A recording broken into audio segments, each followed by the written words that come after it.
Okay, ladies and gentlemen. Ladies and gentlemen, we will call to order, please. First thing that I will ask for is a roll call. Mr. Clerk, do we have a quorum? Could I ask everyone first to sign in, please?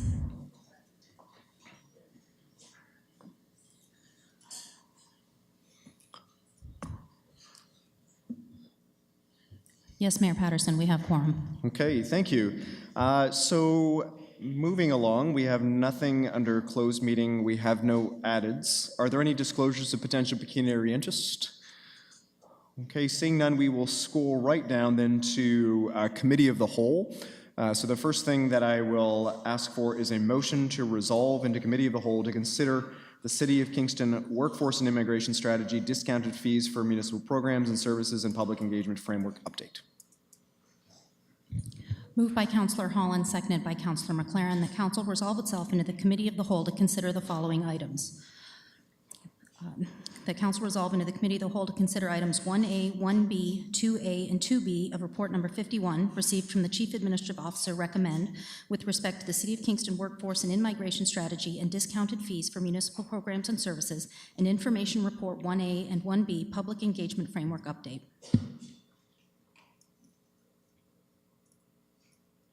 Please vote.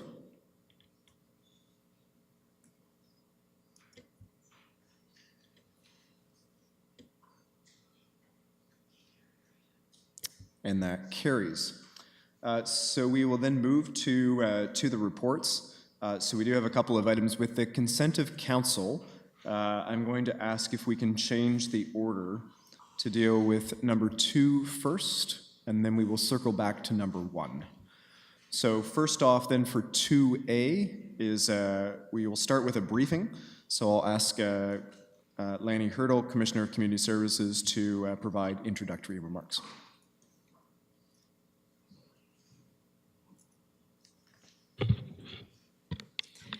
Thank you, Mr. Mayor and members of council. So I will speak briefly to the staff report that you have in front of you for consideration, and we will have a presentation as well. The staff report that's in front of you for consideration is one that is recommending to council really looking at a policy shift or change in the way that we have been handling our discounted programs and services within the corporation.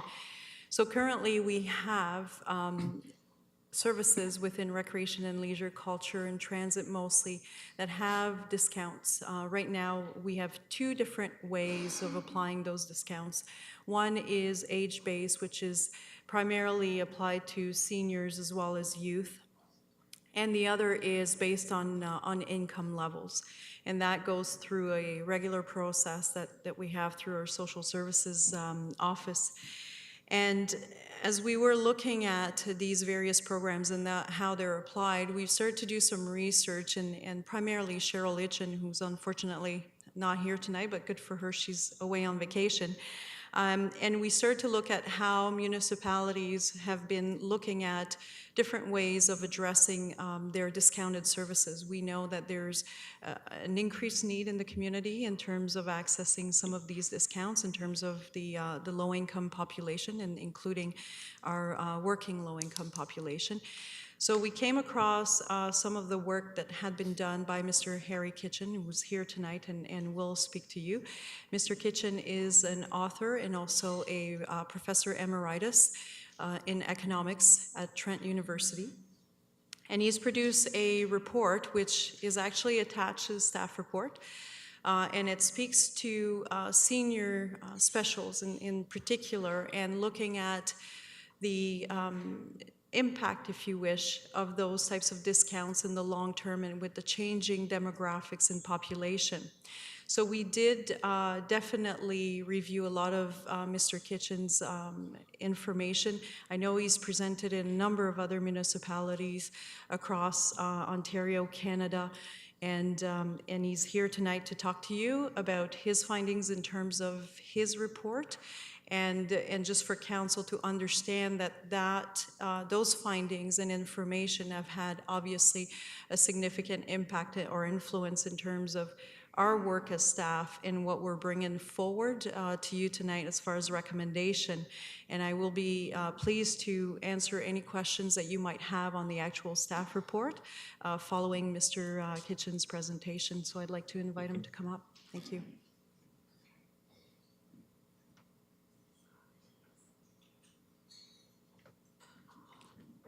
Thank you.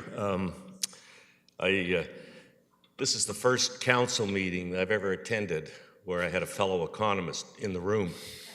So I'm obviously going to have to be somewhat careful. I can usually get away with slipping through some fast economics. I may be corrected on the way through. However, I was assured by Rob Beaudoin, of course, Brian knows that I'd probably be all right. Just a bit of a background.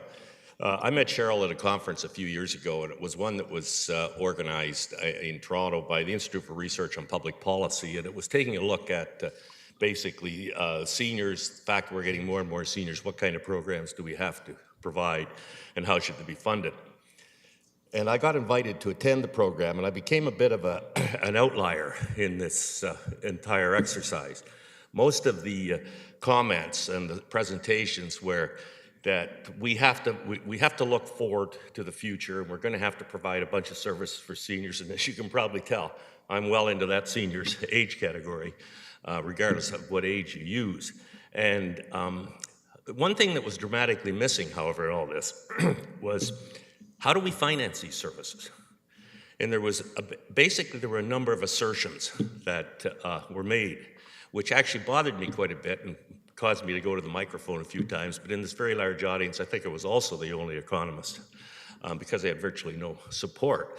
And essentially what I said was you can't just go up there and assert that we're going to have these senior services and the federal and provincial governments have to come to the table. The simple question is, why? Why are you just asserting they should come? What is your argument? What is your basis?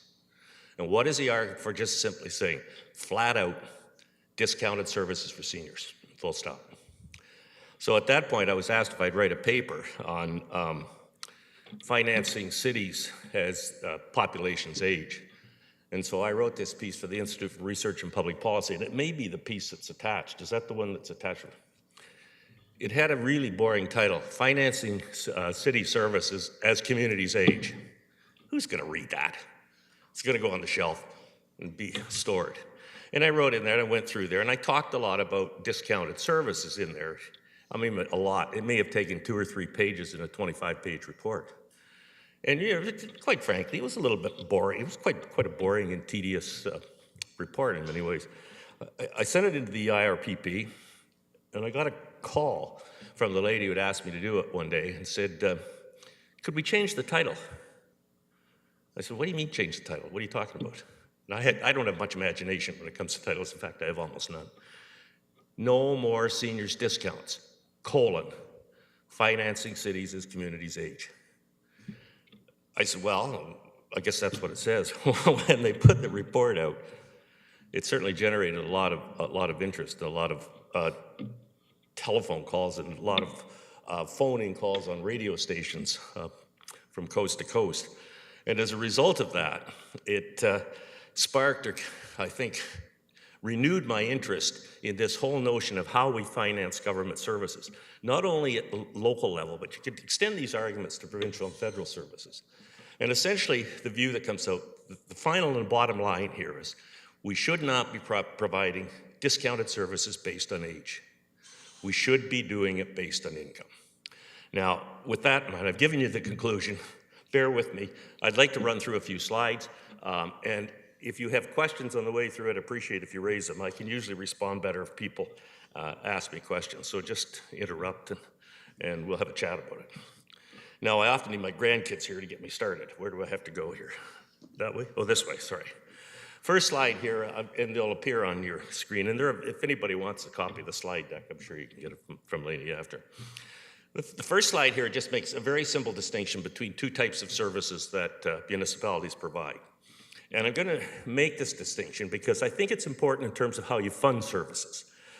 Services that are provided are basically, one category of services are basically private, those with private good characteristics. What do we mean by that? We mean that if you buy the service, it's not available to anyone else. You go out and buy a pair of shoes, they're not available to anyone else. You buy a banana, it's not available to anyone else. In the case of municipal services, you take a liter of water, it's not available to anybody else. So private goods services, some of which are provided by the public sector, should be funded by user fees, where you can identify the user of a service. That person should pay for it. That's one category. The other category, which is more prevalent, are those services that have what we call public good characteristics. They're available to everyone in the community, but we can't identify how much of the service each person uses. Streets, parks are available to everyone. Police service, fire, it's there, it's available to everyone. But we can't actually identify who it is who uses it. So those have to be funded from local taxes. And of course, the only one you have at the moment is the property tax.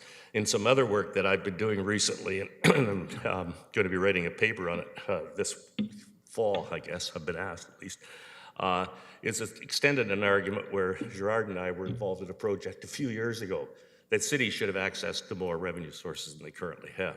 And this is picking up more momentum, as I'm discovering, and something that I think is important, but we don't have it at the moment.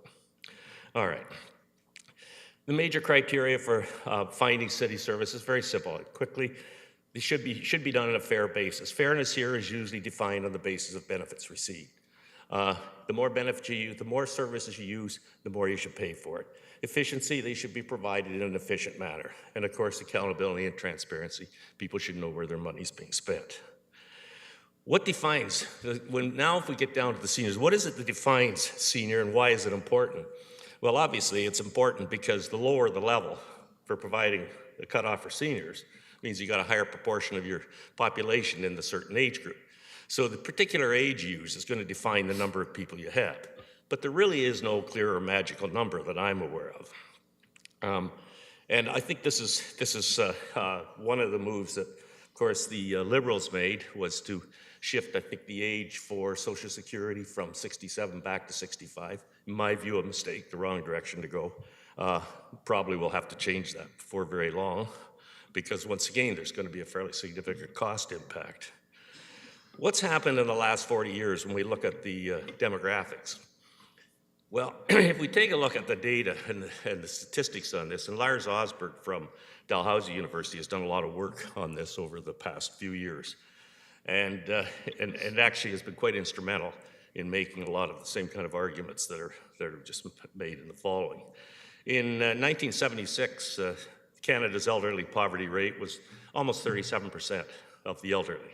So if you take a look at those over 65, which is basically how it was defined then, roughly 37% of the people were classified as being poor in poverty. In 95, it was a little under 4%. So the percentage of the seniors that were defined as poor in 1995 had dropped from 37 to 4%. Quite a dramatic shift. In 2010, it was back up to 12%. Primarily because of the slow growth of government transfers to seniors. The Conference Board of Canada in a 2013 report argued that the elderly poverty rate remains low when compared with similar rates in OECD countries. And the poverty rate for those over 65 in recent years has been considerably less than those under 65.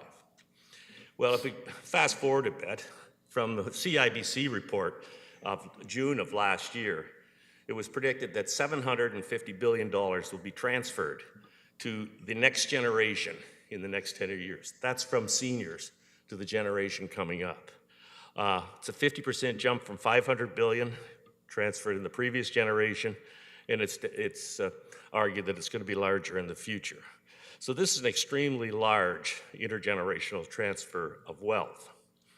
A Blacklock's reporter, Holly Doan in Ottawa, she knows I'm interested in this, so she sends me periodic statements she gets from the federal government on these things.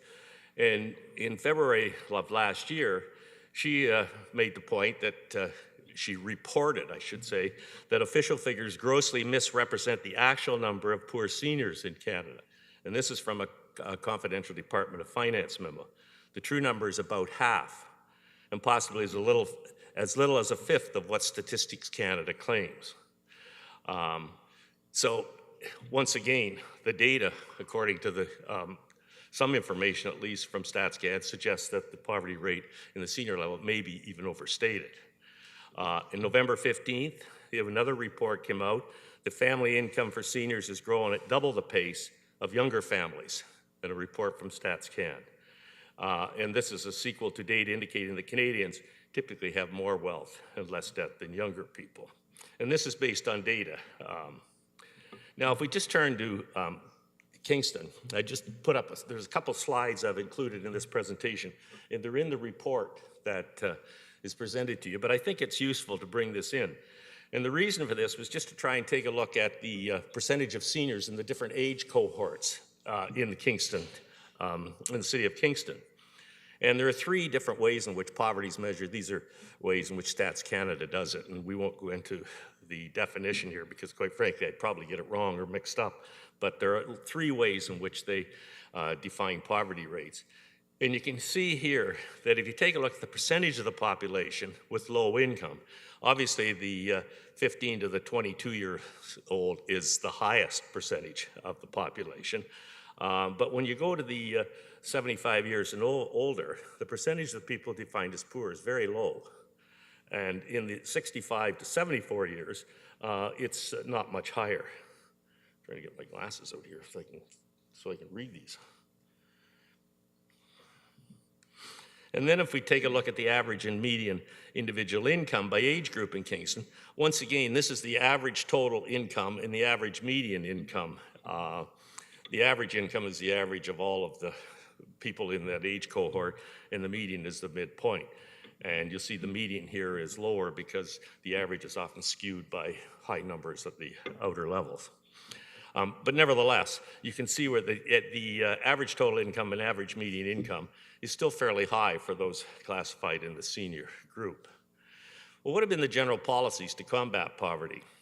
If we go back and historically look at these, in the 60s, the federal government introduced Canada-Quebec Pension Plan, the Old Age Security, Guaranteed Income Supplement. These programs have been widely praised as being responsible for lowering the incidence of poverty. And a lot of this is out of work that, as I mentioned before, Lars Osberg has done, where he has spent a few decades now looking at the impact of government programs on poverty. At roughly the same time, provincial municipal governments introduced programs to lower the user fees paid by seniors for specific services. We have these public transit, recreation, etc. And property tax relief schemes have been introduced. So when you take a look at the social safety network in Canada and the various schemes that are in place to remove the impact of poverty impacting people, Canadian social safety network, if you can call it that, I think it comes out as being pretty good. Seniors discounts and examples, some in Canada rather, some examples. They're lower for seniors in virtually every province: public transit, public recreation, libraries, and culture. These are true across the country. It's also true that particularly if you take a look at some of the places in the Greater Toronto Area, York Region is one in particular, where the discounts that they provide for senior transit services are really proving to be a considerable burden for the rest of the taxpayers, and they're really trying to take a look at what they're going to do with their transit policy. Property taxes are often lower for seniors. Some examples: in Ontario, eligible seniors may receive a property tax grant of $500. In Manitoba, low-income seniors no longer pay the education of the property tax, whereas if you're low income and not a senior, you have to pay it. In Alberta, seniors may elect to defer their property taxes until they sell their home or die. In the BC, home owners' grants are higher for seniors. So there are a number of schemes. These are just a few, but there are they reflect some of the some of the ones that exist. Well, when we talk about intergenerational equity, and that is, should we treat people fairly from age group to age group, there are two types of intergenerational equity that are often discussed. One is as you move from being young to old, so over time, and the other is at a period of time you compare those in one age cohort with another age cohort. And one of the ones that and they are used for different purposes. These decisions to treat people in different age cohorts, those old and those middle income or middle age and those younger, the decision to treat them differently can have significant impacts on municipal budgets. And it can have impacts then on the way services are funded. This is, I think, one of the issues that you're facing in if I understand it, in the decisions you have to make here. If you lower the cost of a service, the price paid for a service by one age cohort, you provide an incentive for them to demand more of that service than they would if they had to pay the same price as the other age cohort, or if you like, full price. So if you provide an incentive for them to demand more, then that can create significant impacts on your infrastructure. If it means you have to have more of a facility or more assets in order to provide those services to those people, and infrastructure assets can be very expensive, then you can get into patterns where you're getting an oversupply of the infrastructure. And it can also lead to inequities or unfairness in the way the different age codes are treated. And also it can have income distributional consequences that you don't really want. I don't think anybody really suggests or thinks that you should be subsidizing somebody who has got a lot of ability to pay. But that's the kind of consequence you can get if you provide discounts based on age as opposed to income.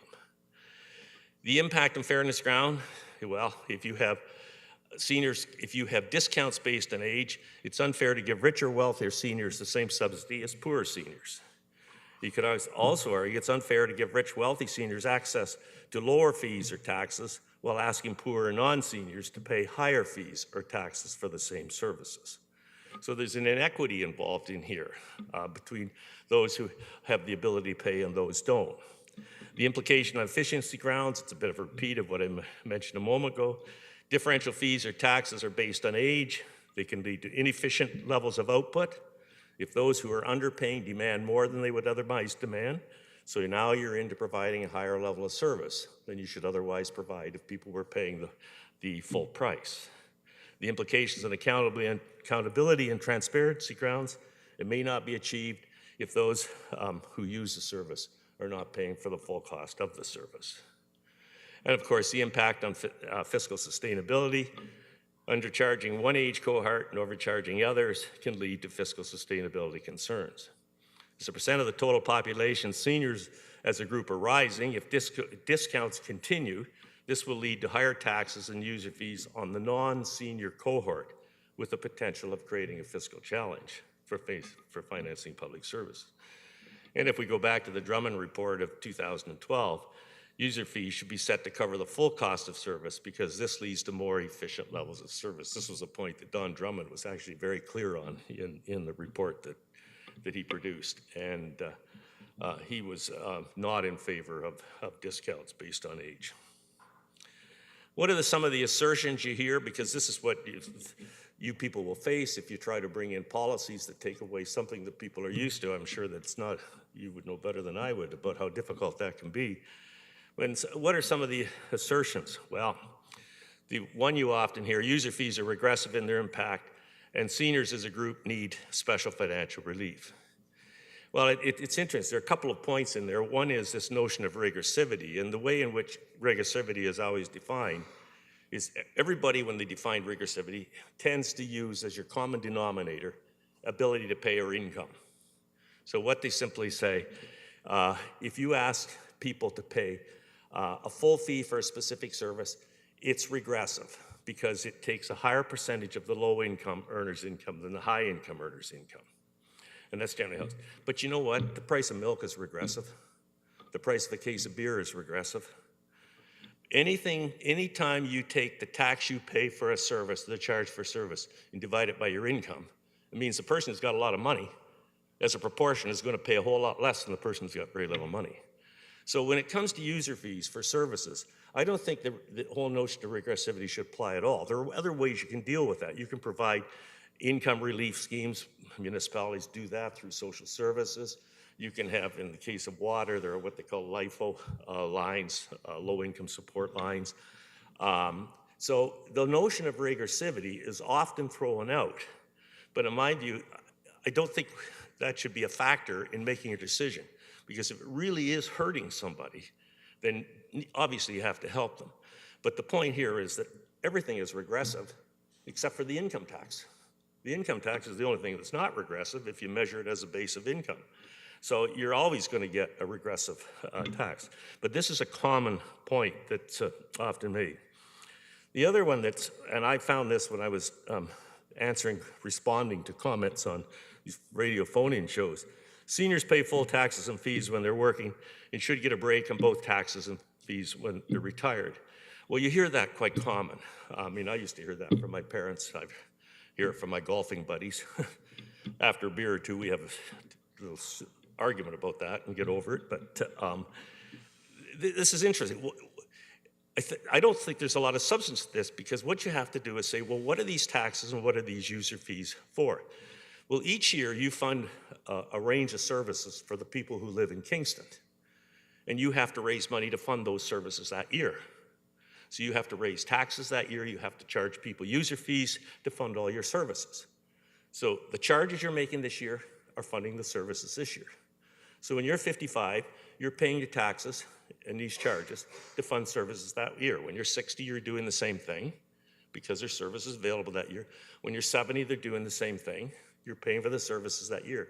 Why, when you pass a certain threshold, should you not have to pay for the service you're using that year when other people do? So I don't think there's a lot of substance in this argument either. Provincial and federal grants should be provided to fund municipal services.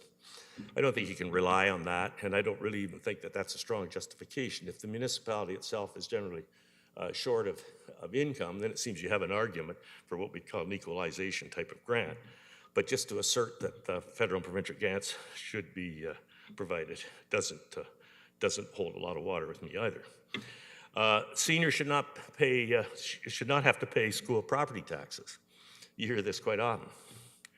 Should non-seniors who don't have kids have to pay school property taxes then? Why should they have to pay? And the interesting thing with school taxes, I mean, school taxes are there to fund school in each year, and there are some intergenerational consequences. So everybody pays for a school system, and the school system benefits everyone in the community. But if you suddenly start and say, as they've done in Manitoba, well, actually, they've changed the one in Manitoba until just, I believe it was last year. In Manitoba, seniors did not have to pay school taxes for education, rich or poor. Now they've changed it to those, the low-income seniors don't have to pay it. But they haven't said that low-income 50-year-olds or 40-year-olds can avoid it either, even if they don't have kids. So I don't think there's a lot of substance in this, and indeed, one can talk about, and there are a bunch of other issues that can come up too, but this is just an indication of what one faces. All right, key points. There's obviously, as I started out and said, there's one bottom line, and that's essentially what there is. And we'll just go back there. I'll try and tidy up and summarize here. Current seniors discounts are a hangover from a time when seniors in age cohort were generally poorer than those in younger age cohorts. And so that's certainly the case in the 1960s and 1970s. The percentage of the poor in the seniors cohort now is lower than in the younger age cohorts. And you saw that even for Kingston on that one slide I put. So that's a dramatic change from 40, 50 years ago. The age of discounts by one age cohort means that another cohort has to pay for that shortfall. So it means that one age cohort is essentially subsidizing another. Subsidies based on age are not fair, and they have inefficient. They are unfair because those who receive the subsidies are frequently richer than those paying. They are inefficient because those benefiting from the lower price service have every incentive to demand more than they would otherwise demand. And that can lead to higher infrastructure, or a greater demand rather for infrastructure, and infrastructure can be very expensive. And they're not fully accountable if those who benefit are not paying the full cost. In general, assertions that are often heard for senior discounts based on age are not substantiated when one looks at them and analyzes them. So there should be no seniors discounts based on age, because they have a problem. They can create a potential for fiscal sustainability problems. The seniors discount should be based on ability to pay, which of course is income, and the same approach should apply in all age cohorts regardless of age. So I've kind of raced through it. I didn't want to make it too boring, but if anybody has any questions. Thank you very much. So we'll take questions first. Councillor Bone. Thank you, Your Worship, and through you, thanks very much for the presentation, very insightful. I guess a quick question based on what you said is, at one point you mentioned that if we do give a discount to a certain age group, we in turn induce a demand in that age group, which would in turn mean we'd need to increase supply in that age group for that demand, which we've now basically incentivized, which would in sort of essence shift the equilibrium point. So now we're going to have to charge more taxes from the non-benefiting groups to actually fund the services that we've provided based on the discount. So in a sense, by providing a discounted service based on an age group, it would be true that you would actually be inadvertently raising the tax rate on everybody else who may not benefit from that service. That's true. Okay, thank you. Would have been a great economics student. No, he was. The supply-demand stuff was great, Councillor Bone. Thank you. Councillor Holland.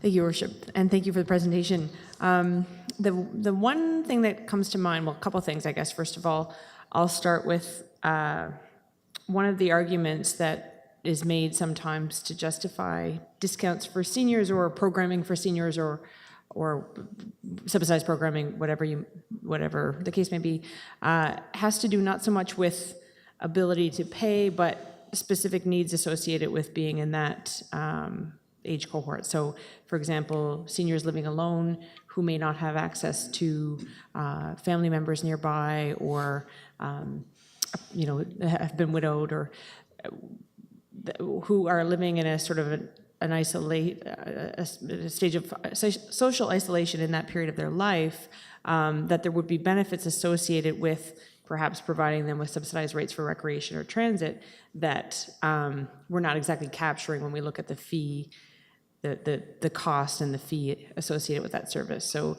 that's the first question. I'll leave it there for now. I'm not sure I can answer that. I guess my response would be to say that if it's a service that the person, obviously if people need services, you're going to have to provide them. That's your responsibility. Then the next question is, how do we fund those services? If the service is truly benefiting an individual, the first way of which I would suggest you basically probably have to ask them to pay. However, if their income is such they can't, then that's a situation where you do have to provide assistance. But I would say that same argument would apply to a 40-year-old as it would apply to a 75 or 80-year-old. I wouldn't differentiate. I guess the point I'm trying to make, it's easy to make these points. It's a lot harder to implement them. You have to worry about the feedback and the pushback. And of course, this seniors group can be very well organized. Need I say that? I think you've probably faced that more than. But it is interesting, when this report came out, and there was, as I mentioned, a fair amount of controversy about this notion of age discounts with it. The head of the Canadian Association of Retired People, Susan Ng, she came out and said, I agree. You really have to say that she faced some pushback from some of the members, apparently. But you really have to say that we just can't continue subsidizing things for people who can afford to pay for things, because somebody else who's not as rich has got to pick up that shortfall. And how you get it implemented, I think most people are starting to understand that, though. Quite frankly, that this is, and I don't think that. It's like anything else. You start chipping away at the margins. Simple as I started talking about water pricing about 1985, when we had basically had a lot of cities had no meters. Well, now almost everybody's got meters. And you just chip away at these things and you move incrementally. Unless you're Donald Trump. Thanks.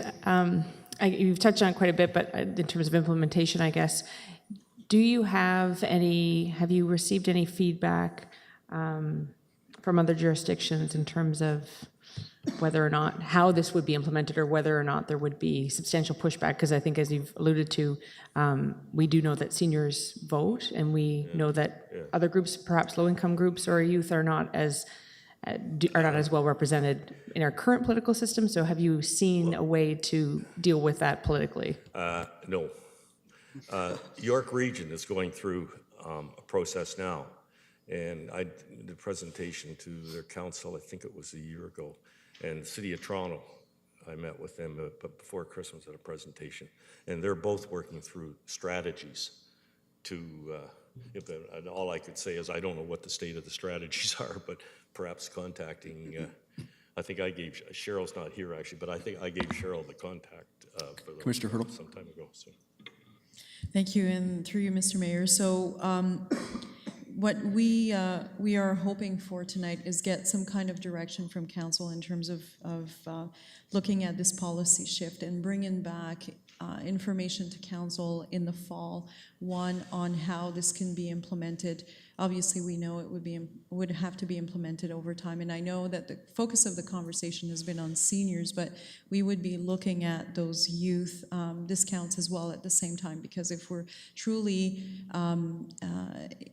serious about looking at income-based rather than age-based, then we need to look at it across the board, and we would bring back information on the financial implications as well at that time. So we're not asking council tonight to make a final decision and this is how it's going to be implemented. We're asking for a direction to look at shifting our policies because we recognize that it's a significant change. Councillor Hutchison. Thank you, Your Worship, through you. So it seems crucial to this is how you define low income. And you would agree with that, but you're not in there. And because people who are seniors now are modest income but are not low income would perhaps lose a benefit. And from that group, we would quite probably hear. And we've gone through this before with programs under recreation in this city. I'm sure it happens in lots of cities. So I'm just putting this forward so that make sure this is in line with what you're saying. I understand your point, and it has has some merit to be looked at for sure. But you would agree that the definition of low income and who applies and how many people relative to how many people now get the benefit is crucial to whether this can work or not. Yeah, well, I mean, certainly there are different definitions of low income. I mean, Statistics Canada uses 3 different measures of how you calculate the low income cohort. And I'm sure that for social services, there are definitions and levels of income that are used in that. I leave that basically up to them. I mean, one of the problems that also it's not exactly deals with discounts, but it does have an impact. And it reminds me of I was talking with Gerard earlier about a project I did for Lumco a few years ago when we talked about new revenue tools for cities. Did a thing. I mean, one of the things that's really happening and becoming a problem in some of the cities, if you take, maybe I can just use as an example, there's a real problem in Toronto with people who are asset rich and income poor. So they're sitting on homes that are $1 million or more, but their incomes are not very high. And this is creating a serious problem. Are they rich? Are they poor? On an income basis, they're poor, but when you look at the asset value, are they rich? It's a tough one to deal with. One of the things that I think that has to be done in Canada, it has to be done particularly in a lot of the very large urban areas, that cities have got to have access to more than the property tax, because somehow you've got to take the weight off the property tax. Because if you've got these people asset rich and income poor, then if we could take the weight off the property tax, you're making it more affordable for them. And you get other things it's happening in large cities. You take York Region as an example with the downtown area in Toronto. What they're finding in York Region, when I was there, that a lot of the people who lived there and worked in Toronto, if they didn't have children, sometimes if they did have children, they'd sell their place in York Region and buy a place in downtown Toronto. They couldn't stand the commute. So the people in downtown Toronto who had the homes, were seniors, were moving to York Region. What was happening, the influx of seniors in York Region was going up quite high, and as long as they kept giving services at discounted rates, The people who were continuing to live there, who weren't seniors, were picking up a higher and higher share of these costs. And so there's a real concern there, is how are they going to handle this? One of the things is what was driving them to rethink their policy about seniors discounts is to say we got to get away from them. But the other thing is there's got to be a move afoot to get different revenue tools, different sources of revenue for cities across the country. Is there interest in it? It's growing. Will it happen? Probably not in my lifetime, but Commissioner hopefully Hurdle? it's some. Thank you, through Mr. Mayor. So maybe to add to that and to the question that you had, Councillor Hutchison, on page 6 of the staff report, we identified a different level of income or threshold in terms of how low income has been measured. The city has been using the LICO for a number of years now. And one of the things that we want to be able to look at through the work that we want to bring back to council in the fall is if we were to really focus on the income level rather than the age level, is there an ability to increase or provide greater affordability for people that actually do need it in terms of income level? So is there an ability to possibly go above the LICO threshold, for example, in capturing more people that are still in a low income situation? So that's going to be part of the financial analysis that we want to bring back to council, and therefore could capture some seniors right now that are not falling under the LICO but are fairly close. Thank you.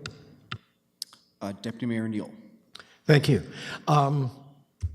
I just, as comment, I'm a retired teacher, and I agree. I probably have more disposable income than at any time in my life. So I can understand the rationale for your argument. I guess, and this may be more of a question to staff, but you may want to address this. The real thing that people hate most is anything that appears to be a tax grab or a revenue grab. And so I'm looking forward to how this can translate into something that is more a case of a transfer that may indeed be revenue neutral, but would allow more people who require the assistance to receive the assistance. And I'll ask a little bit more when that comes up. Perhaps the commissioner would want to speak to that now. Commissioner Hurdle? Through you, Mr. Mayor. So that is definitely going to be something that we're going to look at. And back to the comments that I made earlier to Councillor Hutchison, we will look at how can we, with this change in focus in terms of policy, how can we potentially reinvest those funds? And part of it could be to create greater affordability for individuals right now that are just slightly above the LICO, but are still in situations where they're really struggling, regardless of their age group. They're really struggling to afford some of the services. That sounds great. But It seems to me there probably are a couple things here. There's one is you just have to basically do a bit of a marketing campaign or discussion with the taxpayers about funding services. And one of the things is to just, I think, first of all, is to get it clear that you really have to discontinue funding services where discounts are based strictly on age, simply because it's unfair. I mean, and make it very clear that, and people understand this. I don't think you ever have a problem with this. If you're providing a service that's discounted because of age, obviously you're getting a subsidy if you're the age group. That has to be paid for by somebody else. And that somebody else is very likely to be a person who is not as well off as you. And this really isn't fair. And if you get the principle established, then I think you can worry about what the cutoff limit is for help after. I mean, I would see them as not totally separate, but I think you could argue them separate. I mean, I think it's really important to get the concept out there, how you measure the level of income. I mean, somebody better than smarter than me has to figure that out. I don't know. say this with a smile on my face. I'm not accusing you of being a Marxist economist, but it sounds like from each according to his ability to each according to their needs, in part. But you may want to disavow that. No, I mean, I think it's, I always believe that wherever municipalities can use your fees, they should, and people should be paying full cost of services, and if they're short of income, then you have to help them. Councillor Thank Cannon. you. Councillor Cannon. Thank you, and through you. Just generally, the concept that you're speaking to makes a lot of sense. You got to help the people who need it the most, obviously. If you look at a city like Kingston, one would argue that the greatest asset that we have is likely our affordability in general compared to other municipalities. The average house in Kingston is $330,000. The average house across Canada is $500 and change. So that's probably our best asset is our affordability.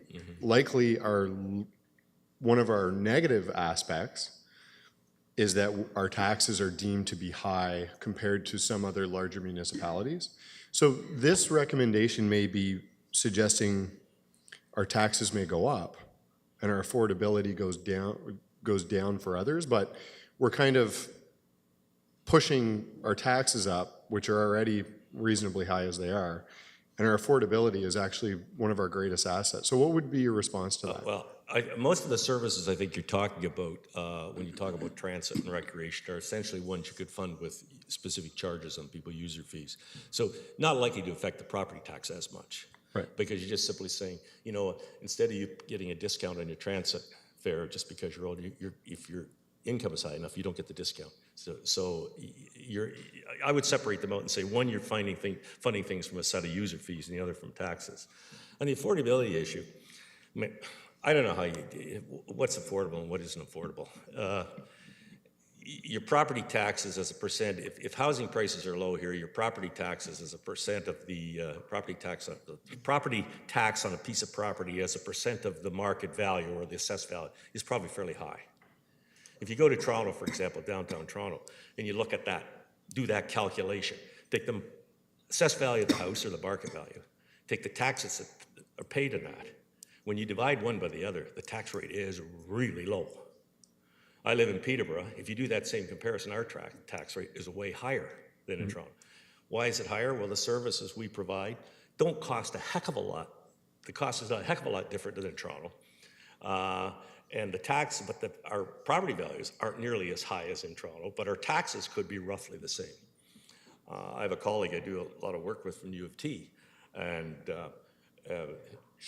her tax rate is way lower, way lower than the tax rate in Peterborough or the tax rate here.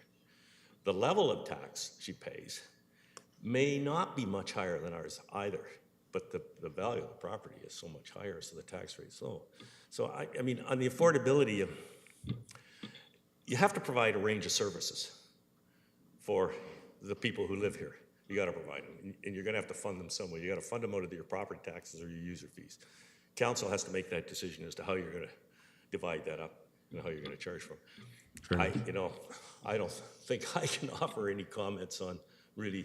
I think I would argue use user fees wherever possible, and property taxes to fund the other services.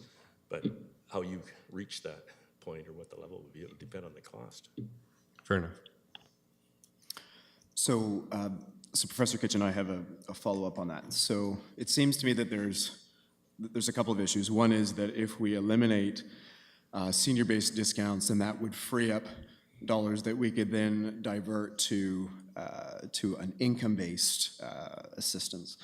But the other issue is demographics. So if the percentage of our population in that older bracket is getting larger over time, then it would suggest to me that we actually run the risk of creating a budget hole that's going to get larger and larger if we maintain seniors discounts, and that could actually require us to have to raise taxes in order to fill that. Is that a reasonable way to? That would be the conclusion I would draw from that. Yes, I mean, and that's what's driving the concerns about seniors discounts in a number of places. Is that they're looking forward and they're looking at exactly as you did the age cohort and the percentage of people that are moving into the seniors age is rising, And if you continue with these discounts, you are creating a shortfall that's got to be picked up by somebody.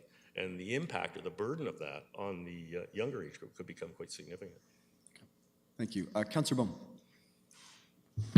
Thank you, Your Worship, and through you, I just wanted to make sure I understand this properly, because it seems like this whole time we've been focusing on just age, whether it's students or a certain bracket, and in turn, by doing that, if we fund that specific category or give them a reduction, we've got to find that money somewhere. So we now have to go back out, and you could have somebody that's 40 to 45 that now pays a higher fee, but actually has less of an ability to pay. So by doing that, you've actually tried to help one group, but inadvertently penalize somebody else who actually probably needs the help maybe more. So in essence, it seems that we'll need to change the conversation, because we've just picked a number and said these people in this age bracket will get a discount. And it seems that the conversation that we need to shift it to is it's based on an ability to pay, based on an income threshold, which whatever that number is decided. Is that accurate? Yep. Thank you. Yep. So I have one other question. So right now we offer more than one type of age discount. We offer discounts for seniors, but we also offer lots of discounts for youth. So what's your stand on that? Is that something that we should be looking to eliminate as well? Well, I think that to be consistent in the argument, one would say yes. I mean, for me to be consistent in my argument, I would say yes. You know, there are a lot of students who are pretty rich. Look at the parking lot at Queens.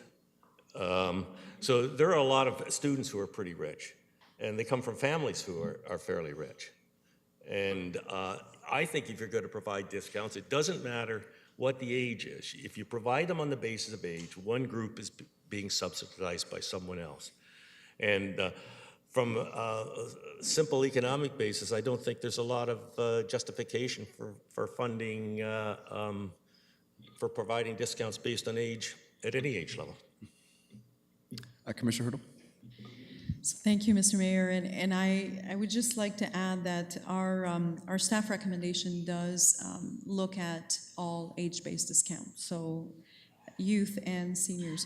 But having said that, if you look at the level of income in terms of youth, I mean, it's clear that that's a group that would most likely qualify a lot more for an income-based discount than some of the other age group with the high level of low income in that age group. Thank you. Any other questions? Okay, seeing none, thank you very much. Thank you. Okay, so we'll move to 2B. So we do have a staff recommendation before us on discounted fees for municipal programs and services. Mr. Clerk, do we need a mover and seconder at this point? Do you want me to call for one? Okay, can I have a mover and seconder, please? Moved by Councillor Boehm, seconded by Councillor Candon. So we have a recommendation on the floor. Any discussion? Councillor Schell. Thank you, Mayor Patterson. These would be questions more directed to staff. One of the thoughts I had was for seniors or anyone is getting the card, you know, getting the card that gives you the discount. And that can be just a psychological barrier for people. But I'm first asking that getting the discount card is based on income, which is based on their income tax, their notice of assessment? Commissioner Hurdle. Through you, Mr. Mayor, yes, that's correct. So that actually would be very tricky for young people, since most of them don't file income taxes till much later. So I can see that's will be an issue if we do just say across the board, no age-related discounts. And the other one is when you bring the report back, there would be a report about what kind of staffing you might need. If we change it so that all seniors who want the discount will then have to come to City Hall to get a card, can you even sort of begin to figure that out, or it will be fairly easy? I have no idea. Through you, Mr. Mayor, so yes, we would identify any implications. Having said that, we currently have a process in a system through which a number of individuals are already going through in terms of identifying income levels and whether or not they qualify for a discount. So this would not be a new process. It would just be new to certain age group that are not necessarily having to follow this process currently. That's great, thank you. I'm totally in support of this.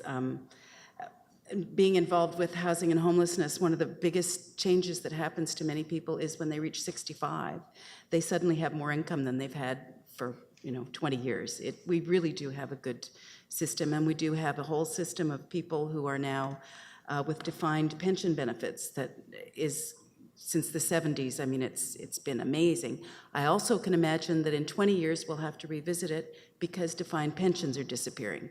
So I can see right now in the time we're in, this is a very good idea, I think. So I'm quite supportive. Thank you. Thank you. Councillor Sanik. Thank you, Your Worship. I'm in support of not giving discounts to high-income seniors, but I think it's critical that we still give discounts to the middle-class senior citizens. Like Councillor Hutchinson was saying, LICO and LIM is too low. We have to give more consideration to, the medium income senior citizens. It's already hit the press. I've already had an email about 2 hours ago before coming here, and the person was irate and saying, what side do you stand on this? And I just think when it hits the press, it's going to be horrible because it just sounds so bad. And for those high-income seniors, like I said, income threshold testing, no problem. But we have a lot of, middle-income senior citizens, and they're going to feel the hit, and they're not going to be happy. So the email says, I think senior rates for exercise facilities should be retained to support senior wellness. So now we're going to be accused of, preventing senior citizens from being able to exercise, well, other than walking, and we have trails, from actually, using our recreational facilities. While I do not use bus services, I think that, involvement in community, including volunteer activities, could be harder because they're going to have to pay more to get a transit pass now, and so maybe not as many seniors will volunteer. And we all know from the volunteering we do that senior citizens give a lot of volunteer hours to the city of Kingston. And also the proposed changes announced today do not reflect the welcoming of retirees to Kingston, sort of good feeling that Kingston has right now. It's not going to be, it goes, I guess, to Councillor Candon's, our reputation of being an affordable city, that's going to be ruined. So those are factors we have to consider. So I don't know what it would be, like maybe 40,000, 50,000 to hit more of our middle income senior citizens. I think that's will be the threshold that I'll be looking for in order to support something like this going forward. Thank you. Thank you. Next on my list is Deputy Mayor Neal. Thank you. I appreciate the point that Councillor Schell made. I'm finding the whole idea of seniors discounts more easily addressed than youth, and I'll explain why. Adults control their own economics. We know how much we're getting. We have it documented in the form of tax receipts and everything else. Youth, and I was a high school teacher for 30 years, doesn't matter how much the parents make. The youth do not control their financial situation. Some working parents are very generous with their kids. Some very well-off parents are far less generous with their kids. And so that's a concern that I have for the idea of saying youth should. And I'm also a little concerned about the idea of creating a system of means testing that's going to add to the bureaucracy, the necessity to waive or lower fees, and that could be problematic. I mean, LICO is something that, and I like the idea of going beyond LICO. and frankly, I think LICO should be higher than it is. But the reality is that that number is very much, it's easier to find that number through social services and people who have sought some relief in some form, whether it's housing or because they qualify for some social services. But like how many additional social service workers will we need to be able to measure and grant those kinds of things? And how onerous would it be? And those are questions that I would need to see answers to before I could support this. But I'm more inclined to support the seniors discount than the youth discount. Commissioner Hurdle. Through you, Mr. Mayor. So I think a couple of points to maybe hopefully help to clarify. First, in terms of some of the questions as far as process is concerned and so on, these are the things we're proposing to bring back to you in the fall. We do currently have a process, so we're not suggesting that we would change that process. What we would suggest is that we look at the income level, and that may be something that we would recommend changing. But the process in terms of the social services review would remain as it currently is operating. In terms of the youth, and I know youth can include from age 16 to 24, so there are different situations there that may occur where you could have a 16-year-old that's still in high school and living at home. Those are not the youth that we're talking about. We're talking about, obviously, the youth that are working and are a little bit older in age. But again, those are the details that we will bring back to council. As far as the seniors having a different threshold for income, that is not something that from a staff perspective that I'm going to say right away that we will recommend and just pick a number out of the air. I don't, and this is not something that I personally would be able to recommend to say it's okay for a 65-year-old but not for a 45 single-year-old mom that has a low income. I can't do that. You as council can make those political decisions. But from a staff perspective, we will be looking at it based on an income level, which will be applicable to whatever age. And at that point, if council chooses to change that because they feel that a certain age should have a different income threshold or level, then that's a political decision that you can make. But we are going to be, from a staff perspective, looking at the income regardless of the age, because we recognize that there are people in the community that may not be 66 years old, but may need the help a lot more in some cases. They may be single parents and maybe working low income at jobs, or even receiving assistance, and those may be the individuals that need the assistance far more than some of individuals that may be older but may have a higher income. Next on my list is Councillor Holland. Thank you, Your Worship. I guess just first to clarify one thing. So if we're looking at then the overriding criteria would be income, not age. Okay, so then for the group that currently falls in the youth category but would be in high school, they would then be assessed based on their age or their income. Commissioner Hurdle. Through you, Mr. Mayor. So we will be looking at students, for example, differently, because we know that students have limited ability in terms of income generation. So that will be looked at differently, and it will be brought forward to council. So you could have a student that's age 18 and still going to school, obviously, just like you could have somebody who's the same age but working full-time. So we will be looking at those and bringing back that information to council in terms of a suggested approach for youth. And I recognize that one's a little bit trickier because of what falls under youth. Thank you. Then I guess just some comments. I guess as far as the bureaucracy involved with implementing this program for the youth or the high school level, I guess I would just sort of add to Councillor Neal's comments and say that one of the challenges with means-tested programs for that group that I have encountered, at least, is that students, again, speaking about high school students, are forced to sort of self-identify as coming from a low-income family, which is not something I think any high school student wants to do. So just something else to keep in mind.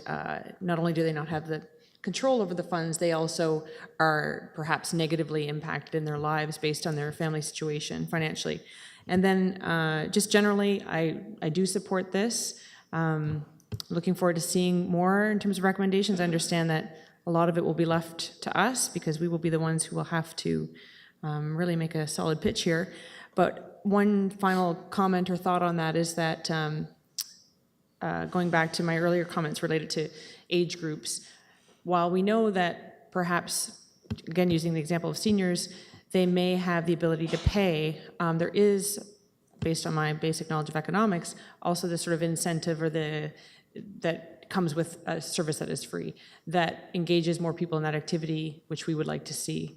So I think one thing to maybe keep in mind as we look for ways to accommodate, continue to build on the capacity that our community has, our seniors, for example, have. I think in other jurisdictions there are such things as a free day or a free time of day for various age cohorts or for everyone or whoever. I'm always thinking of transit here, of course, but I know there was a very successful program that was run at the Memorial Center on Tuesday evenings for a free swim, that type of thing, just so that we can continue to tell people that there are opportunities to get that discount, which might alleviate part of the political issue here. Thanks. Councillor Hutchison. Thank you, Your Worship. I'm generally in favor of this, partly because we had this discussion at ARC. I think I've discussed it with Commissioner Hurdle since briefly, and that was the committee was looking at what what it would cost to increase the subsidy to capture more people that were still defined as poor but were above the LICO or whatever, one of those ones we wanted to use. And when we saw the cost, we didn't pursue it because we didn't think it would get past council for starters, because it was a bit shocking, actually. Now, whether it should have been or not, I don't know at this point, but I do appreciate the attempt of what we're trying to do here. I'm also really interested in the demographic problem that was just explained by Mr. Kitchen about when you raise the number of seniors and they don't all need it, then the numbers sometimes are going to dictate that maybe we shouldn't be given this benefit because we can't get it to the right people because of the way it's being dispersed. So I just wanted to put some context on what we're doing here. So the general principle behind this is the ability to pay. And if you think of it from a progressive income tax point of view, I suppose that's fair enough. And I'm not sure staff have got this far, but is the idea to give greater assistance to those who are under the LICO or maybe just around the LICO, or is it to to expand the number of citizens that will be assisted?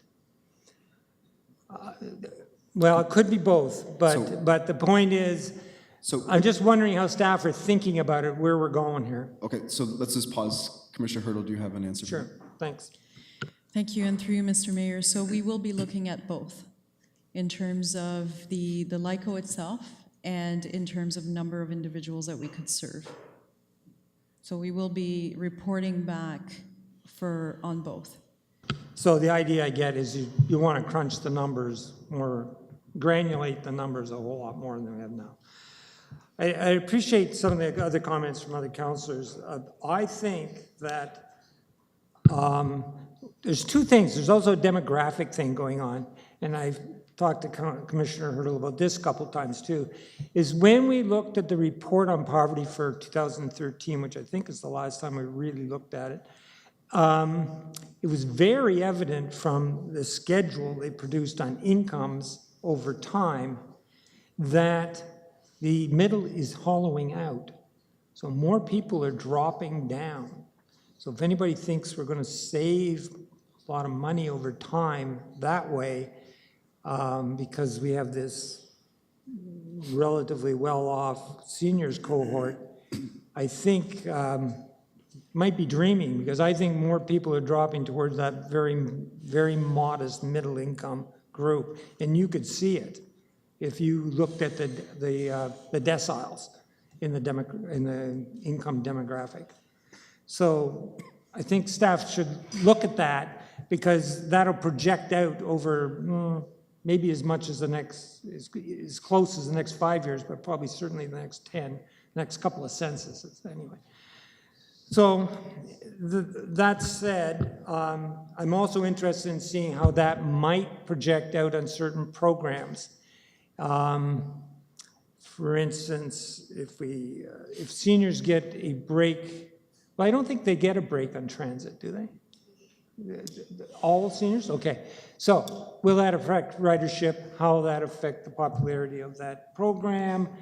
And how does that affect government, senior government assistance? You know, sometimes it's based on ridership and all that sort of thing. So there's a lot of follow-up from this. But in general, I'm in favor of it. I think we should definitely look at it and see what the situation is. Thank you. Thank you. Deputy Mayor, will you take the chair? I will, and I recognize you. Thank you. I think that we can all agree that there's a destination that makes a lot of sense. I don't think that there's anybody that can call into question what we've heard tonight, but there are 100 different ways to get there. And I think that that's really going to be the hard work ahead about designing that path forward to try to implement some of these changes. I think that that's why when I look at the recommendation that's in front of me, what gives me comfort is that in each of the clauses, the word options appears 4 times, right? It's all going to come down to options. So I'll look forward to seeing what those options are. We're going to have to weigh things out as best we can.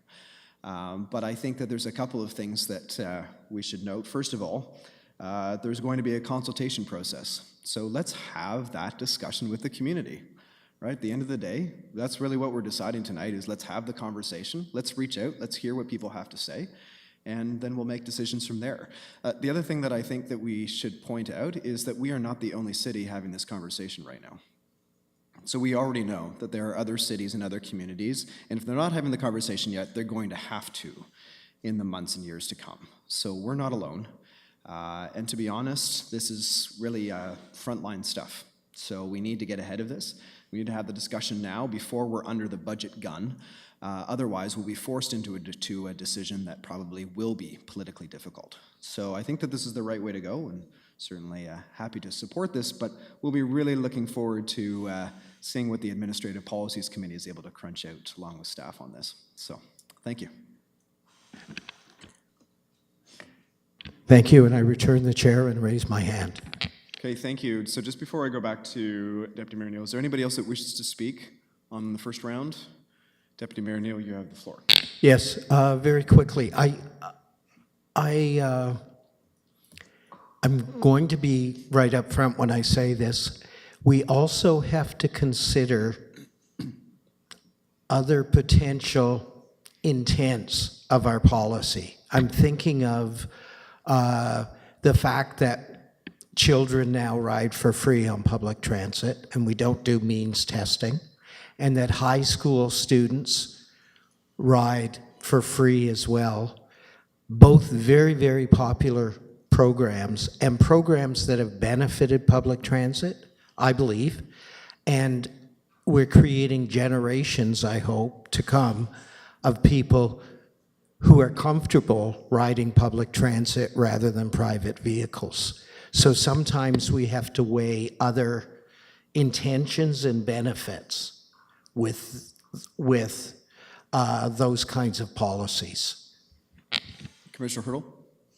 Thank you, and through you, Mr. Mayor, I just want to clarify, and hopefully I'm going to be clear with council.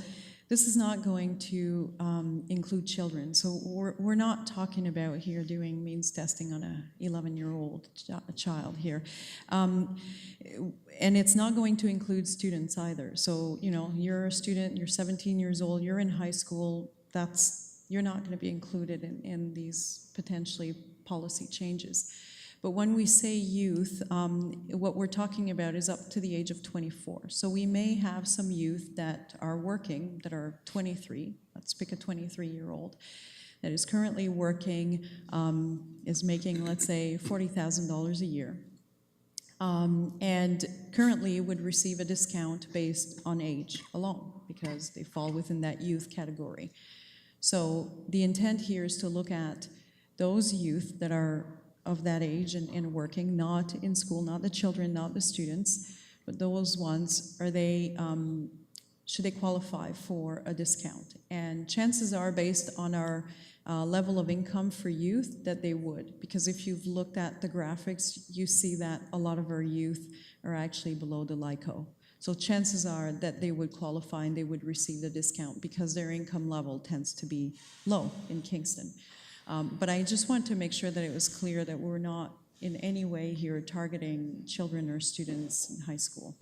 Yeah, and I guess that begs the question, for those, if we recognize that, given their personal income, high school students and children and youth basically would all qualify, wouldn't it make sense to have a universal, to make that universal rather than means testing all kinds of people that we already know would qualify under the criteria?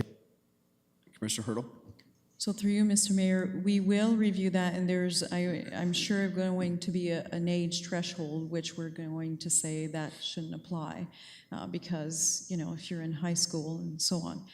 But having said that, I think that there's a portion of what we qualify or consider youth, and like I said, up to age 24, we can't assume that because you're 23 or 24 that you're below the LICO. So those, and that's what we want to look at through this process and bring back to council.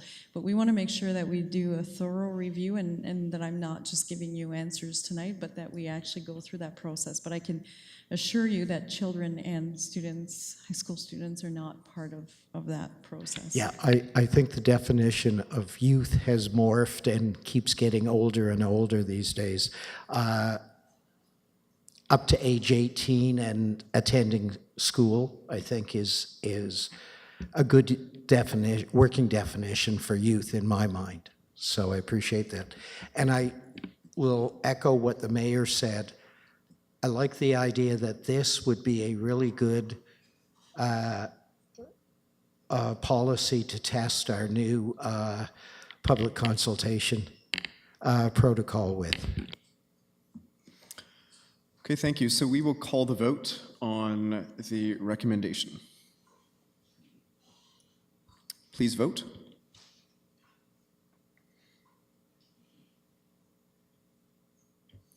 And that carries. Okay, so circling back then to number 1A, we have another briefing. So I'll ask again Commissioner Hurdle to provide introductory remarks. This is the City of Kingston Workforce and Immigration Strategy. Thank you, Mr. Mayor, and very excited to be here tonight for the presentation, actually, of this workforce and immigration strategy. As all members of council know, this is a council strategic priority, and the conversation around such a strategy started some time ago, and at the time, probably some years ago, a few years ago, at the time I think the focus was more to look at immigration, and there were a lot of discussions about immigrations and how do we bring more people to Kingston. And over time, as you have seen as well through the reports that have been brought to council, we actually started to focus that and look at how can we bring, yes, people to Kingston, but more specifically, how can we attract, develop, and retain a skilled labor force? Because what we have seen in terms of demographics that we've just talked about and that we'll talk some more about is that we are going to be facing a skilled labor shortage. And we're not the only community in Canada. We're one of many actually in that situation. So what we wanted to do with this particular strategy is give it some focus and to make sure that, one, we are not only attracting people, we're developing them and retaining them, but how are we making sure that we're also meeting the needs of the employers in the community and ensuring that we can continue to deliver services and maintain our quality of life. Because if you think about it, if we run short, for example, and I know Kingston used to be in a situation where doctors having access to a physician, family physician, was challenging. But when you look at quality of life of a community, if we don't have people that are qualified to fill jobs, whether it's in healthcare, IT, or education, it's going to be pretty difficult to maintain a quality of life in the community. So this particular strategy does focus on that. Having said that, it will, at the same time, obviously attract people. That's the intent, attract people to the city and be able to retain them as part of our skilled labor force. So the process for the strategy started a little bit over a year ago. And the city retained 80/20 with Rob Wood's team to actually facilitate the process. But I want to be clear, this is not a City of Kingston, the corporation itself, strategy. This is a community strategy. And we had a very strong steering group actually through the process that had representation from businesses, non-for-profit, and institutions at the table. And people were very engaged and involved. We had hundreds of participants outside of that provided input through cafes, workshops, and so on. So it's been really, truly a community effort. And we have actually presented the strategy to the steering group, and we've also started to provide some presentation to some of their boards.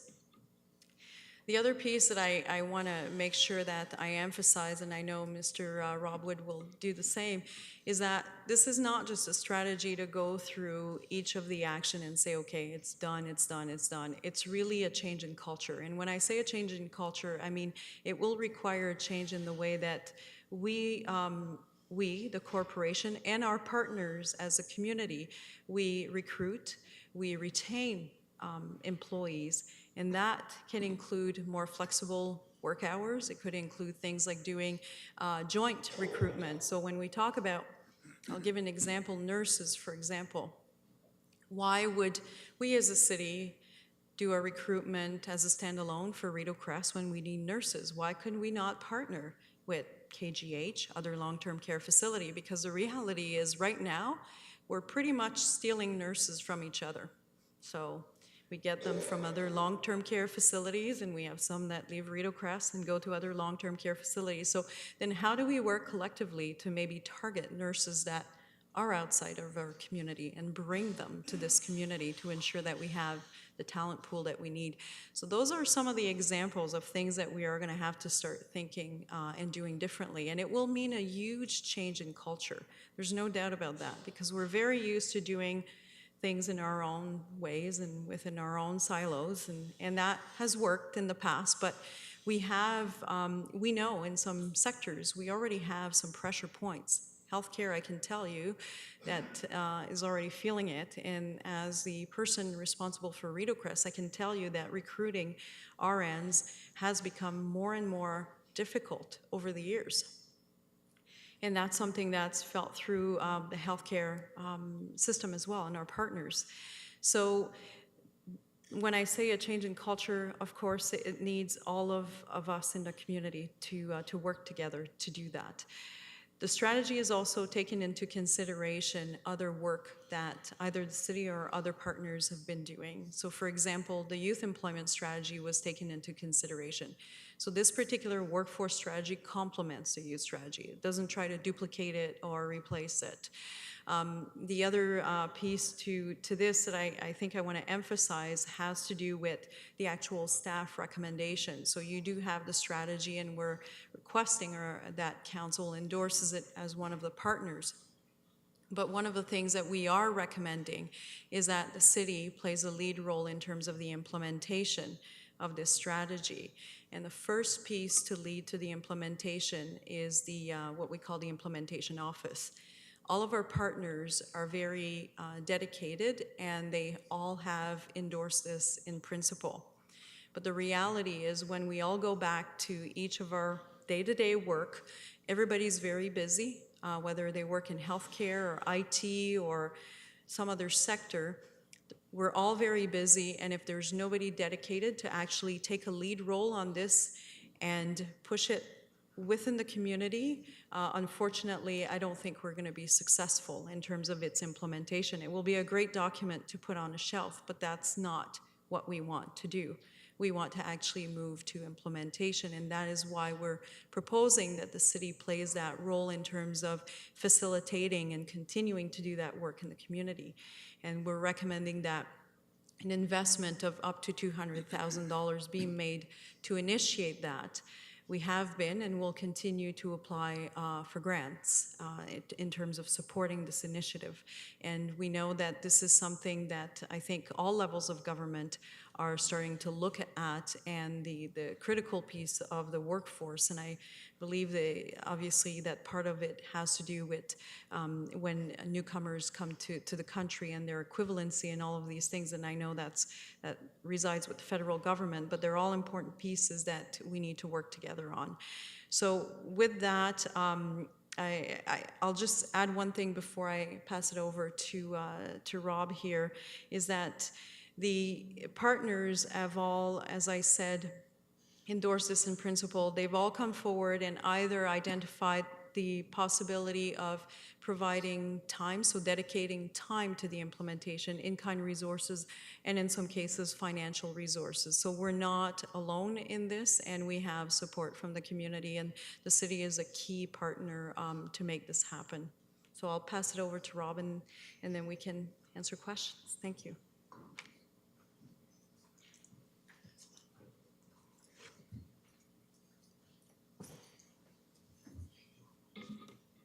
Good evening, Your Worship and Council. Thank you very much for making some time available to us this evening. And I say that on behalf of scores and scores of people who have been engaged in the discussions around developing a workforce development and in-migration strategy, and also on behalf of all the members of the steering team, the team of champions for this strategy who've signed on. And I have the letters now from all of them saying how they support that in principle.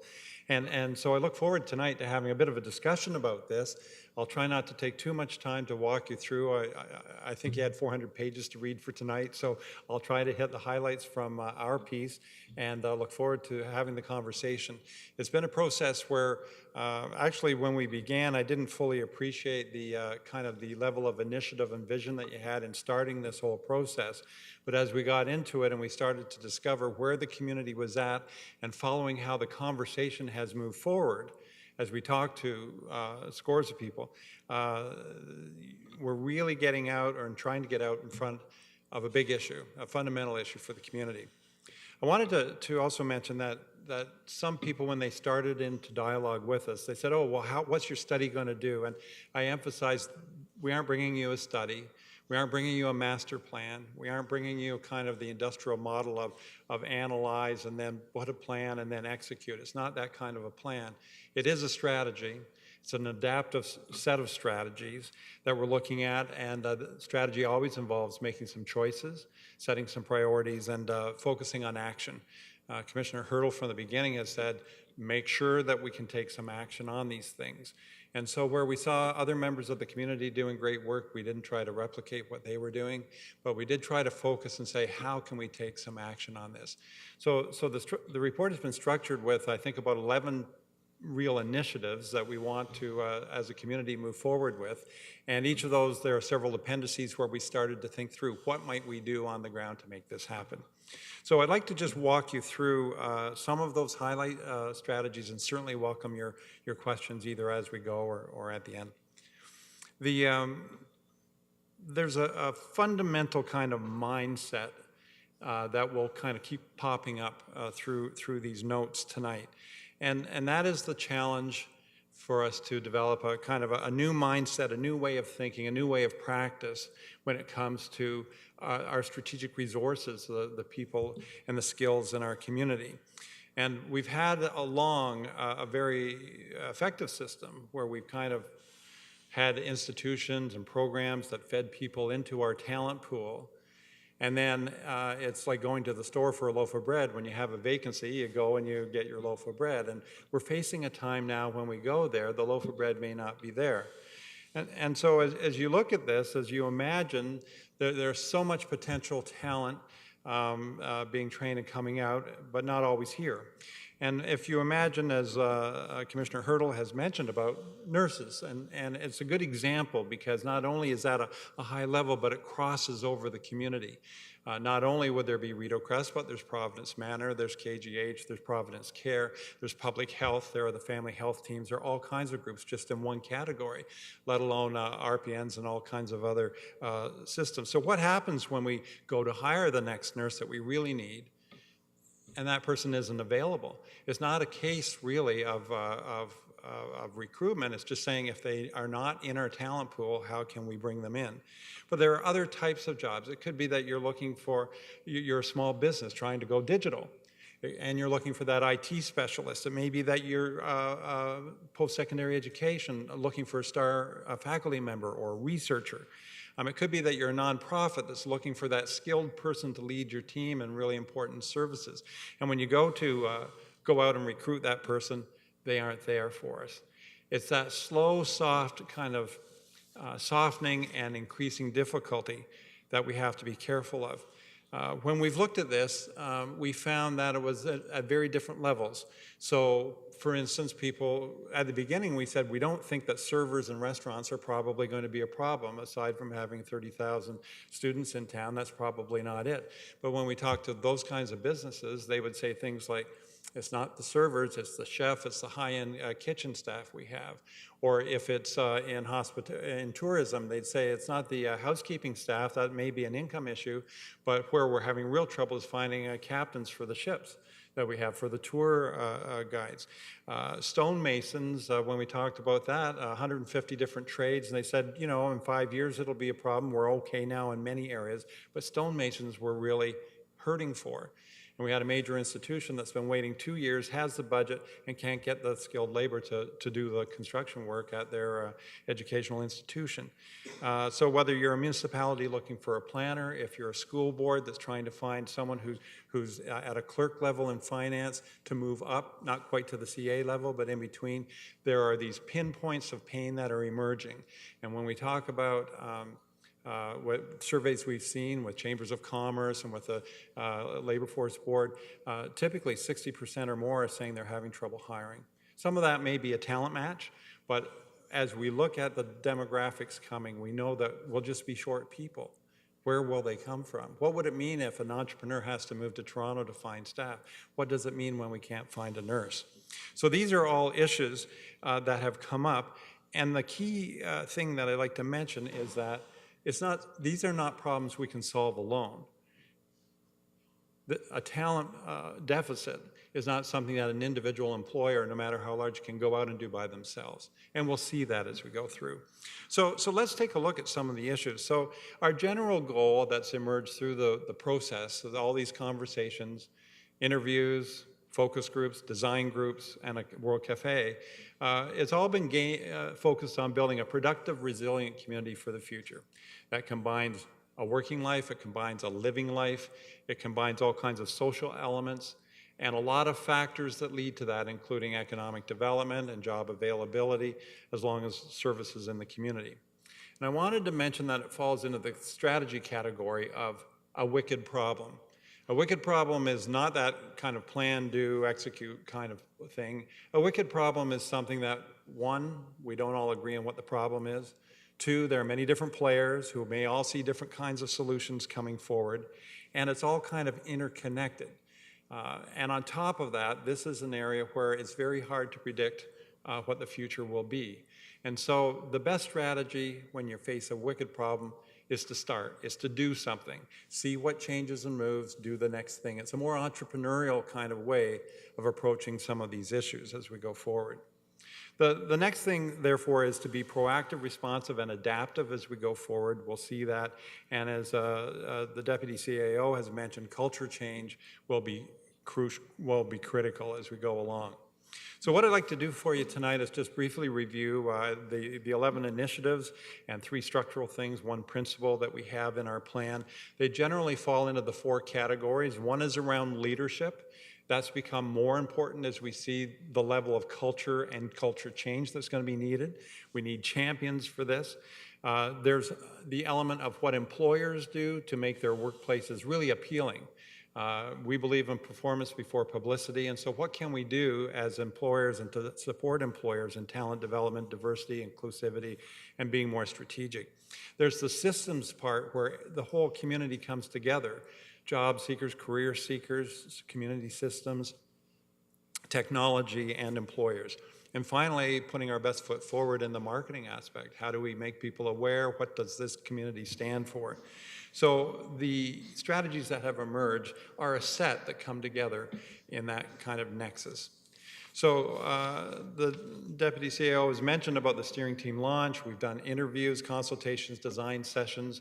These are mostly small group sessions. I don't know if we've reached 150, but we're well over 100, probably 130 different people who've contributed. Some have been at, like steering, have been at the most senior levels, and others are people that they suggested that do the real work within their organizations. And as we talk with them, we focused on asking them, because this is focused on choices and action, what really matters to you? This is not something that the city is going to run or any individual institution is going to run. It's got to have a draft or an impetus of its own. So we had to root down to find out what mattered to the employers and to the job seekers and to the services in our community. And the second thing that went with that is, what can we do? So in some cases, we saw certain issues that the one that comes to mind right now comes to certain trades and apprenticeship, where there's a lot of provincial regulation. There's a big effort on by colleges already, and we didn't pursue that. We said that's a little beyond the scope of what we as a community can do here in Kingston. We want a Made in Kingston solution. And so as we moved beyond that, we did it as a capacity building exercise. We were looking to kind of build a tribe that will be set up as we make these decisions. And as we are going to all the other partners right now to say, how can you best contribute? That's what we're doing right now. It comes back to how do we build this tribe that will take it forward. So that's our current stage. We're here tonight to share the report with you, the recommended strategies, and to get your ideas on how best the city can provide leadership. You do have a special role. From what we heard is that many of the partners said it would be valuable to have an independent or neutral kind of lead at the center of this, as opposed to others who sometimes compete together and sometimes not. And then along with that, these discussions we're having, we've got Queens on the 15th and we have St. Lawrence on, I think, the 23rd. We've talked with United Way already. We've already been to the KEDCO board. But we're asking about your leadership commitments, your financial investments, which may be either in terms of committing to the strategy, investing in the strategy, or it could be in terms of investing transactionally or in sponsorships. Other types of partners come in. In-kind resources, some have dedicated staff, some have said we are looking at dedicating staff if we can get the exact thing they'll do. And we're also making applications for grants and funding programs. So what did we find in terms of the state of the community? When we talked to all of these people over the last few months, one was that the community is sort of on the cusp of transformation. And there are interesting kind of seam lines in this as well. I always remember the woman at the World Cafe, probably I'd say 35, but she kept kind of going, they just don't get it. They just don't get it. And I suppose I'm on the side of they, but there was an urgency for change, and that we can see that we have to start changing now. The need to transform culture is certainly in there. What we also found was that the collective sense of urgency wasn't as keen as we thought. So we were sent forth by the city and started talking to people. And most of the participants in all these sessions would say things like, wow, this is a really interesting kind of issue. I hadn't really thought about the implications of this. Yes, we know that we're feeling some pinches and this is going to get worse, but we don't have a strategy, or we can't solve this by ourselves. So that sense of urgency, it took a while to shake off the mindset that this is something that we can precisely predict what's coming in the future. It's moving forward in a fog. We started looking at the kind of stats can stuff and the other macro projections, but they're a little bit fuzzy or a little bit out of date. Or you start to say, well, that's the replacement part, but what happens if there's growth? What happens if there isn't growth? What happens if technology has certain impacts? What happens if we bring more people who aren't working into the workplace? And the other thing is that employers, we thought we could then go and ask employers what their future needs were going to be. And even some very, very large employers were kind of going, one literally went like this. Others said it's hard to tell now. They've changed when retirement will happen. All these kind of different factors are coming along. So even though we're moving a bit in a fog, moving forward as a community, when you drive in a fog, you can't see far away, but you can still sort of see a little bit ahead. So we've taken that to heart. We're designing these initiatives to be adaptive, to do some things, see what the results are, and then move forward. And because we're at the cusp of transformation, because we aren't in a new mode yet, that executive committee commitment, that senior level of interest and support and making space and keeping it on people's desks for action is going to be critical as we go along. You knew there'd have to be at least one slide on demographics, and it's been well covered by the professor, but I just, on this one, wanted to show a little bit. At the very base, this is the most conservative. It has no in-migration or out-migration. It's just what happens if everyone in the community gets 15 years older. And you'll see kind of the dark blue is the shift as we move forward.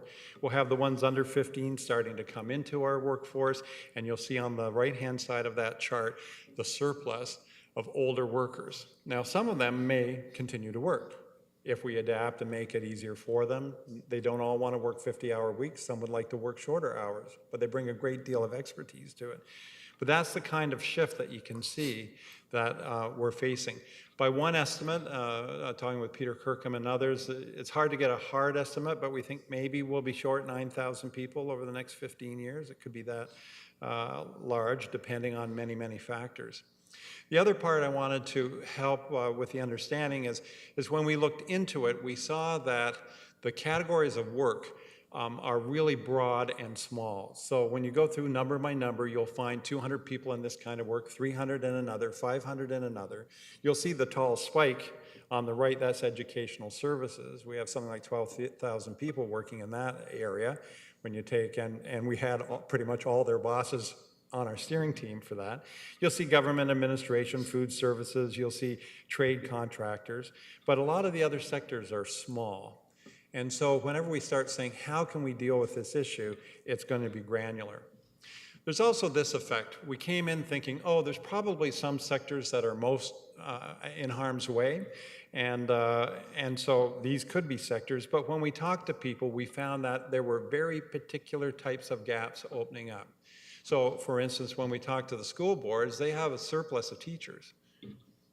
You know, that's why they narrowed how many are going into education now, because there's a surplus there. So they're saying, we've got no holes on that category, but could you find us someone who's in the accounting and finance field who could move up through the ranks for us? And similarly, wherever we went to talk, it might be a planner in municipalities, it might be the chef that I mentioned earlier, that those specific. So across the board, sector-based solutions won't really work for us.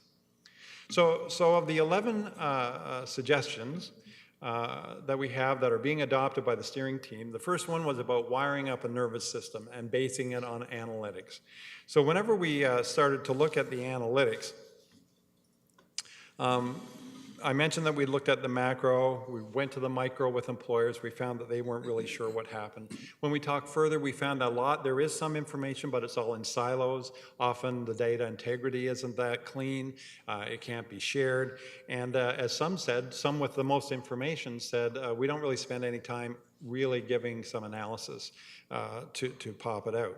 And then on top of that, there's new exciting things, and Craig Desjardins from the city has been exploring this in terms of using Watson technology and deep learning to look at data and what it can pull and predict out of that.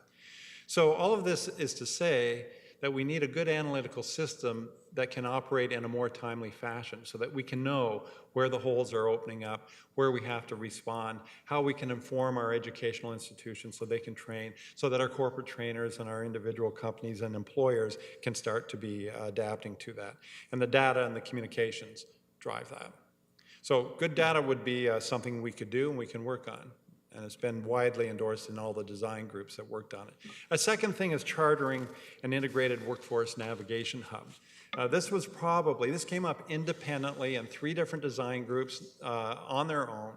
And it was when, as the Dean of Graduate Studies said at Queen's, we need one go-to repository that you can go to. And people who work with career seekers said they need one place to go. And employers said whenever we have maybe an immigrant we've hired, or we have a young person who needs some additional training, or we need a community service to help someone who's struggling a bit, we need one place to go. And so this idea of an integrated workforce navigation hub has emerged. Some call it One Stop as a way to go. Creating it is not a trivial exercise because, as you may know, in this city, just if you take one little layer, which is employment services, we have 4 different agencies that offer it, and KEDCO does some as well on the employer side.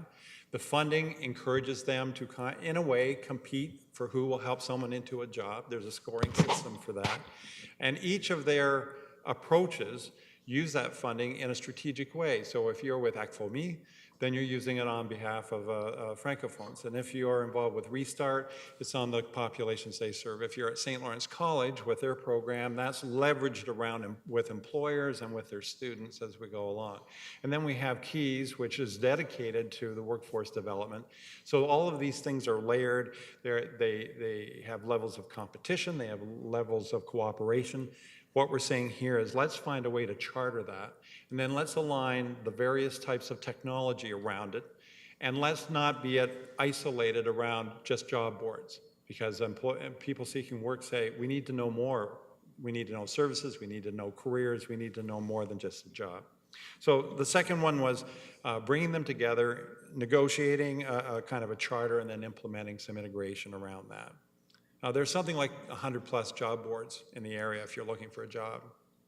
Hopefully you've got one for at least another year so, as we go along. Helping employers nurture future-ready workplaces. So this comes back to the idea that we have to change a bit of a mindset, and one of the first things that we wanted to do to help prepare our workplaces, one support, this is a kickoff, kind of the learning launch, is to have a series of summits that we could do 3 things really. One would be that we'd want to bring people together and have some inspiration, some sense of how to move forward.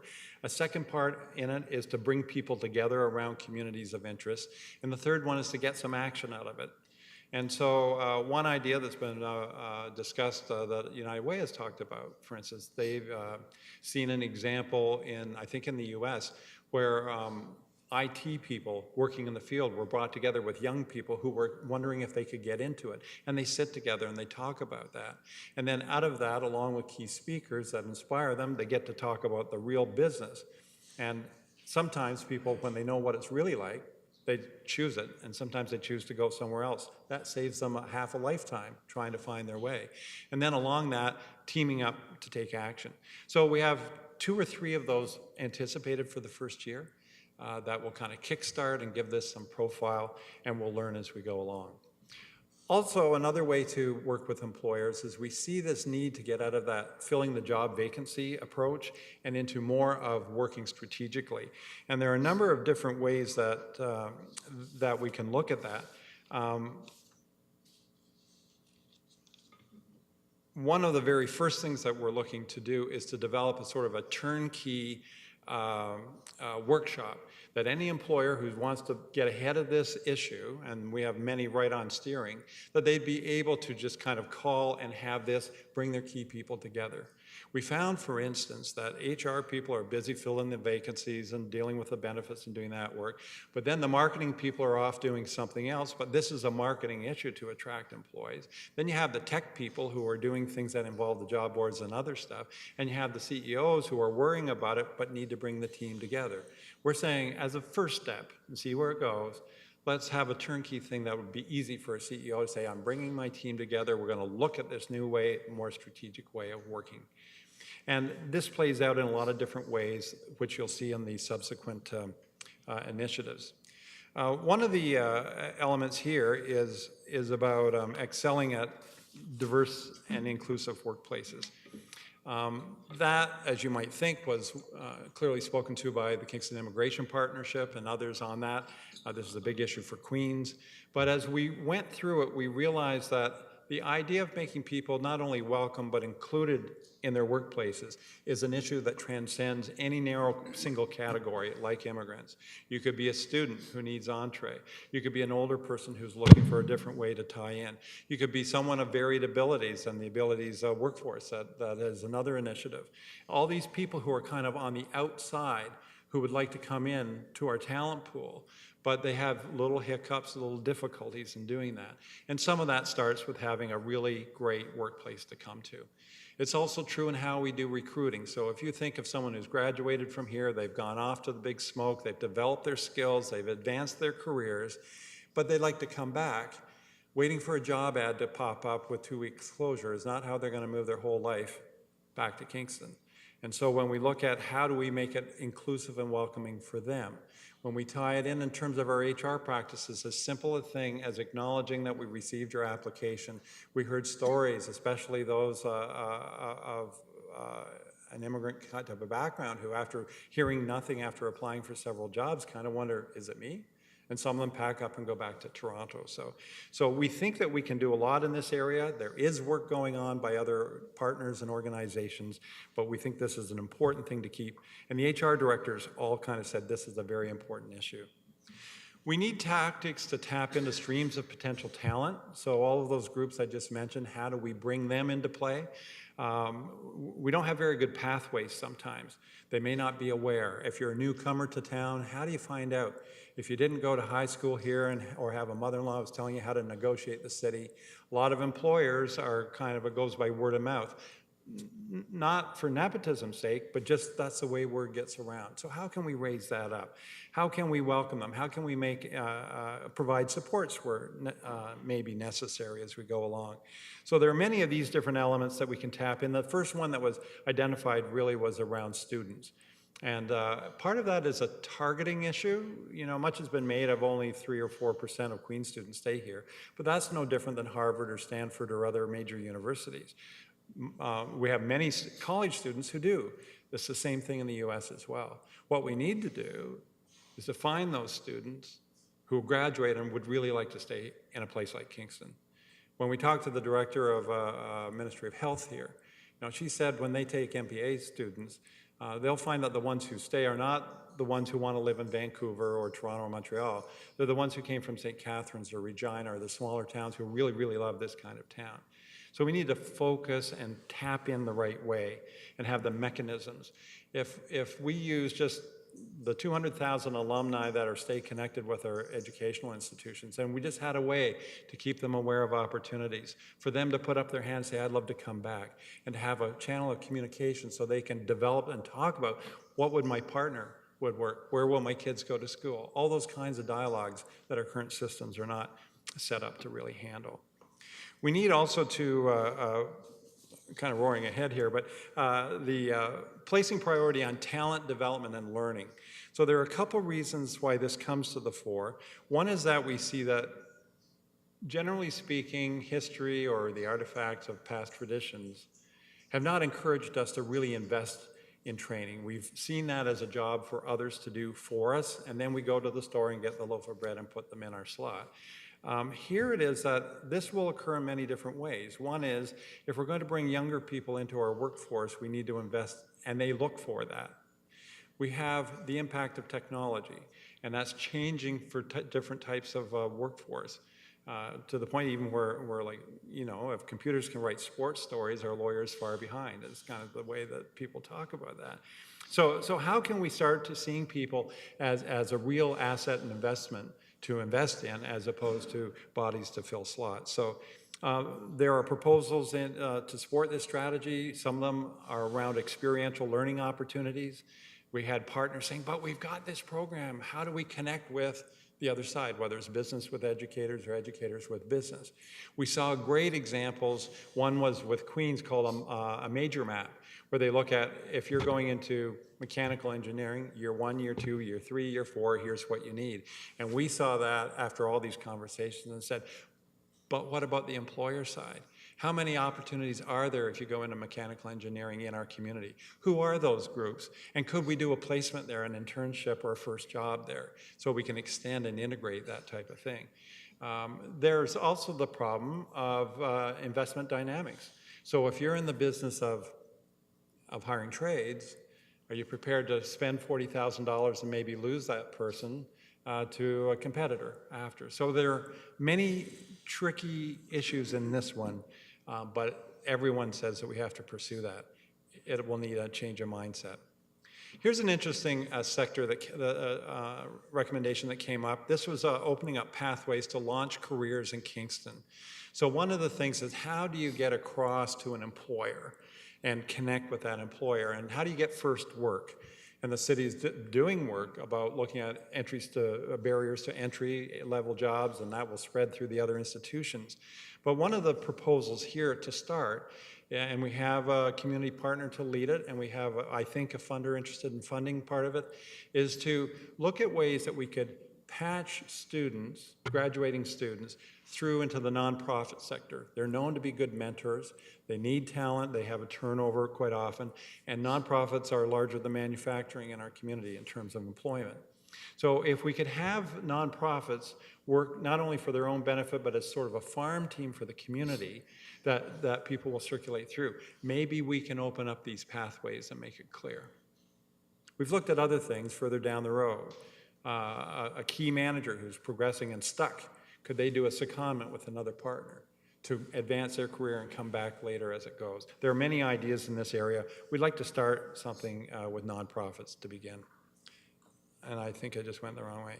Here's the tough one.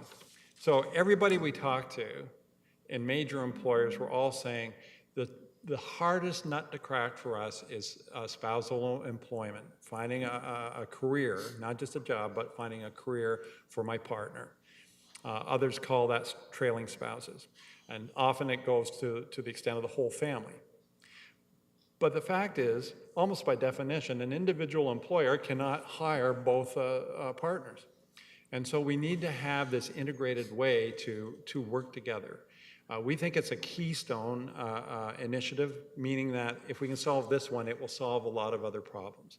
We're proposing to start looking at this by bringing a small group of key HR directors or senior people together with the support of CEOs who can authorize or support crossing boundaries and changing the rules a bit so we can recruit more effectively on this. It may be information sharing level to say, oh, you're looking to hire, as I had a call one time just personally out of the blue because I knew someone, a faculty member trying to attract someone to chemical engineering at Queens. Spouse was an airport manager or something like that. And they're saying, we can't get the star unless we get the spouse in a role. We have senior people here who their spouses have come and have done maybe a graduate degree, like a master's or something like that, and out of 5, 6, 7 years here, have only worked for 3. So we've got to do a better job in this area. It's a tough one, but I think that we can make some inroads on that as we go. Finally, we believe that before we can market super effectively, we have to kind of get our house in order in this new way. So if you think back all the initiatives we've covered so far, we have talked about things about working with employers to make sure that they've got great practices, that we have diverse and inclusive workplaces, that we have a future-ready workplace that adapts to things like expectations and trends with millennial, who are not just starting, by the way, they're half the workforce. many here, as we go along. So we want to get those things in place. We want to improve our system. So this is one of the most appealing places to work if we are your kind of town, our kind of people. There are two things that we think we can do. One is to design, and this came from Innovate Kingston, this idea, we're champions of this, design a program of experiences and events that we can plug into.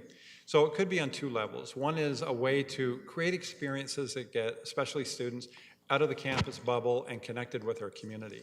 But Innovate Kingston framed it, said when we're trying to bring someone to town and we want to show them what our community has to offer, we want to be able to say, oh, this weekend we have the breakout, or we have a hip concert, or we have a great speaker coming, or we have a networking event or a beer up coming along, or if you're interested in the symphony concert, there's one on Sunday with Dvorak 7 and 8.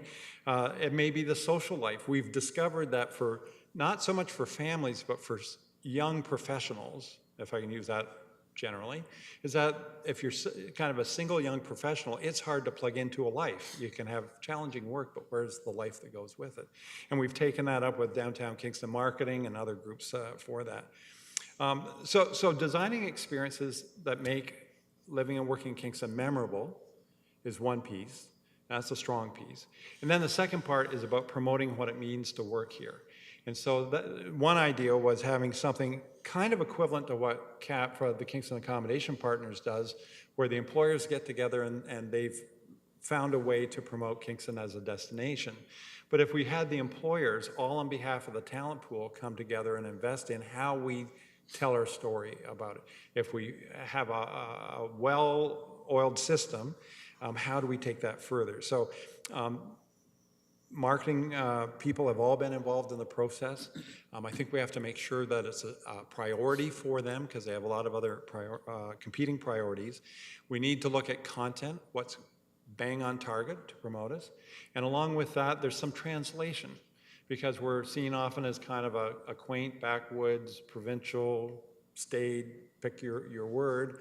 And yet when you dig down, you take the lid off a little bit, you find exciting research and innovative things and creative arts, all kinds of stuff happening. But we have to tell that story.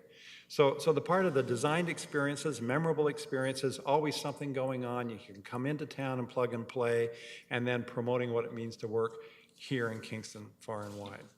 So just to wrap up, Deputy Commissioner or Commissioner Hurdle has mentioned a little bit about the importance of the Strategy Implementation Office. The work we see largely would be our partners working around issues either of common interest, common pain, or areas they want to learn in.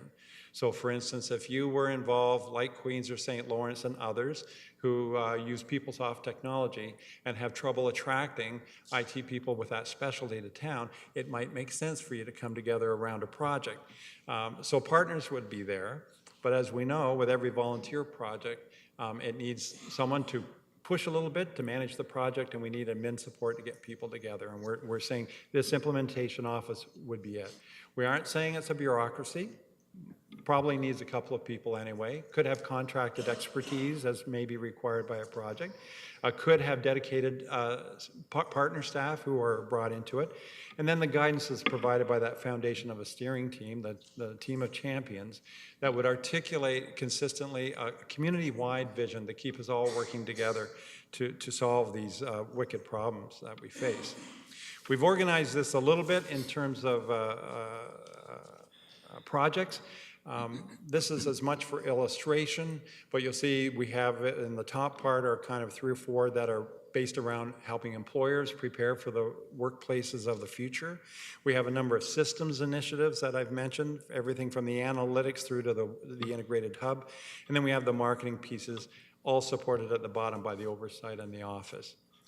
You'll see that they're in chunks, and that's because we see it as being taking a project, getting something done, seeing what we learn, seeing what we can share, set the next project, and go the next step into the fog. And the other part is that it won't end after just 1 year or 2 years. It'll be a 15-year project, which is why we need such committed leadership from a group like a city council to encourage our partners and to keep this ball rolling. You've created a lot of momentum in the community through your project, and now we have really a historic chance to stay ahead of the curve as we go. Our quest tonight, as we are with the other partners, is asking for your consensus behind this strategy. We frame that as two questions. One is, does this strategy sound to you like it's in the best interest of our community at this time? Is this the best we can do, and does it make sense? And secondly, will you support it? Is this something that you can stand behind to help us move forward? Thank you. Thank you very much. Okay, we'll open it up to questions. I see a few hands. First up is Councillor McLaren. Thank you. So to answer your questions, yes, I can see that this is a very good thing for our community, and yes, I will support it. I do have some concerns, though, and this is more in the sense of one of the things that you said here is we have to be prepared to adapt, and we need to be alert, flexible, and adaptive. So in that spirit, this is more of a nuance, a little tweak, perhaps. Okay. You mentioned that on the macro level, population data reveals that Kingston employers will have a collective shortage of approximately 9,000 workers over the next 15 years. Mm-hmm. That is a very, very big problem. What I'm not entirely convinced of is that they will be replaceable on a one-to-one basis, and that it's probably more likely that we need to grow 9,000 new jobs rather than replace them. And the reason I'm suggesting that is, well, it's coming from game theory. Mm-hmm. And if you're familiar with game theory, there's the prisoner's dilemma, where given the state of the world in a particular situation and the desired state of the world, all the best and logical courses of action from an individual or an individual firm's perspective lead to a less than adequate collective or social outcome. Right. Mm-hmm. And in this particular case, it strikes me that many firms are just waiting for some of their higher level people to retire because it's easier to let them stick around for another couple of years and buy them out, or to pay them to leave. Mm-hmm. And that these jobs are not necessarily the kind of jobs that are needed in the 21st century. Right. And so in that sense, a lot of these jobs aren't replaceable, they have to be grown. Mm-hmm. And another sense of that is the squeezing aspect. Like, every firm from their own particular perspective sees increasing efficiency and innovation as an attempt to get more value out of less workers for perhaps less pay. So, Councillor McLaren, are you coming to? Oh yes, I'm coming to a lot of questions. Can you just because that's a lot to digest, so maybe you can break it up, maybe, I'm trying. or just come to a question and then we can follow up. So, from the game theory analysis, it looks like squeezing and automation suggests that perhaps these 9,000 jobs aren't going to be replaced on a one-to-one basis. Mm-hmm. So in that sense, this strategy is helpful, but it seems to be missing the more important thing, which is that we have to get these 9,000 jobs or careers here to Kingston. How do you respond to that? I think the 9,000 was about without any in-migration or change, that just natural aging would leave us with an expectation that we will be short 9,000 people. And I wouldn't disagree with you at all that jobs are changing. And we hear examples, we aren't sure how probable they are. Last month, someone said with technology, a bricklayer could do the work of 5. So who knows how many bricklayers we'll need. I think change, either in place, as people work, technology is changing the nature of their work. If I look at a long-term care facility, for instance, where staff who are used to cleaning and so forth will have to start using technology and they don't know how to get their T4. They need some supports to make a change that way. So it will be a combination, our guess is, from conversations with people, is that there will be a mix of people keeping their jobs, there will be an influx of new people, there will be younger or newer employees who have to work up through. We'll have to have some kind of training ongoing as we go along. This is all part of the pieces that are with it. The squeeze will depend on how all of this really plays out, and we're saying in this document, we weren't saying that any one scenario would or would not come through. We're saying we have to be kind of prepared for all eventualities. So you can have a wonderful workforce development strategy, but if there are no jobs in the category, no one's coming, right? And when we went to the immigrant community, I thought we were there to talk about settlement, and all they wanted to talk about was we need a job to have a life, and so that came in. So when you start to look at all the factors, growth, non-growth, impact of technology, what businesses might come to town and have to hire, when we started this project, we weren't thinking that Fayhead might be coming to town. You know, these kinds of eventualities. And so retirement is another one. We had a major employer, and they had very good projection on retirements, but retirements changed, and suddenly a lot of people said, you know what, we like working here and we're going to stay a little longer. So there are a lot of different elements that are coming in, and I think you've put your finger on a key thing about incentives. The game theory is a bit like tragedy of the commons. If everyone puts their cow out on the commons and we overgraze it, then we've kind of lost it for everyone. And so we have to look very carefully at those dynamics that you're pointing to. I think that's we take that as good counsel to look at as we refine and pursue those strategies. Okay. And the second concern had to do with that graphic you put up there with the granule gaps that appeared in particular industries and sectors. Mm-hmm. It strikes me that's not new. That happens since the division of labor was introduced. And that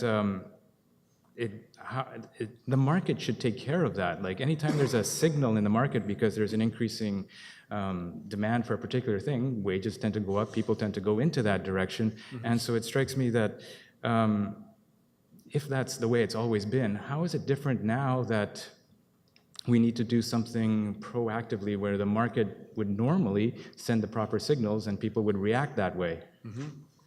My first answer on that would be that on one hand, the competition for talent or the supply of talent is different. We expect it to be more competitive that way. I don't know what the situation is for Kingston. We know other municipalities that have gone 2.5 years looking for a planner and can't attract one. So that may be a classic problem, I don't know, but it's certainly a pain point now. We know that, for instance, a story from Queens, when they were trying to attract a faculty member, they were competing with New Zealand and England to get a person to come here. So there's an intensity of feeling that we heard in the conversations that suggest these are pain points. There's also more intellectual work or specialized work. So you may, it may have been that you were in computing before, but now you either have to know Ruby on Rails or PeopleSoft or whatever particular program. So it's a shift, and this was highlighted in Atlanta last year. The shift has been that we have to focus more on meeting the demands that are in the workplace and emerging in the workplace, rather than kind of turning out grads in a big supply, and they'll all find a place eventually. So what I was trying to emphasize there was some people thought, oh, we'll look for the 2 or 3 sectors where there are problems and we'll fix the sector. What I was trying to emphasize, whether it's traditional or not, is that there's a granular level to try and address where the pain points are. Okay. And another concern I had, this came out in the Globe and Mail today. I'm not sure if anybody's seen it. It's the Canada's top small and medium employers. And unfortunately, there's no Kingston employers in the top 100. However, they did give a list of several things that all of these employers tend to do, and a lot of them are actually in this report. There's 5 of them that they seem to feel, well, I didn't see in the report, or maybe I missed it, but one of them was this fun or this wow factor that companies tend to have, and they gave examples of places that had pinball machines and foosball machines in there for people to work with. And other things they were saying, like connectivity, connecting people to purpose, doing good, actually letting time off to do professional pro bono work in some cases, or volunteering in the community, and the idea of a family feel to it. Can you comment on anything that else that you may have seen about Kingston that is lacking, that, like, we should have a few in here at least next year? Yeah, that would be great. There's a section in the appendix, I think, that comes from Brenda Barker-Scott's work on the work world of today versus the future. And she highlights a lot of those kinds of trends that are coming along. Whether I don't know whether foosball was in her report, but the idea that we have different expectations, everything from having fun at work, having flexibility, mobility assignments. So when it came up in a discussion, we were talking about a restaurant in town and said, well, what can a restaurant do with one of their stars? And we were talking about a particular person this employer had who was rising up, and she was really terrific. But where does she get the next level? And so they said, well, could they do an exchange with someone in Toronto? They have expertise in wine. That other person gives her maybe some Queen Street West experience, do 3 months and come back. So there are different ways that we can kind of work around issues like mobility assignments, meaningful work, huge. And what we found in our discussions is that depending on the type of business or employer, so an Innovate Kingston or a tech firm, a startup, they were much more in the groove that you're talking about in that report compared to more conservative institutions who maybe aren't there yet. So we're trying to cover them all as we go along. And another concern I have is with your description of millennials and what they want here. This is on page 109 of the report, how you describe the old world and the new world. And it looks like 5 of these 8 are kind of a negative thing. When you describe challenging projects and variation, changing projects and variations and ever-changing cultures and networks, and the fact that you can work anywhere, or the field work and fluid work in life, and the mobility of careers lattice. These all sound like it's being attributed to millennials that they want this, but it seems to me that it's more, this is what their market requires of them, and so they are adapting to it. But to say that they want this, like, you have this really curious icon here of a phone in 24 hours, and the implication is that you have fluid work in life, and the idea of being on call 24 hours a day doesn't strike me as something anybody would really want. It's something you do if you want to stand out above everybody else in the competition. So this doesn't seem to jive with the idea that there's so much competition out there when the people are doing what essentially is making their jobs more precarious, in the sense that they can go anywhere, they can perhaps less loyalty, they're networking more and doing more projects and have to be more engaged in various different things. So that strikes me as a negative that is happening as a result of the market. Do we really want to attribute this to a class of people, the millennials, rather than to say this is the requirements of the new world market? I would agree with you on the point about attributing it to a class or age demographic. I think that's inappropriate. There is a lot on the millennial mindset, which can be anyone. We know for sure, and we had some debates on our team as well, to say, not all millennials want, whichever side of that description you want. We had a number of participants in the dialogues and the conversations where they were saying, yes, we want exactly that kind of life. We had others who said, we'd like to strangle the employees that we have that are like that, always demanding, wanting feedback, want to have all these elements. And the third dimension, which we didn't hear as much, but that you've raised wisely, I think, is that what really are the demands of the workplace, and where does it cross over into being the kind of workforce and work economy that we want? So there are good and bad aspects to each of those characteristics. I would say that if we keep it to the point of view of millennial mindset, we didn't mean to be either negative or positive on that. It was just, it's a way of working in many cases, and some really like it, some don't. So. Last one. Okay. Thank you. And I guess the last one is coming back to this 9,000 workers, whether we have to grow them, or not grow them, but replace them, or grow to create them. Or retain them. Or retain them. If, in the worst case scenario, it appears that we have to grow for them, this is a serious, serious problem. And 9,000 workers, let's see, I know that the actual data is coming out next month. That's equivalent to, we need 36 Fahey internationals to come here over the next 15 years in order just to break even with the loss of disposable aggregate income, which is what is the actual fund that limits how fast we can grow, or how fast we're shrinking, and keeps the actual businesses going. Do you see any possibility or hope for Kingston if we have to attract 36 Fahey Internationals like the biggest deal that Kingston has had in living memory over the next 15 years? Part of the qualification I would put on it is that the 9,000 skilled workers who won't be in the workforce anymore, some of that would be opportunities for replacement. I think that we'll be replacing, off the top of my head, maybe like 18,000 or something like that, but we're likely to be short out of natural growth. Now, we've had in the past times when in-migration has been higher and lower, and we're hoping some of these strategies will help. If we kept even 1% more of graduating students here, if we welcomed, we have welcomed, 150 immigrants, Syrian immigrants alone into the community, if they were properly integrated. If we look at older people who may want to still work, a category, Wenjia Knudsen started a Facebook page that Harvey wrote about in the magazine, and this was one where she was just talking to women who were spouses of people who worked at Queen's.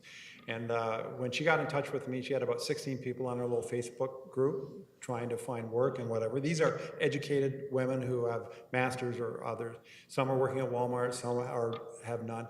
One of their big issues was they have child responsibilities, family responsibilities that mean they can't work past 3:30.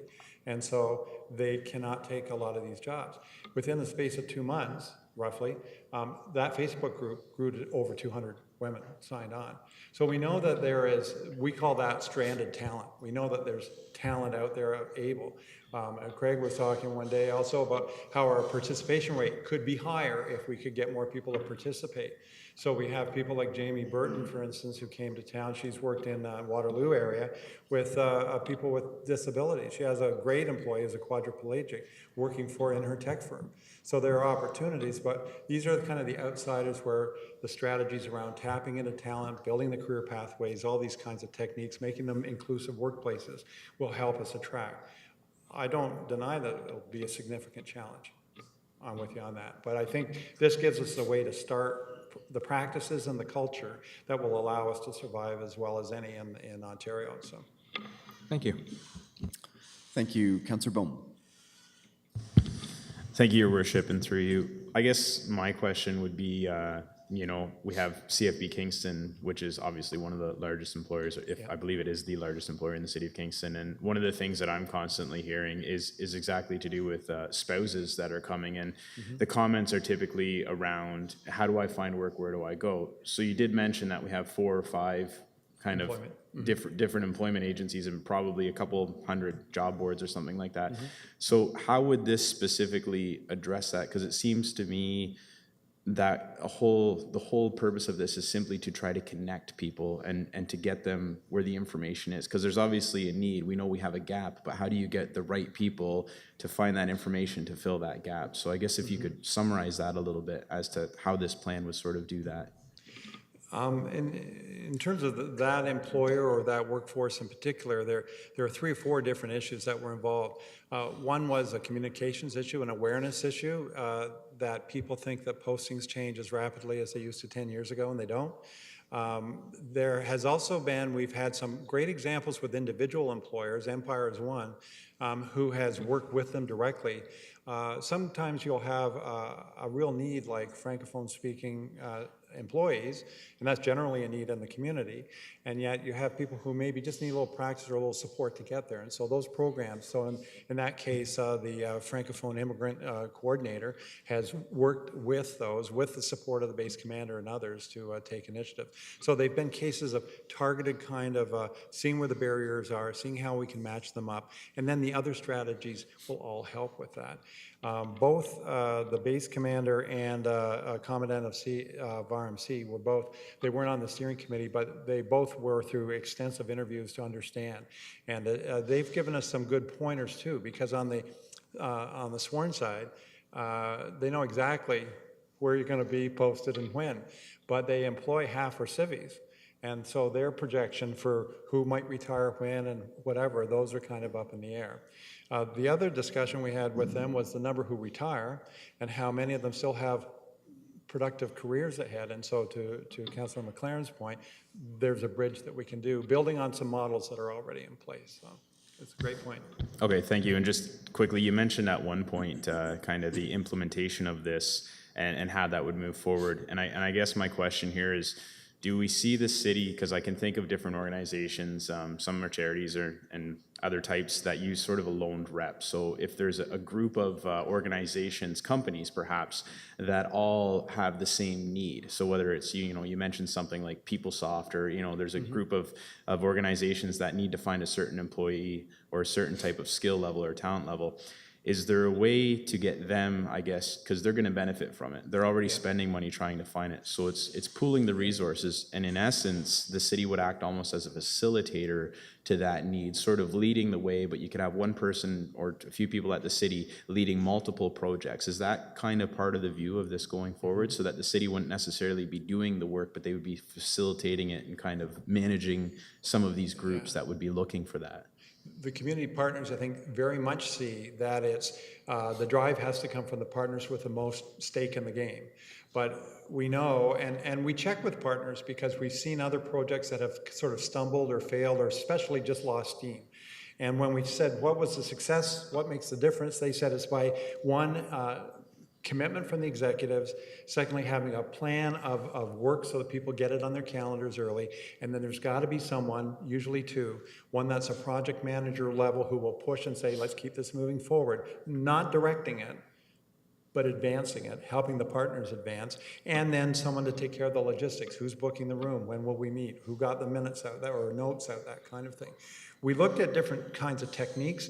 Some might be, for instance, with the spousal employment, we think it would be best to get a handful of HR directors, and we have some ideas, and we have some volunteers for it already, to get in a room and do what you would call a sprint, where you kind of spend 3 or 4 days straight doing nothing but working through that issue. They're prepared with the information, and they design something. They go and implement it. Then we see how it works. Then we come back and then regularly have a cadence of accountability that they would revise it from there. So we have different ways, but the role for the city, and the commissioner may want to add to that, is facilitating along with being your own employer. Are you good? Okay. Can I just go one more? Okay, so very quickly, to steal a line from Councillor Neal very quickly.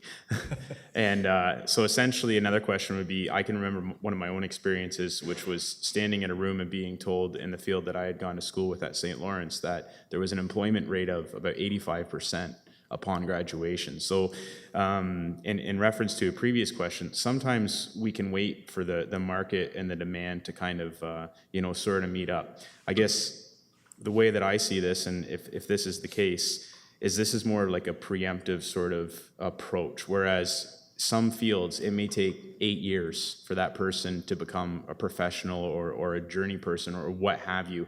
So, I mean, really waiting for the market to respond, the gap could be created today, but it may take 8 years to train somebody to fill it. So this is trying to bridge that gap to say, this need exists today. We're already, short on stonemasons. May take 6 or 7 years to train a stonemason. So if you wait for the market to respond, you're going to end up with gaps all over the place. So is that what this plan, do you foresee that addressing that in the future?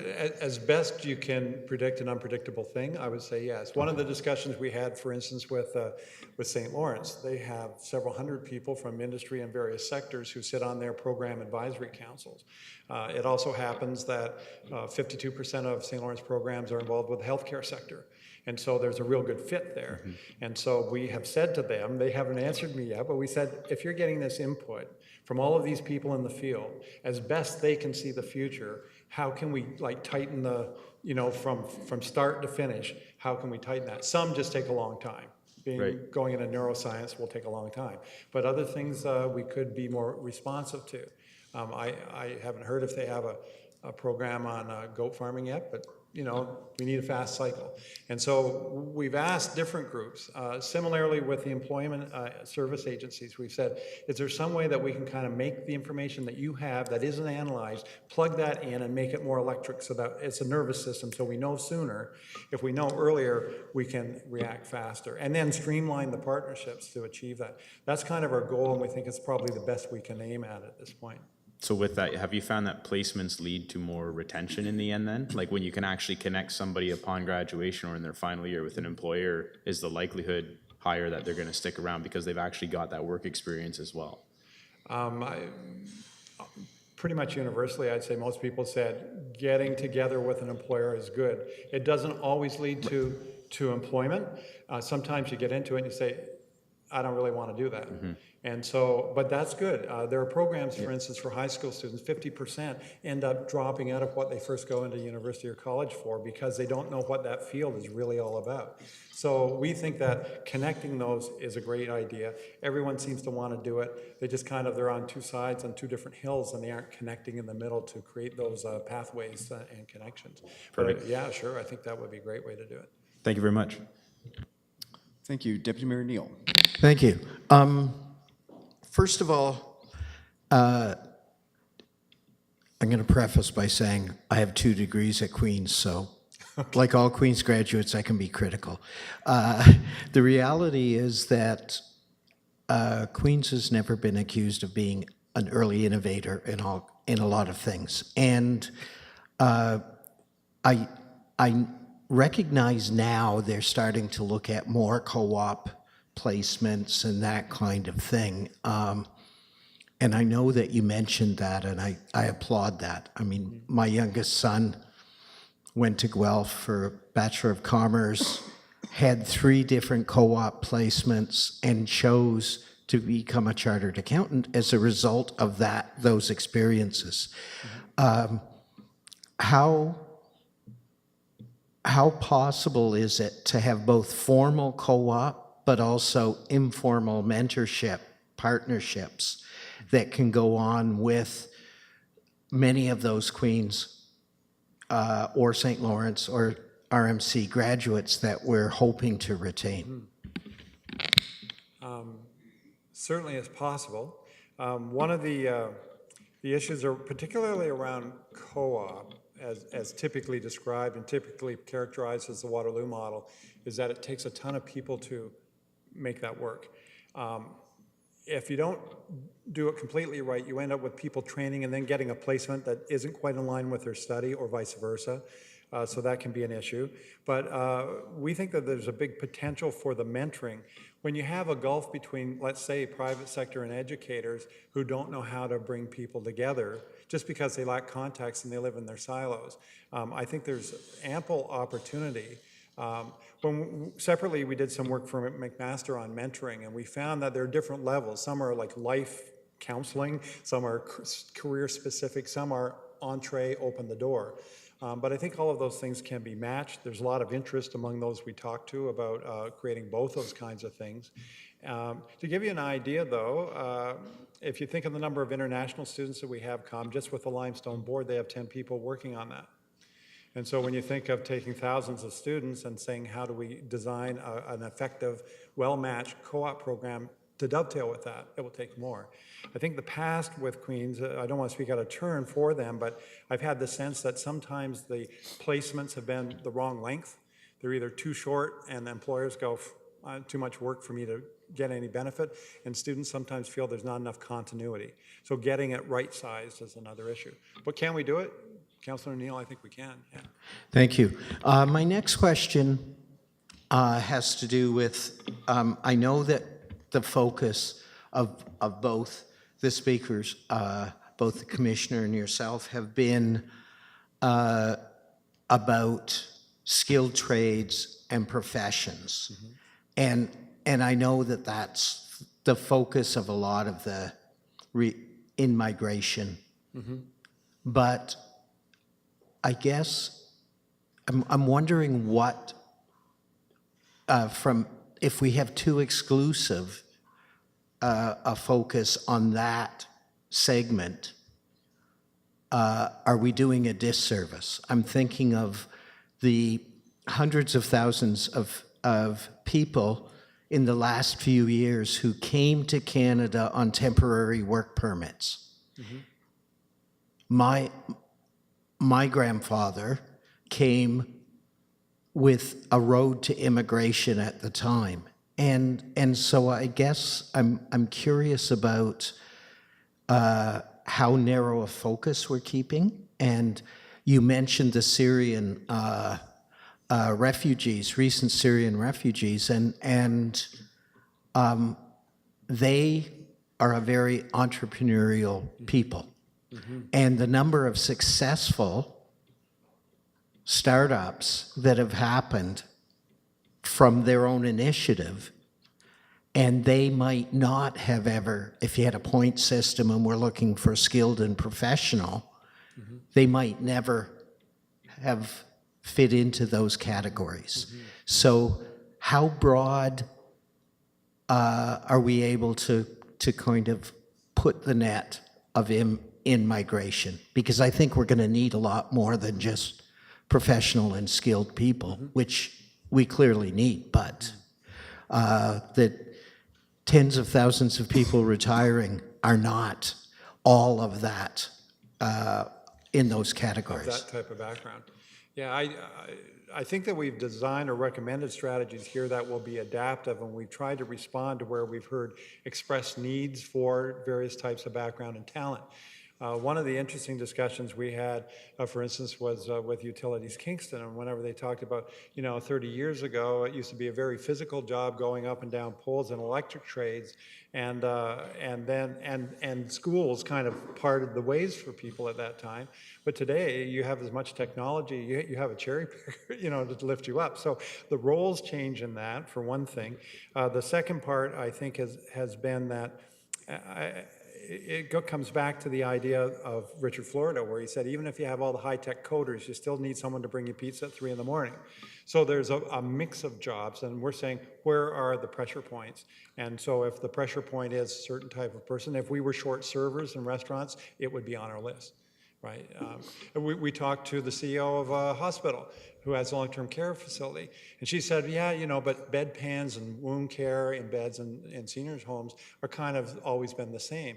But the things, sensors and technology are coming in and going electronic, entirely digital. So there's a skill movement. It may not be at the outset, it's the training part that we'll have to come into. Thank you. And one of the frustrations, and I think a lot of new Canadians have, is that unless you have credentials from a North American or from the former British Empire or somewhere, from the Commonwealth, it's very, very difficult. So we've all met medical doctors driving cabs. We've met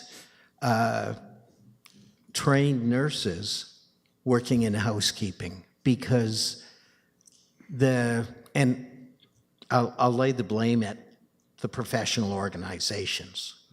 In a kind of self-interest, they make it very difficult to transfer or gain those credentials. Is there any idea or attempt from your organization to try to lobby provincial and federal governments to allow that credential transfer with minimal training, so you don't have to go back to medical school for 4 years and intern for 2 years to get that? I would say that we're familiar with the problem. One great example with physicians was one that the Immigrant Employment Group at Keys worked with, and they had 10 physicians. And these were not newbies. These were people who had 10 to 15 or 20 years experience, almost as specialists. But because of the generalist credentials, the only way they could find them work that wasn't sending them to another province was through providing services to Tyendinaga and other places that they could get kind of a qualified license for. So we know credentialing is a problem. We felt for the scope of this problem and capacity building here, it was a bit outside our scope. We have discussed it, with provincial officials and have heard about it, but we didn't make a specific recommendation here. But the point's valid. And my last comment and question, I think we're clearly in competition, as you mentioned, with other communities who are facing the same issues as we are. And in migration is going to be critical for us even to maintain our infrastructure in the future. And some of those communities we're competing against Toronto, Hamilton, London, Montreal, those cities have communities that, in fact, new Canadians may feel more drawn to. All of those communities I just mentioned are sanctuary cities, access without fear cities. Has there been any discussion within your group about any of the benefits there are to publicly becoming a more welcoming city by having an access without fear policy like some of our competitors have?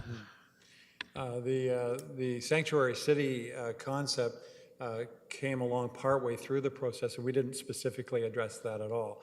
The idea of being welcoming came up considerably through all of the, but it was elevated in a broad context, not only in terms of immigrants, but also of students, also of people who have varied abilities, ageism, all these kinds of elements where people are outside the core traditional mainstream of employment, that to bring them in, we need to make them welcoming. Ideas came from everything from working with a group of frontline workers or organizations that can welcome people and help them plug in. Being able to have your family engaged in social life. Some people can easily plug in, some cannot. One of the great programs is a kind of a knitting group that they have through Keys, right? And people get together and they're from different nationalities, but they have a chance to chat and share experiences and whatever. These kinds of things are all part of the fabric of making it a great place to live. We have a little work to do, I think, as a community on that. We will not, in short term, that I can see, suddenly become a major fill-in-the-blank community. It's true that Sri Lankans in Toronto, for instance, Decima talked about, went from less than 5,000, and 10 years later were 250,000, many of them employed in transportation industry. But that is organic. I think if we can make this a welcoming community, I think it's crucial. It fits with more than welcoming, to be inclusive. There are all kinds of little things we do that kind of say, you're an outsider. I think we can fix a lot of those. Thank you. Okay, a couple people on the list, but I think I'm up next. Couple of questions. First of all, so you talked about, because this is such a complex problem, we're going to be moving ahead in a fog. It strikes me that there's a couple of things that are going to be required. Number one, we are very coordinated, and number two, that we're very nimble, so that we can be quick to identify and then quick to respond. So what are the keys to ensuring that we can be more nimble and more coordinated than other competitor municipalities, for example, that would give this a competitive edge?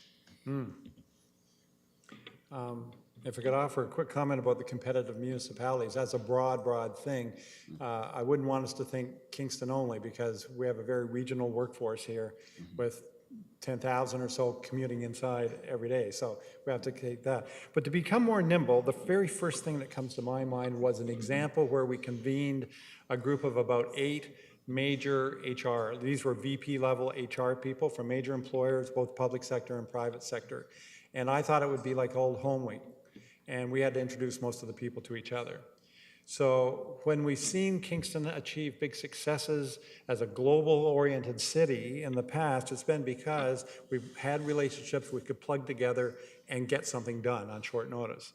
That had some groundwork laid, so we were of common understanding, common sense, and building trust from one to another. We had 2 insurance companies, for instance, and they said, we kind of compete. We have 2 school boards, they kind of compete. But if we can build those kinds of relationships that they can work together, then we can move very much more quickly. So that example, and we found that people were really thrilled, like the marketing group, they said, like, this is great to be in a room. We didn't know there were like 15 other people all cooking on the same thing. That's great, let's keep them going. The second thing, along with the relationships and along with the executive support, the senior level support that says this is important to have on your desk, and not just the HR person, but the marketing people, the tech people, and the whole organization, the hiring managers, all those people. Because hiring managers are also an issue when it comes to recruitment. When you look at the experiment that where the federal government started on blind hiring, right? It's just to eliminate prejudice from people walking through the door and a hiring manager going that way. So you have the people and their relationships and their training, and then you have the analytics, so that how can we see these things coming? The earlier start is like a goaltender, you know, they start moving before the shot's really off the stick, and so we need to be able to do that, and we don't have good analytics or sharing of data to be able to pinpoint the clouds on the horizon. Commissioner, you may have other thoughts, but those are three that come to my mind right away. You talked about the importance of creating a sense of urgency, and I'm wondering, does that require a negative message? So do we have to frame that? Do we require us to say we're all in big trouble if we don't solve this, or is there a way to create that sense of urgency with a more positive, uplifting bent, to have some sense of what that message is, to get everybody engaged with it, but do it in a way that engages in a positive way? Mm-hmm. I think there are two parts to that, Your Worship. One is that people in general tend to view the world in one of two mindsets. One is problem solving, problem avoidance, and the other one is opportunity seeking. And so I think both messages have their place. And so and there are opportunities. There are new things happening in the community. We have new types of opportunities for work coming up. We have exciting organizations across public sector, private sector, nonprofits. We can point to the future need that we may not have people for. Then the other category of problem solving, we've talked about this on the team and in steering, is to say, we don't want to do the sky is falling or say we're in a mess, because then it says, well, why would you ever come to Kingston if it's in a mess and you can't hire anybody? So we don't want to go too far. The saw-off we've had in framing that message, as you would have seen maybe in the introduction, was that we aren't there yet, but we can see there from here. So if we imagine, and I used a couple of them earlier, if we imagine what would it mean if we couldn't hire well-trained personal service workers for our homes? What would it mean if entrepreneurs can't find the talent here and have to go to Toronto? Doesn't mean we have some that are doing that now, but it's not a crisis yet. And this is, you know, the 9,000 or whatever number you want to pick is not tomorrow. It's a little bit at a time. But we need to have enough urgency to get action. So I think we need to be more focused in how we take that message. So with some high-tech people, I said, you know, I've talked to some public sector employers and say, no, things are okay now, maybe down the road. And they're going, we've been in crisis for 3 years. So it kind of depends the sector, the employer, what things they find hard to do and easy to do. And if we work on that in a more focused way, I think it avoids the broad brush of saying the sky is falling or we're in rosy lane. So it's a great question, though. So thank you. Councillor Canton. You kind of asked my question, but I guess the concern I was going to express was just in a quick presentation like this, the only reservation I had, because everything was really well thought out, and I think you pointed on a lot of really good points that were very well expressed and much needed, and everything was exceptional. I hear a butt coming, though.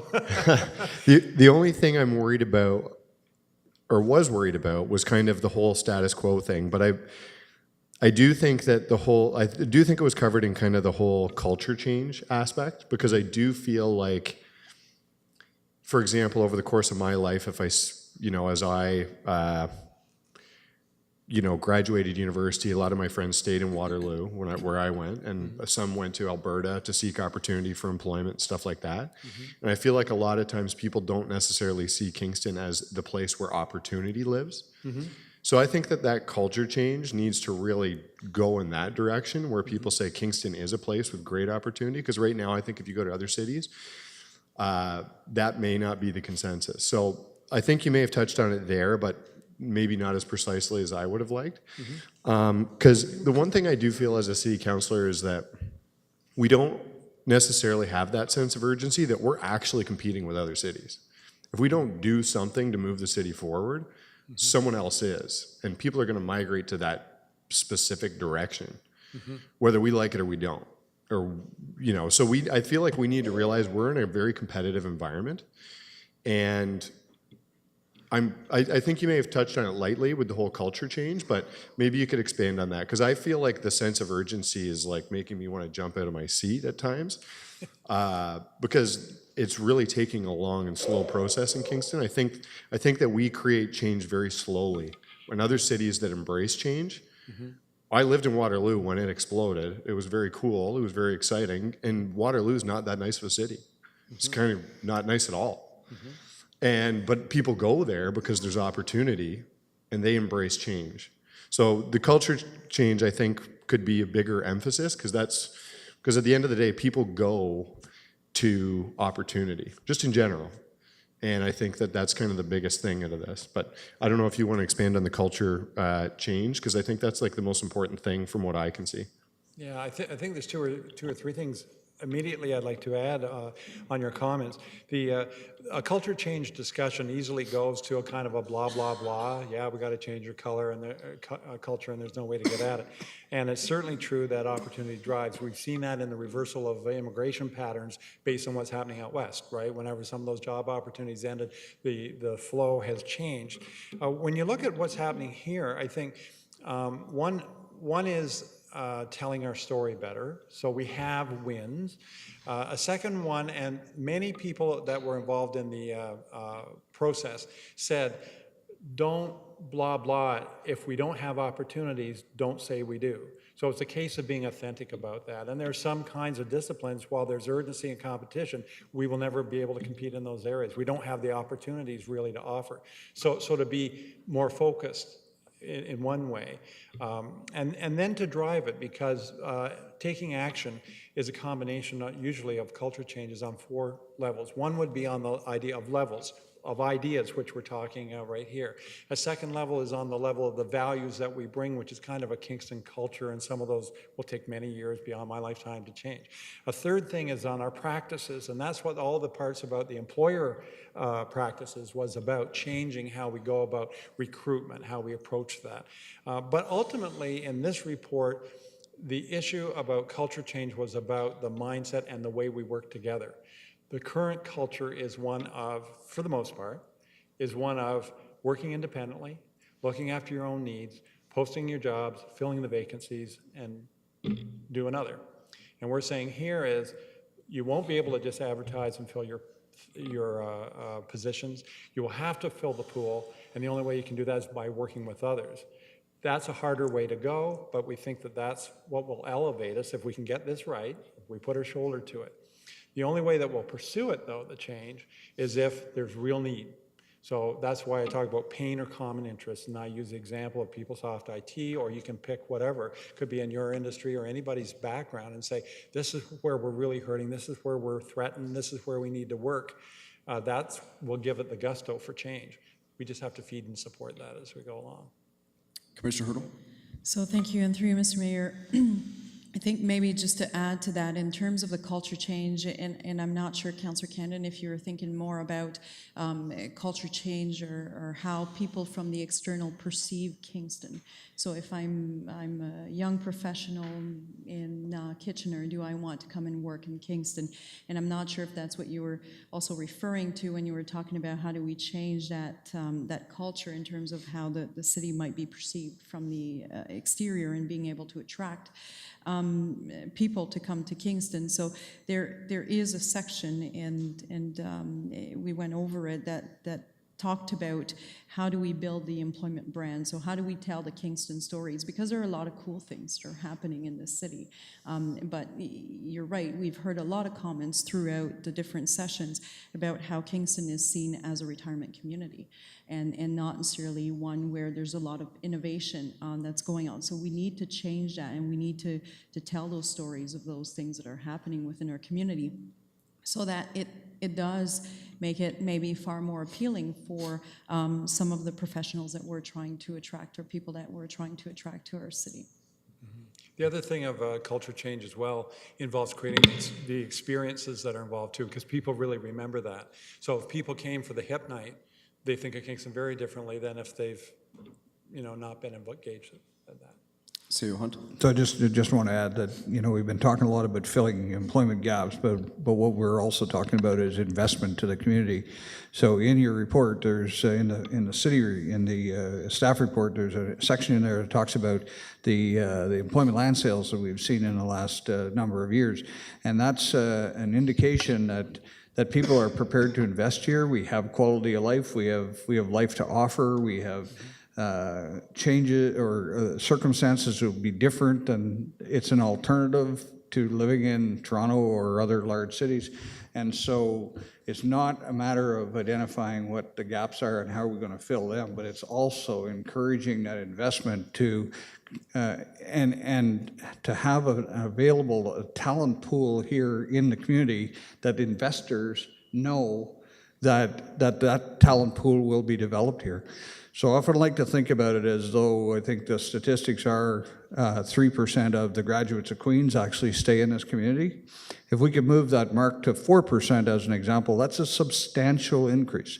And it may not take a lot to do that other than to connect the dots or inform people or tell our story or line people up with the jobs that might be available, because I think we've all had situations where people have said, wow, I actually went to Toronto for this job, but if I'd have known these types of jobs were in Kingston, I would have stayed here.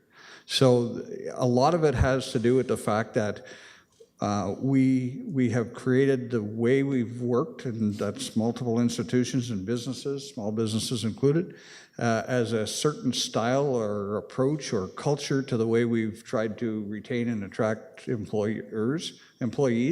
But if we take a more holistic approach to it and open up those communication channels, I think there's a lot of potential that we'll realize in probably short order.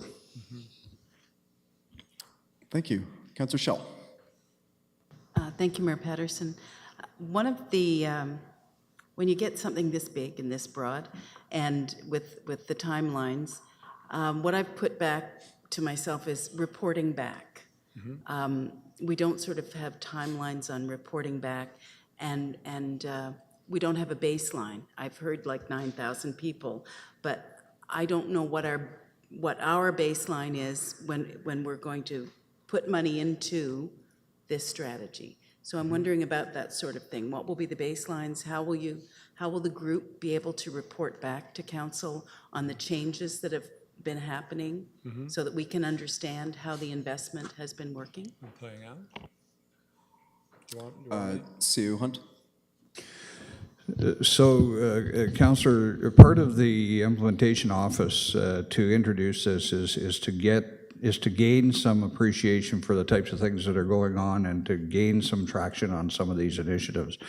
The purpose of the implementation office is to really be a facilitator of success as we start to build the different strategies and put some meat on the bones of this framework. So our goal here, and I believe it's in the report, would be to report back at least annually. This is a long-term plan. It's not something that's a short-term project, but it is going to take some time to develop those relationships and the new systems of working together. We'll certainly commit to reporting back annually. This is here because it was a priority of council, so I have no concerns with taking the leadership role to facilitate that out of my office and to come back and report as we gain information and gain momentum on this, and I think that by itself will be good news.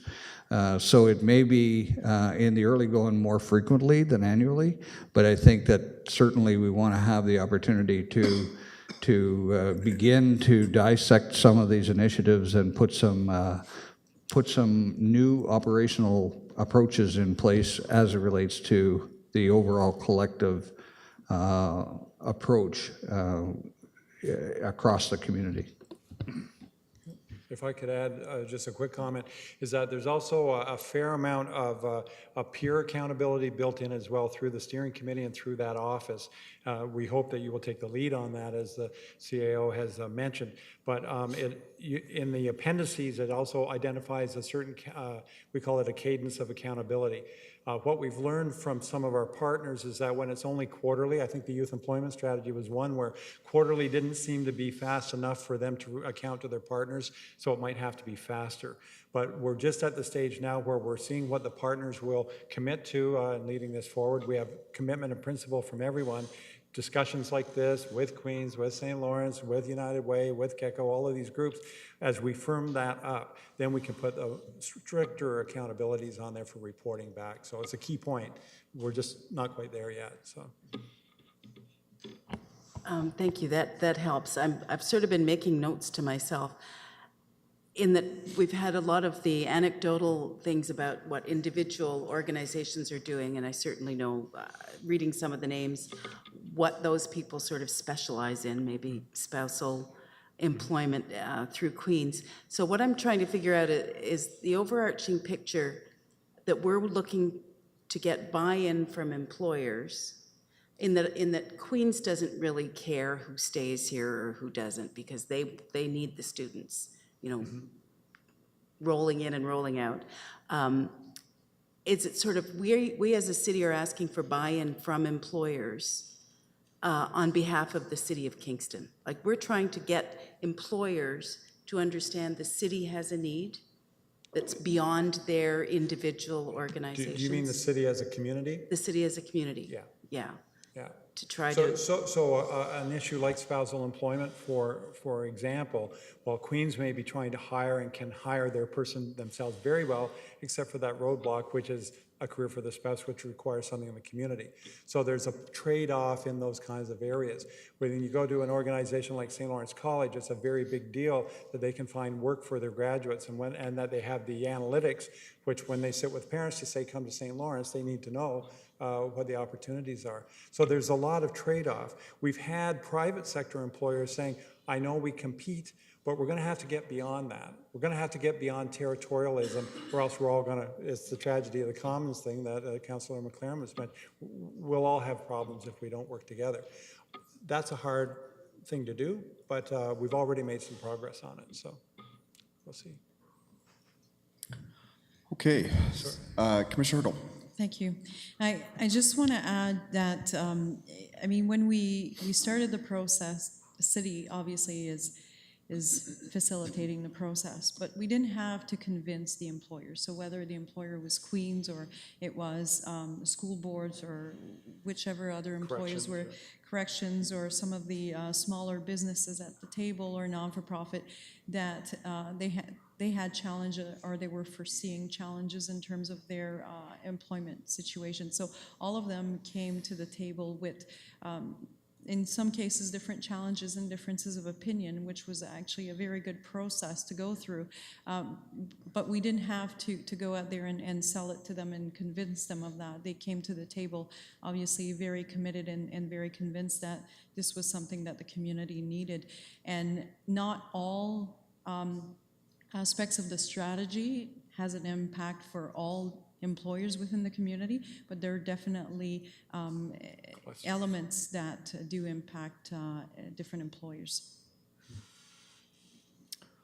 Okay, Councillor Holland.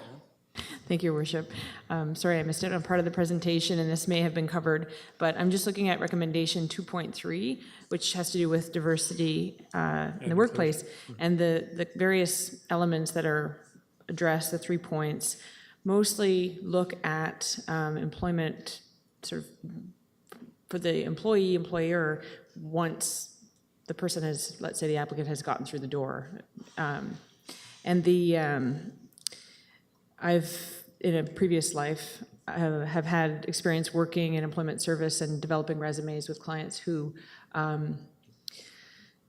often there are, for employers, potentially there are signals in the resume that unfortunately disadvantage people who are applying from an equity-seeking group, someone who's been out of the workforce for a while for legitimate reasons, maybe due to a disability, has a blank in the resume, their name or their address. So this is an employer perception issue, and I know that many of the larger employers in the city have best practices and equity policies which mitigate those types of screenings. Do you see any potential with the group that you've met with, the employers, to educate, to create awareness of the importance of these kinds of policies?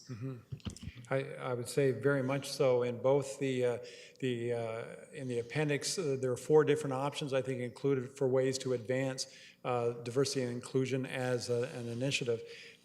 And one of the messages we got from employers was that many of them are afraid. They don't know when inadvertently they can offend someone they don't want to, and so they just stand back and they don't do anything. The initiative around strategic HR and the turnkey workshops definitely would get into these kinds of issues to say. And so whether it's like the blind hiring or whether it's the little cues that are sent, it's not only the recruitment was one we singled out in those 3 that were mentioned there, but the onboarding and what happens after you arrive is just as important, because we have unsuccessful hires because someone has come and they don't feel comfortable within the environment. Now, that's not to judge one side or the other on the case, but that's often the item. When we met with the immigration group, we heard people say, we were into the final 5, and when we walked through the door, as soon as they saw us and we were of color, we knew that we were out. So we know there are a lot of issues there. Some are subtle, some are not subtle. And I think that we have to, as a community, one of the ideas that came out in a design group was to get a group of respected Kingston leaders, many employers or former employers, who could go around to their fellow employers and say, this is why it's good to follow these kinds of practices, and really promote it. So it was a peer-to-peer thing rather than government or some consultant coming in and kind of wagging the finger. There are other groups where it's smaller businesses in particular are lack of capacity. And so with the chamber, we had a discussion about, they can't post jobs because they don't have job descriptions. They don't have an HR person. They turn the lights on and off. So is there a way that they could come together and have kind of a pre-interview process, because they want qualified candidates, and bang, away they go. They have no time. So maybe there's a way that they could do that, which coaches their talent pool, pre-screens and helps with that, and maybe that's the place we can put some best practices in on those who don't have the infrastructure to pursue it. So there are a number of ideas cooking around in there, and I would say generally I was pleasantly surprised how much people made that a priority in our discussion, so it's good. Councillor Hutchison. Thank you, Your Worship. I was on the Finance Committee for the amalgamation of the city.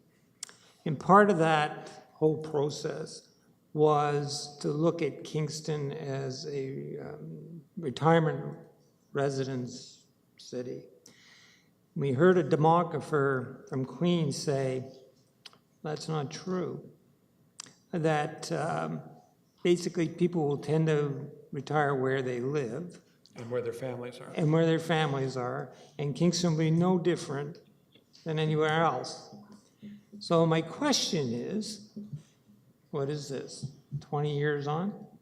Okay, is Kingston in fact a retirement community in any other different way than anywhere else? I mean, I can see, we just had an appeals committee yesterday, and the person on it had come from Toronto, and they sold up, made hundreds of thousands of dollars, and bought way cheaper, right? So there's an anecdotal counter thing, but before we have, I think this speaks to something you said earlier before. Are we a retirement community, or is it just propagating something that was believed 20 years ago and wasn't true then? And how does that affect our sense of strategy? And it's part of the changing the thing. Councillor Cannon was talking about the culture and all that too. As long as these things are out there, and if they're not even true, we've got problems. A couple of comments on that.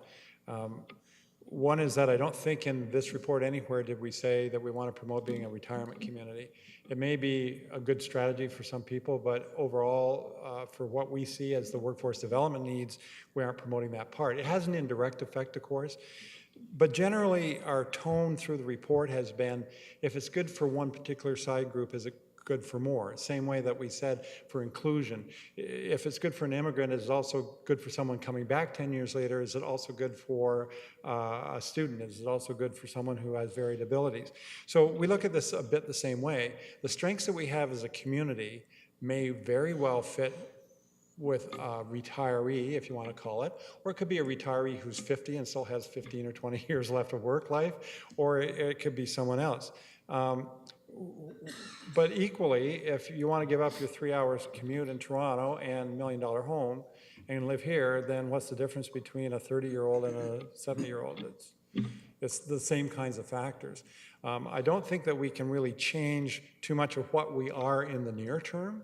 We are what we are. We can get better at what we are.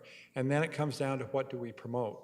So on a separate project that CAO was involved with, but many of the same people that were in the marketing group, when they went through all the things that we could promote jointly, retirement was the bottom of the list. Just because where their organizations were trying to go strategically wasn't that pitch. It was a pitch about research, about talent, about exciting things happening, about lifestyle, about low cost of living. Kingston is number 6 nationally when you take employment opportunities and cost of living into account. Most studies are showing here's the employment opportunities, we aren't Toronto. Here's the cost of living, we aren't small little town, but we have the best combination of both, which is what you need. But I think that many of those appeals work no matter. We just don't pigeonhole them or target to one little sector like that. Okay. Other views are welcome, but that's where we're at. So. I mean, I think obviously we're going to have to firm a lot of these things up with better research, right? And I didn't see anything wrong with what you said. I'm just saying that. I was at the same Betsy Donald. Pardon? I was at Betsy Donald's pitch on that about well about the resident. Yeah. So my impression is we have taken this sort of thing into account.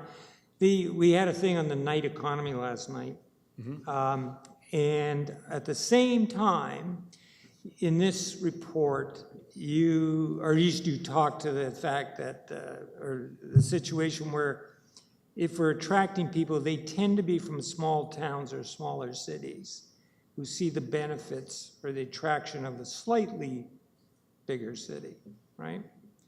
So did you get any more indication of how those things will balance out? I know as a parent of circa 30s, you know, the draw of Toronto is, it's not so much they're going to the nightclubs every night, but there's a lot more to do and a lot more people to meet, right? And that's part of it.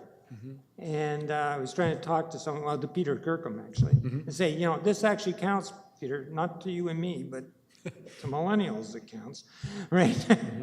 But so I'm just wondering about those tensions and which way we should go, right? And how to do it. Like in that nightlife thing, they said, where do you meet? It sounded very European, very Middle Eastern to me, which is fine. I think it's a wonderful aspect of those cultures. But I don't know how we're going to invent it here. So I'm just wondering how you respond to that, given that you've talked to all these people, which I really appreciate. The Amanda and the team with the Night Economy group hadn't finished their report until after we had written ours. So, but we have been following it as it goes along. Our sense was that from the feedback we received was that as a community, we focus too much on trying to catch students right at the moment of graduation. And there are many who, and I would have been one of them many years ago, want to go to the Toronto and see how good I am and live that life. And we had parents who were telling us in the process saying, you know, one had a daughter in the fashion industry and she had a great job offer, but because it was in Burlington, she wanted to be at Yonge and Dundas in Toronto, wouldn't go. So there is that siren call. What the advice we got was that there's a point 5 to 10 years out, often, where you're not so embedded in your career in some other community that you'll stay there, that you maybe haven't started a family, and that's the point when we should be making our pitch to come back. We will never have that kind of, entertainment district here for some, in the 15-year scope of this. We can't grow that fast, I don't think. But we have more than what we promote. And people who come here love it. And we heard lots of stories saying, I have a friend who graduated 5 years ago, and they would love to be here if there was a job for them. So we have to match that up, I think, so. I've heard that too. Did you entertain the ideas? I didn't see it in here, so if it's in, okay. Like in places like Portland, Oregon, which is sort of, a paragon of the creative economy, right? Mm-hmm.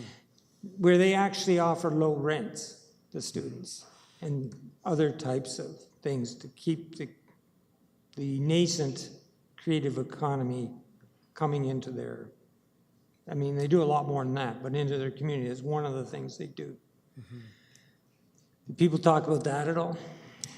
That sort of initiative? And I know it costs us money, Mr. Mayor, I do.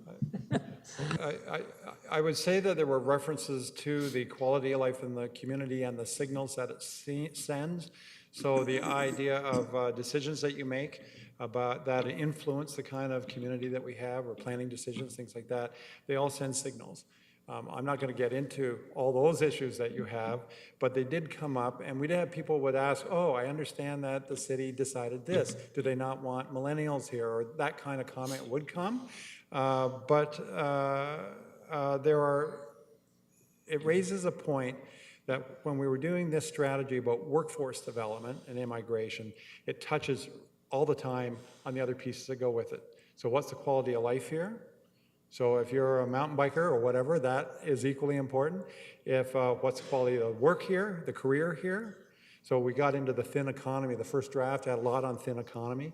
So there are these other pieces that kind of go alongside the strategy, and they're all very important to what goes on. The opportunities for a young single professional to meet others of their tribe, big issue. We didn't address it here. We didn't see it as a workforce thing, but it is an infrastructure, how we plan, how we build the community issue. Okay, thank you. Okay, so seeing no other questions, thank you very much. Thank you, Your Worship. Thanks for your interest. Okay, so we'll move then to 1B, which is a recommendation from staff related to the City of Kingston Workforce and Immigration Strategy. Mr. Clerk, do we need a new mover and seconder? Yes, can I have a mover and seconder? Moved by Councilor McLaren, seconded by Deputy Mayor Neal.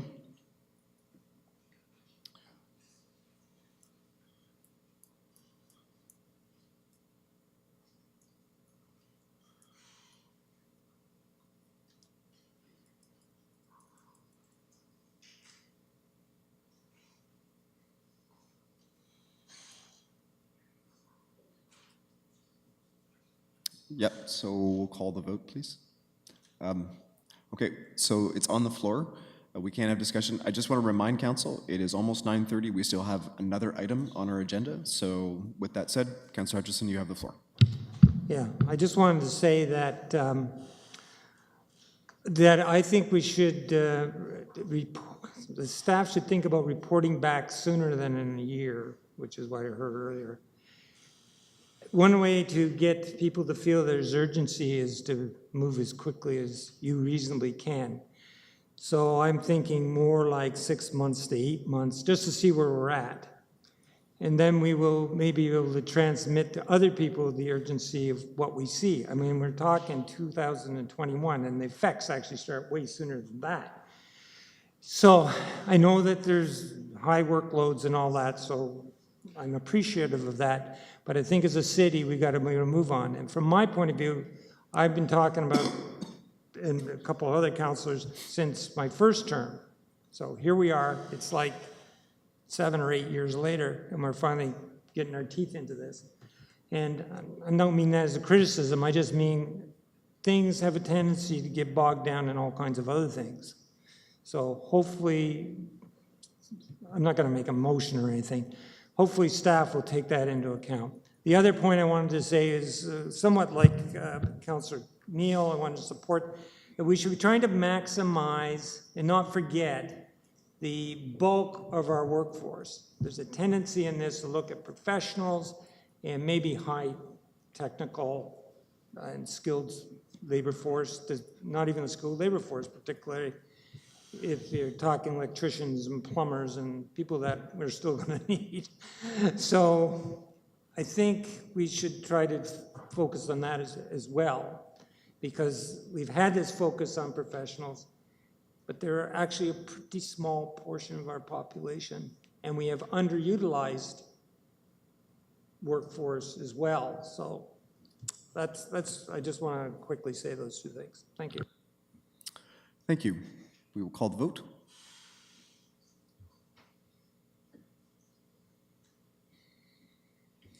And that carries.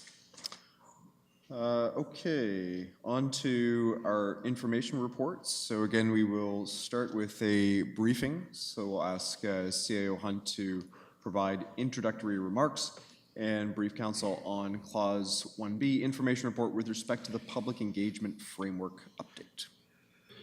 So thank you very much, Mr. Mayor. And I just wanted to close that previous point, previous topic, just by saying that this is really an exciting time. This isn't about a crisis. This is really an exciting time to build a community. This is about what community building is all about. And I think, you know, with the enthusiasm of the partners and the relationships that we've built over the last number of years here, and the quality of life, quite frankly, that we've built here, councils and you and the community, you can feel the energy in the community, and it's a great time to start into this. I think things are lined up well to be successful in this. With respect to open government and public engagement, I just wanted to give opening remarks here simply to indicate to you that when we talk about open government, we're not talking about only public engagement. And I think that there's been some confusion that, you know, if we get public engagement right, we'll have everything else solved. Really, what we're talking about is a different approach to the way the corporation and the city engages with its community, and it's not going to be something that's done in 3 months' time. It's a culture, just like we talked about the last one, that's going to take multiple years for us to have a new way and a new approach. So the open government vision, of which public engagement is only one piece, and I would say a very important piece, is to be transparent and accountable, empowering the community to participate in meaningful discussions and innovative solutions. Citizen engagement is a democratic process, is central to this work. As such, citizens have the right to access documents and proceedings to allow for effective public involvement in and oversight of civic affairs. And that is what we are aspiring to achieve in this particular vision. And I wanted to open that out tonight because we have done a lot of things in the last number of years with respect to that. And I would say that, as you all know, municipal government is one of the most open governments of any government, in that we have very, very few things that are going to be dealt with in closed session. Part of the challenge is that it's the way we store information, perhaps on our website, how it's organized, how it's accessible, how people can find it, how they can find the threads to previous reports, perhaps even how the reports are structured, because we look at it sometimes as an audience of council that has history behind some of these things, but that's not generally the way the public look at it. And quite often then we get the repeat comments that, well, we're not open and accessible and there's hidden information or whatever.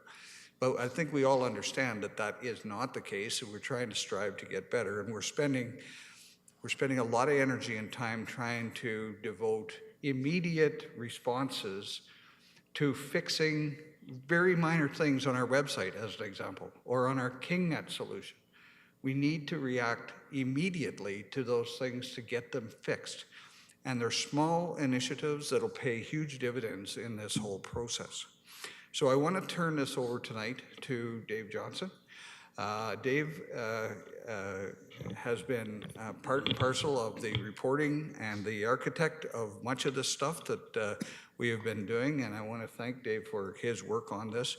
But I then also want I want to introduce Lanny Hurdle, who has been leading the public engagement exercise along with Debbie Miller, our manager of communications and public engagement. And we made a few organizational title changes in our communications area simply because we need to put a profile on, change the way that we deliver communication and public engagement services. And so I'll introduce those two here as part of that. Recognizing, of course, that you will see information tonight that demonstrates that we have done probably close to 75 public engagement exercises in the last 15 to 18 months. And in some cases, yeah, we can improve, and we can always improve. But in some cases, we've done a really good job of that sort of thing. So it's not here to be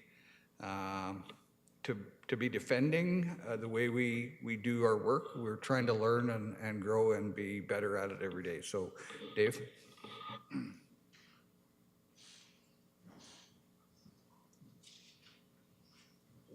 Thank you, Gerard. So I'm going to speak just for a few minutes to sort of set the context and introduce the topic, to turn it over to Lanny and Debbie in a couple of minutes. So I'm going to just highlight a few things. First, want to remind Council that the Open Government Work Plan, which was endorsed by Council in October 2015, is organized around 4 open themes, being engagement, governance, programs and services, and data. The work plan reflects a top-down planning approach that begins with Council's vision. Secondly, the guiding principles to promote and foster transparency, accountability, participation, and innovation.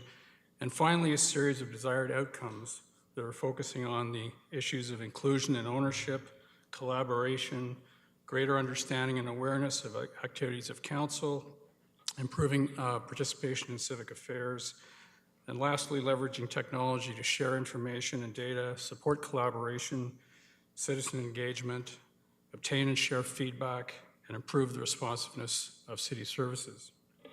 For each of these 4 themes, strategies and individual work plans have been developed to identify the actions needed to achieve these outcomes.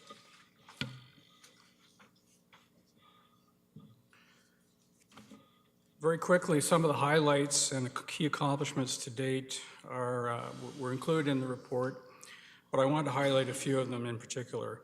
The public engagement strategy and draft framework that Gerard just mentioned, a lot of time and effort has gone into that, and Commissioner Hurdle will address that in a few minutes.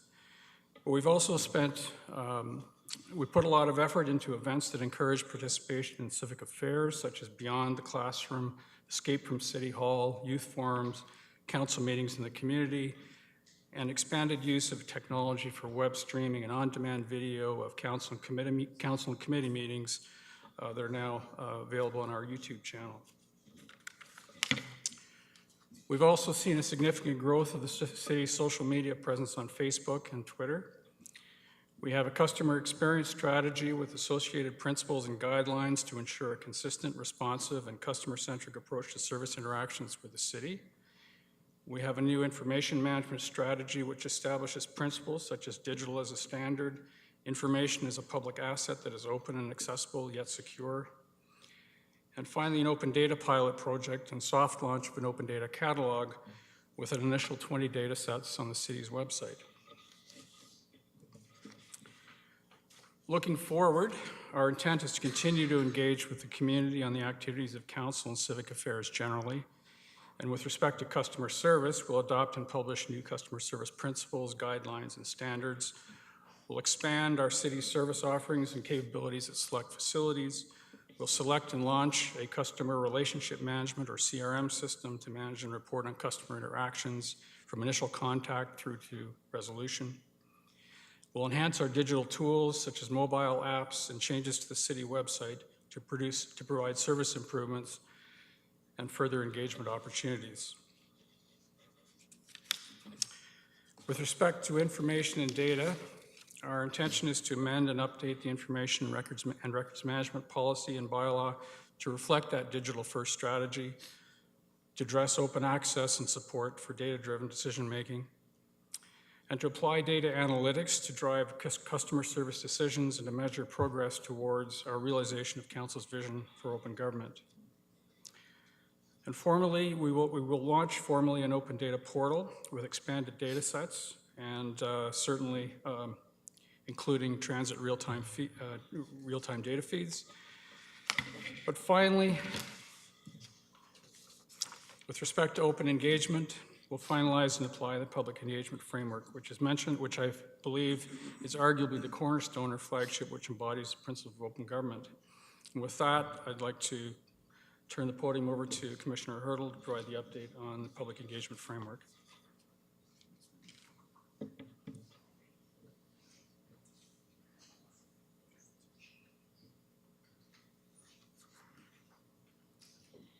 Thanks. I know it's already been a long night, so I will try to be brief and stay to the point.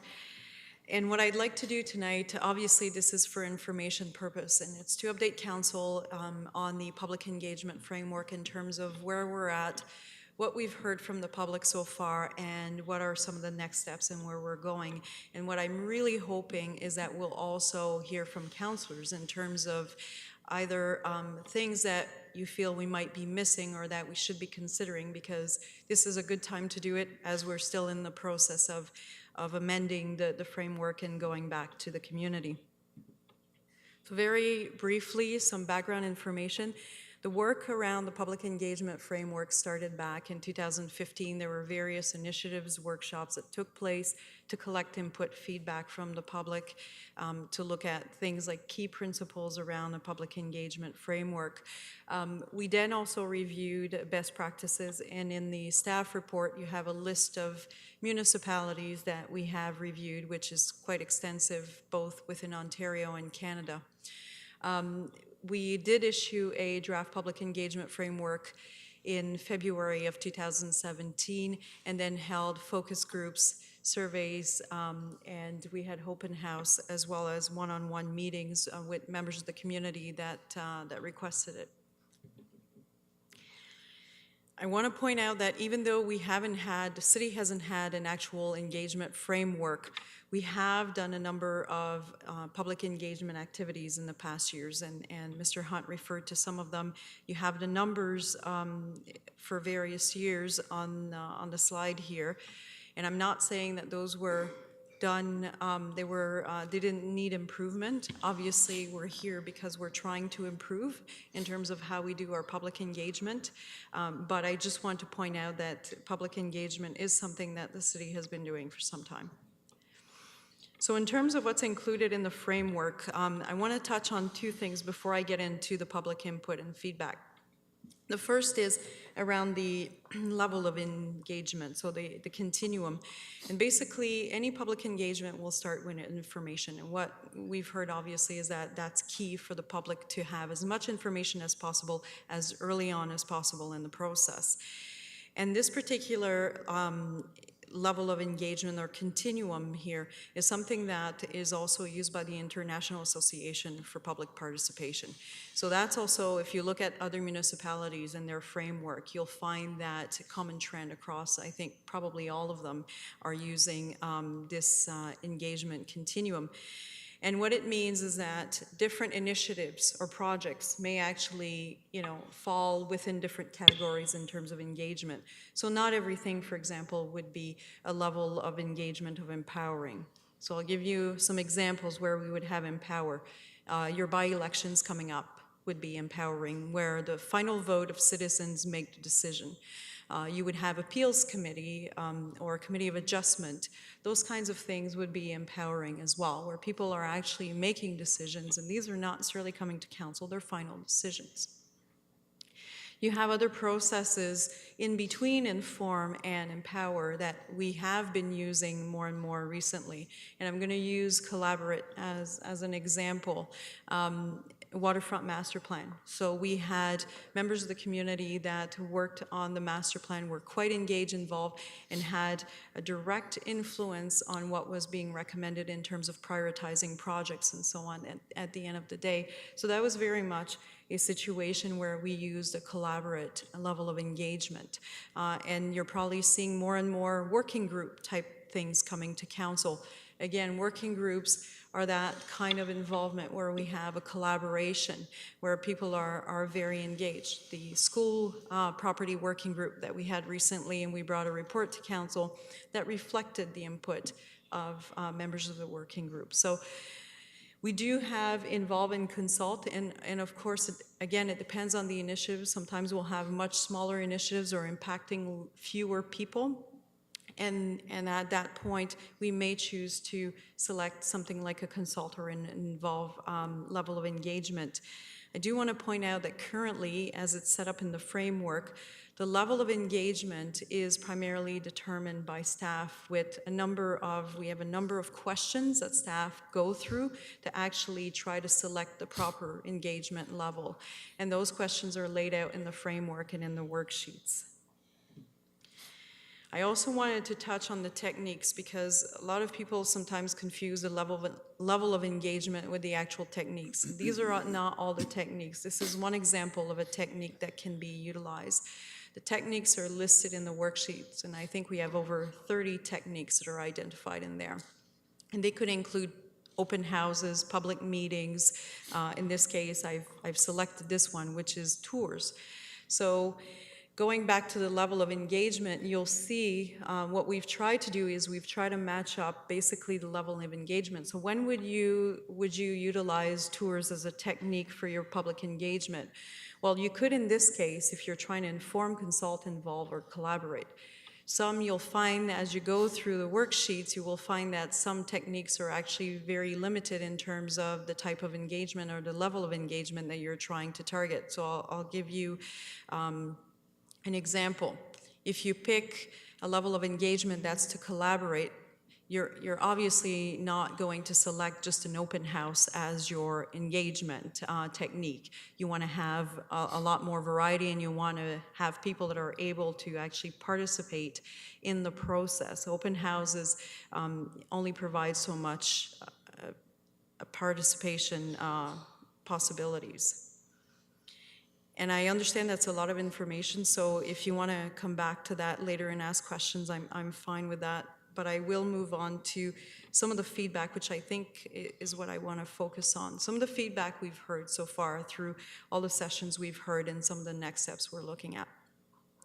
So some of the things we heard, clearly the public would like to see the city set some clear expectations at the very beginning of the process in terms of why are we consulting and how can their input actually influence the outcome. So that's something that we've heard over and over again. And also making sure that we engage the public early enough in the process. So there are a number of members of the public that felt that sometimes the city already has predetermined kind of options or somewhat what appears to be decisions made. And they felt that at that point, it's very difficult to try to influence what the outcome might be. So those are some of the key aspects that we heard. The other one was share information in terms of the final recommendations and decisions. So how do we know that the input that's been provided has had an influence? And how has it been considered? And I think the public recognize that, not everybody that provides input will actually, not everything will be reflected in the final decision. It's impossible because you have so many conflicting, first of all, opinions. So it's not feasible to make a decision that will reflect necessarily everybody's input. But how has that input been considered, and why is it not part of the final, basically, outcome or decision? The other piece is in terms of evaluation. So when we hold these public engagement activities, the public would like to be able to evaluate us, the city, in terms of how have we done? Have we done well, or have we not done so well, and why so? So some other things that we've heard around setting expectations and sharing outcomes. Some of the next steps we are proposing, one is to develop a consistent process to set out some very clear expectations from the very beginning. And I think we've been successful in some cases in doing that. I will tell you that I felt anyways that the school property working group was a very successful one, where we laid out some of the timeframe constraints and we laid out some of the other constraints we had, and here's how your input will be used and can help guide us. And also ensure that at the end of the day, whatever recommendation comes forward, a decision, that the rationale is explained. So one of the things that we want to do is, as part of your council reports in the future, is have a section that speaks to the public engagement and will identify what we've heard from the public at a high level and how that's been considered in terms of the recommendation or decision that's being made. Obviously, we will continue to attach additional feedback or input to the report, but there will be a very specific section within the reports themselves.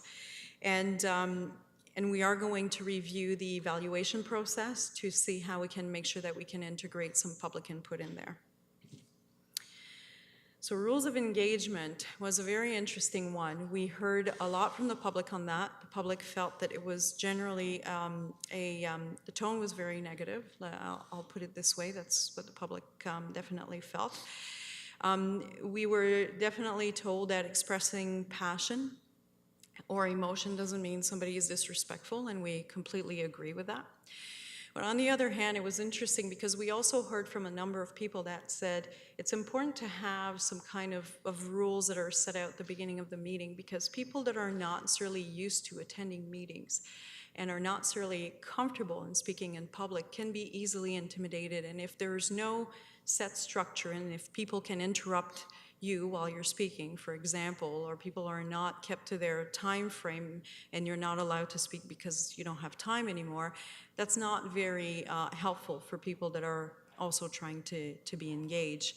One of the other points that we've heard a lot was the city should have a facilitator leading a lot of these sessions that is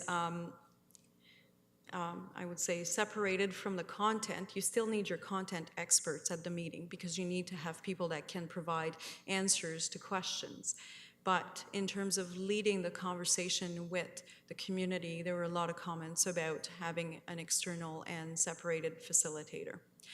So some of the things that we are going to look at doing in this situation is, one, change the language. We get it. People felt that it was a very negative tone, so we are going to be working on that.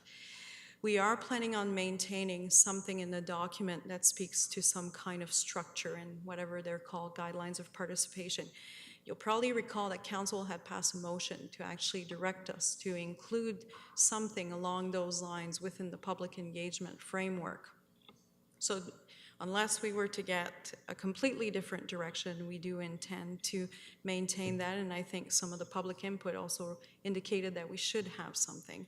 And we are going to be looking at options to retain the services of a facilitator. And I don't mean for everything, but definitely I think it's been valuable for some of the sessions we've recently had, like the interim control bylaw meeting for those of you that were at Memorial Hall, for example.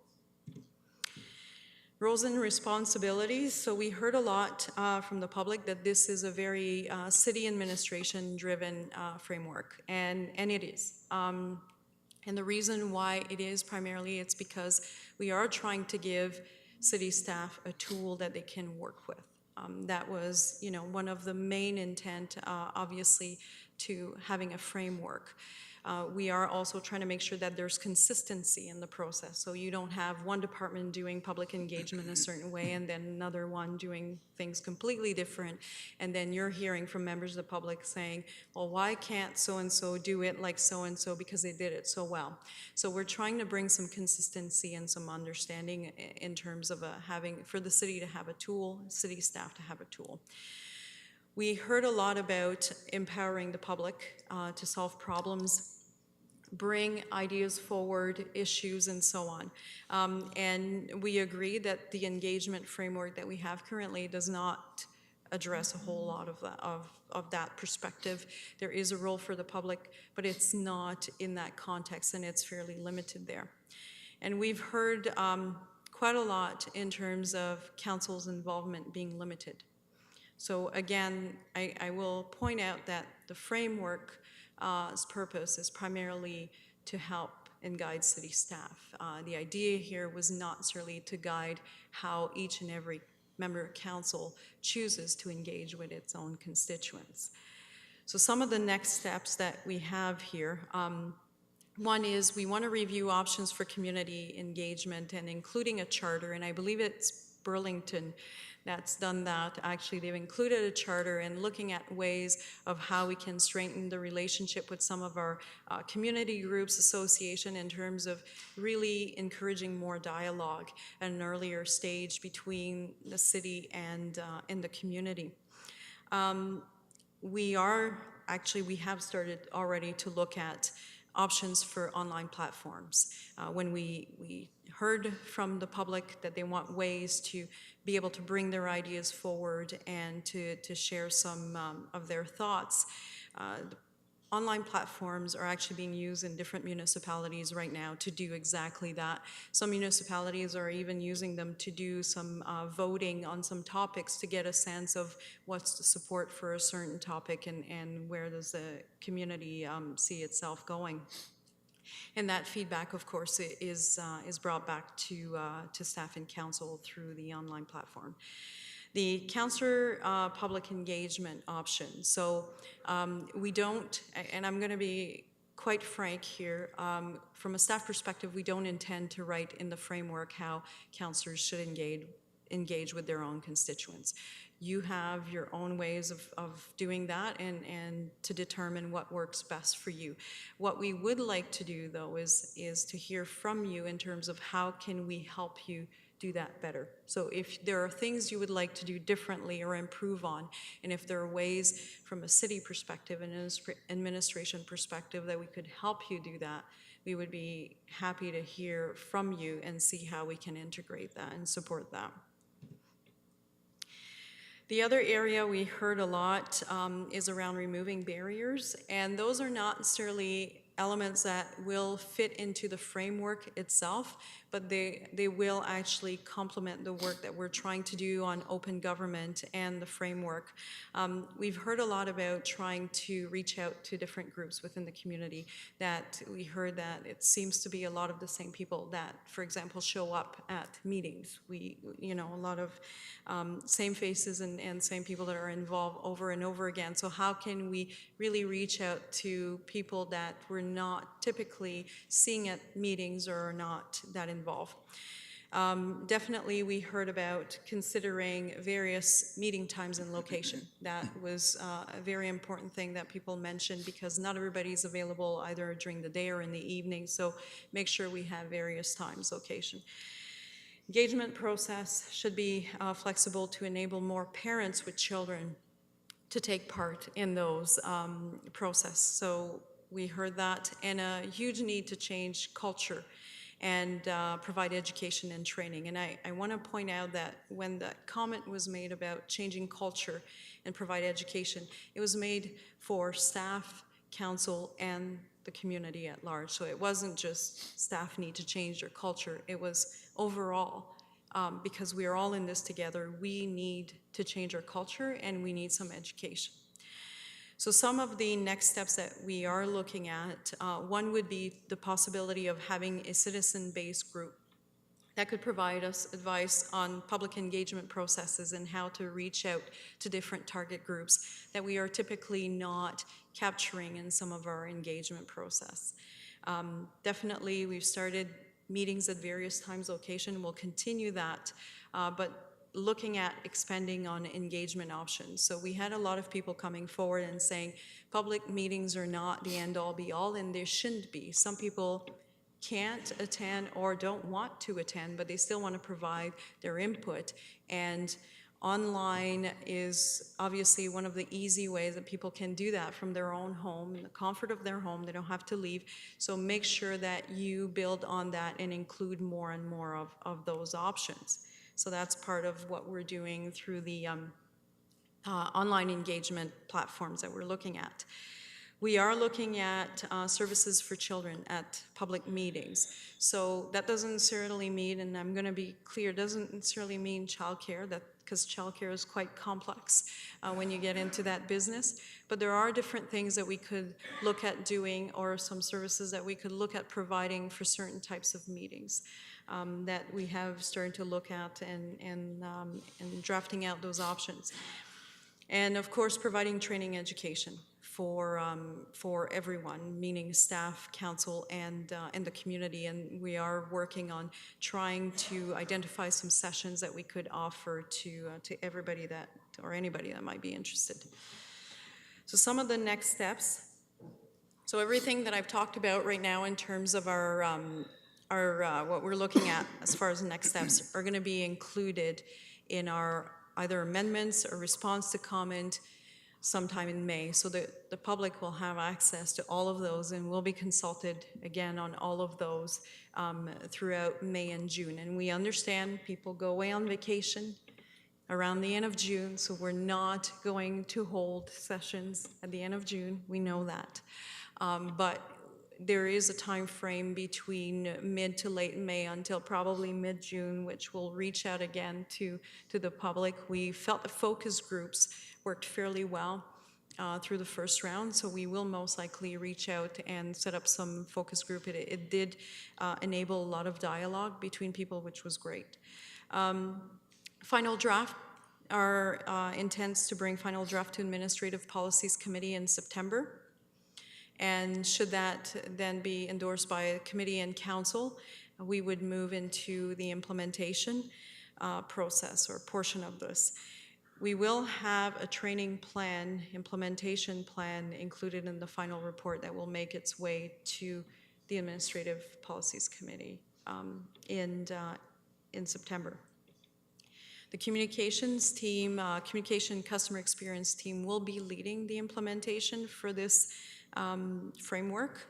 And one of the things that I do want to point out and stress to council, because I don't want council to be shocked when we come back with a report in September, is that things like online platform and any enhanced kind of engagement services that we will be looking at will mean more resources and more time. So, for example, when we talk about just the online platform, I mean, there's a cost to implement that, which is fine. But we obviously are not just going to have the online platform, people putting in their input and feedback and nobody reviewing that, nobody responding to it. So we need to make sure that we are covering that, because I don't think it would be fair for the community to say, sure, send your ideas, your input, but we're never going to bother taking a look at it, but you can put them in. So we need to make sure we have a process, and we need to make sure that we have people that are also assigned to reviewing that and are also providing responses, because I think that's a key. If we don't do that, then there's really no point in implementing this. And then some of the ideas, how do we follow up on them? When we talk about services for potentially for children at some of the meetings, so we will look at that, facilitator, those things will have costs attached to them, and we will bring that back to council, will be part of the report.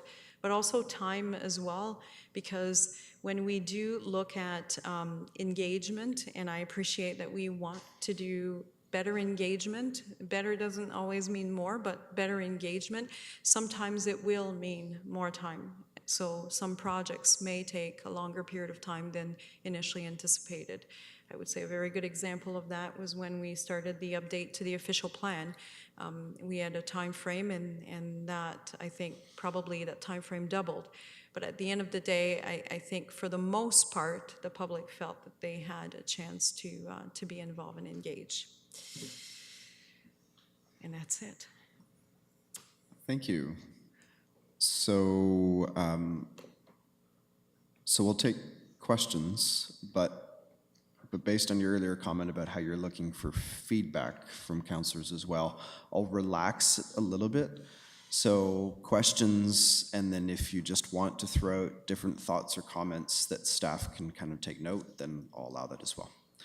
Okay, so I have a list. First on my list is Councillor Bohm and then Councillor Osanek. Thank you, Your Worship, and through you. Thanks for that report there, Commissioner Hurdle. A quick question would be, and you can see it quite often on the news or the media links on Facebook if you click on an article, and it's that feedback that we get right after we make a decision. And then all of a sudden there's 200 comments on it and everybody's got an opinion.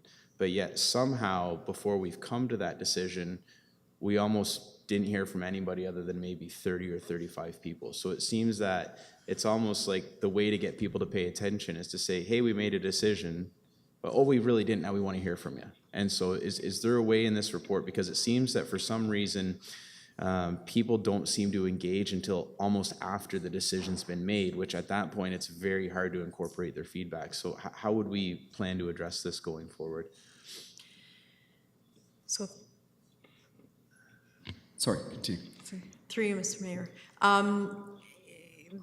That's a very good question, and honestly, it's one of the biggest challenges that we have in terms of getting people engaged at the right time. And you're absolutely correct that sometimes no matter how much outreach you try to do, and a good example of that would have been the Kingston Pen and POH visioning exercise. We had people recently saying, I didn't know this was going on, and so you're right.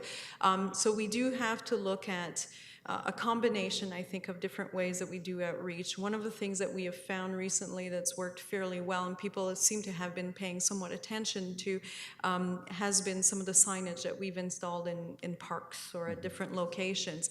And as long as we obviously keep changing the message so it's not the same sign that's static there for months, to make sure that people keep having an interest and see it and hopefully get engaged. Obviously the online is an ongoing one that we need to try to make sure that we continue to use, but it is a challenge, and maybe this is where to having a citizen focused group that may help with some of these engagement ideas may be a good idea. But we are looking at different ways to try to reach out to people. We obviously can't force people to get involved at that time, but hopefully if at least they're aware that there's something going on that they may wish to get engaged. Okay. You said there's a little bit more of an online presence, I guess, foreseen with this. Would that be something along the lines of, because I can think of, you just hop on a Wake Standard article and a ton of people have commented, and or CKWS News, and people seem to engage with that, but then somebody will ask a question on there, where do I find more information about this? And then there's never a reply. So is that something where we could have people sort of actively going on there and looking at these different media outlets, which the community seems to engage in or goes to for their source of information, and actually pointing them to the city website, to the reports? Because I think as councillors, and I'm sure the mayor would agree too, is one of the most frustrating things is trying to show everybody where it is, and you think you've done a good job, and then after the fact you hear from 20 people that I didn't know that was there, I didn't know that event was happening, and then you're getting that feedback. It's very hard to deal with the feedback after the fact.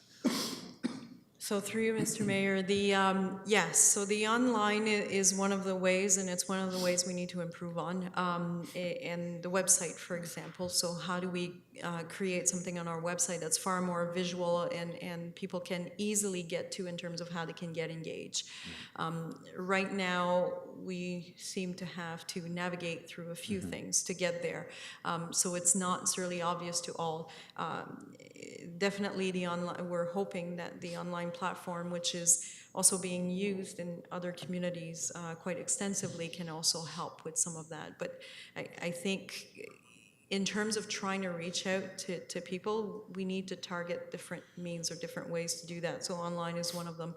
But the other one I think that has been, and I think you would agree with that because we worked, I believe, with you in terms of a sign in your district. Yeah.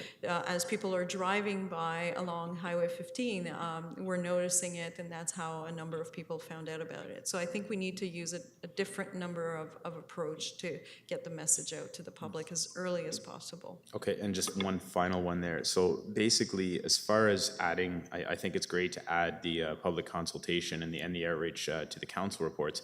but would it be possible to have it weighted? Because I know I definitely want to know, was this something where it was the same group of people that seem to attend everything and have say a large portion to say about everything, which is great, but you'd want to also know, like, was that consultation basically, in that view from 5 people, from 35? Was it done in conjunction? What is it weighted against? So, I think it's important for all of us around the horseshoe to realize how much weight should be put. Because if you ask for feedback and you hear from 5 people, are you basing your decision on 5 people that had the time to attend a public meeting? Or are you basing your decision on 50 people that commented online, through social media, called in, wrote in, however? Because, I think without a weighting behind it, it can definitely skew perceptions.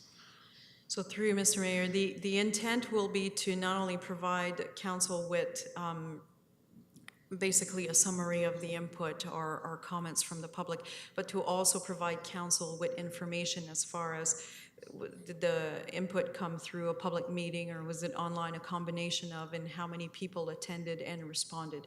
So you will know, you will have numbers basically attached to that, and you will have an understanding of where that input's coming from. But we're obviously not going to get into are these the same individuals that may have attended last week's meeting, but you will have numbers. Okay, thank you.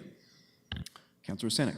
Thank you, Your Worship, through you. Yeah, thanks so much for this report. 200 pages. I think you summarized, well, you have everything in the report for the 200 pages, so that's fantastic.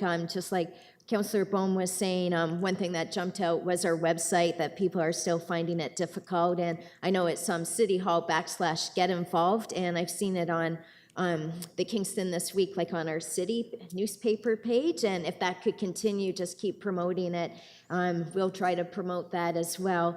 One thing that happened during the official plan that I think was really beneficial were the track changes as we went through the different drafts. So if this is our first draft and now we're going to be offering a second draft in May or June, if the track changes could be on, I think that would be excellent. And my last comment is, when it then goes to Administrative Policies Committee in September, just like with the official plan, I think you posted it 2 weeks in advance. You know how usually we would get it posted on the weekend and then admin call would be on the Thursday, and that doesn't give a lot of time for the public to review the entire document. So if it could be posted 2 weeks ahead of time and then advertised, I think that would be good.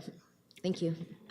So through you, Mr. Mayor, yes, our intent is to, your first comment, to do track changes or to identify areas where there have been significant changes if the changes are so significant that it changes, like the whole section changes. To your second point, we will try to post it earlier than the actual report. So typically, those would come attached to the committee report.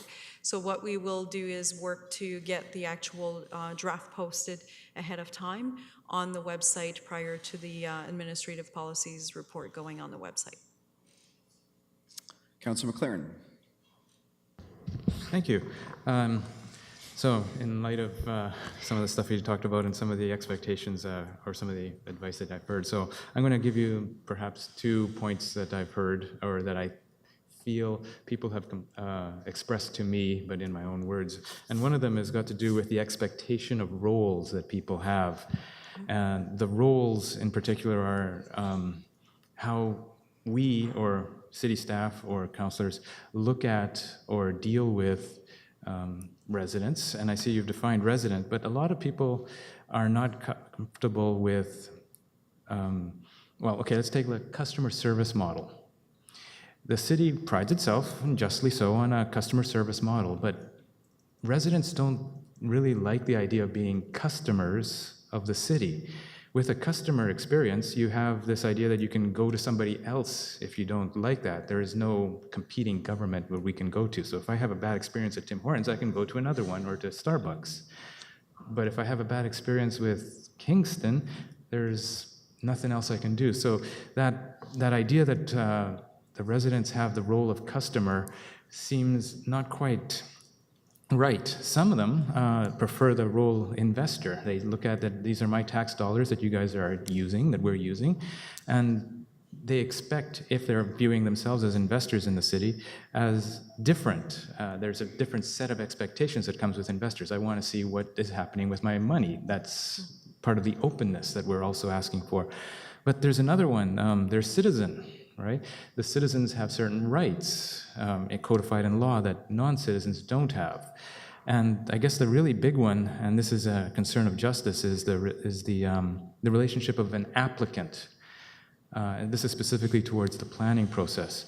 When an applicant comes towards the city requesting a change in, say, zoning or something like that, they're asking for a purely personal, private gain that may or may not be at the expense of the public. And that becomes more of an adversarial, in the worst case, an adversarial relationship. And it's quasi-judicial in our system.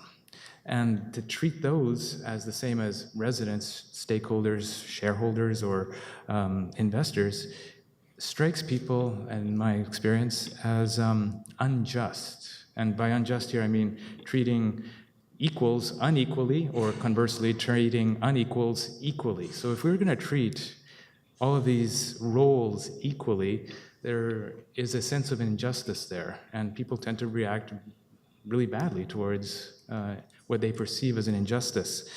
So I'm suggesting that in what we do, there is a hierarchy of values that has to go in with the roles as well as with the demands that are being made.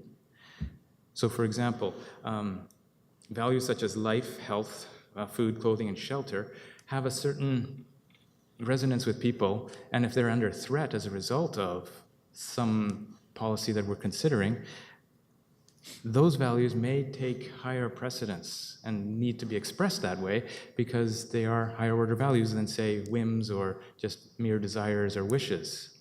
And so what I'm hoping is that in some way here we can have a definition greater than what's here of resident, but of what a citizen who engages with the city expects to be treated, and in a way that is just, that doesn't treat unequals equally and doesn't treat equals unequally. So that's the first concern, and I'm hoping that can be incorporated somewhere in there. And the second one, you alluded to and actually spoke better of than what is written in the report, and that's this idea that with the rules of engagement, an unscripted conversation based and emotionally charged can often become stressful, and the participants take away from this quality that it doesn't. Well, it's the sense of this particular paragraph on page 4 makes it sound like an emotionally charged response at a public meeting is to be frowned upon, and that strikes me as not quite right, because emotionally charged means that it's important. That's one of those higher order values that people are really afraid to lose. If it's not emotionally charged, it's much less or much more likely to be a whim or not that important. So emotional chargedness would strike me as a condition of taking it more seriously. And in addition to that, I'm also concerned that the rules that we come up with are going to be the rules of polite company for white middle-class people as opposed to any other culture that might be here. And if we're trying to encourage diversity and inclusivity of other cultures and other ways of doing things, having a rules of engagement that's too strict is dangerous because we're limiting people's ability to communicate. And those are basically the two things. Thank you. Okay, next on my list is Deputy Mayor Neal. Thank you. A couple of things. I have been engaged through the library board on a similar exercise, and I want to applaud you for what you identified as best practices cities. Calgary, Edmonton, Victoria, and Guelph and Hamilton are definitely, Guelph and Burlington are definitely best practice cities in this area. So I appreciate that. I mentioned to you and there was some confusion around the word grievance, I know. But I think if there's some protocol, if I attend a public meeting and we never reach consensus at public meetings, but if I walk away feeling that there was a strong with a strong sense that a specific idea was put forward, and I don't find it in anywhere within the process, what kind of opportunity would I have to make that case to? Would it be through the facilitator? Would it be through whoever the staff person who was the lead on that was? Perhaps you could look into that, even if you can't answer it tonight. So through you, Mr. Mayor, so we don't currently in the framework have a specific proposed process.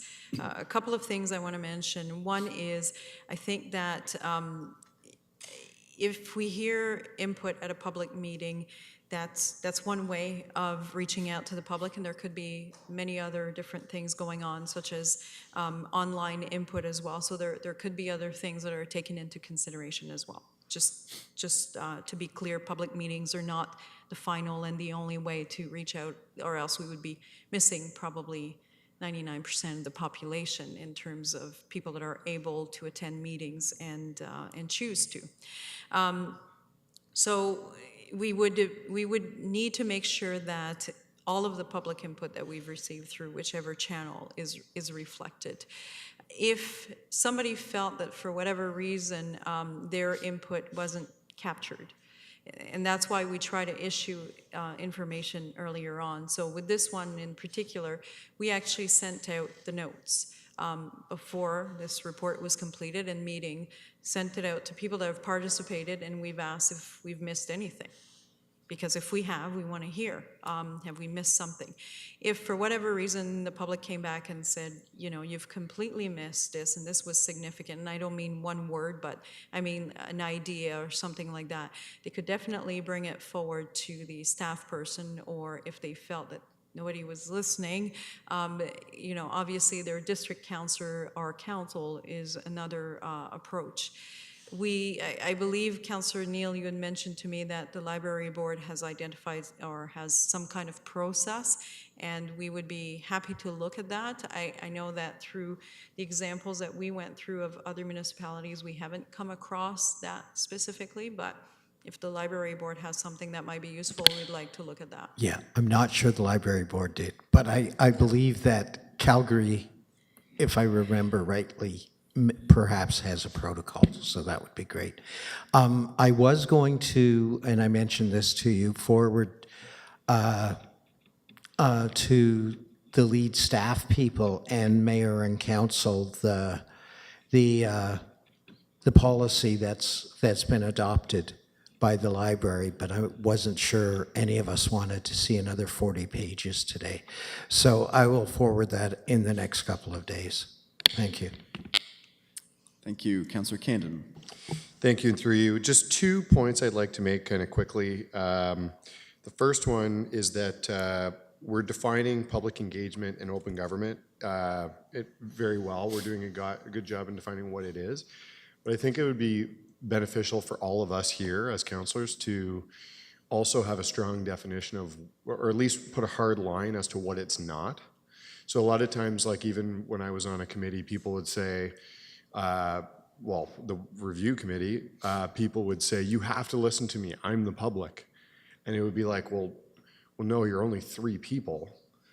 And they're saying, well, you have to, this isn't open government, you're not listening to me. So I think it's important to understand what it's not.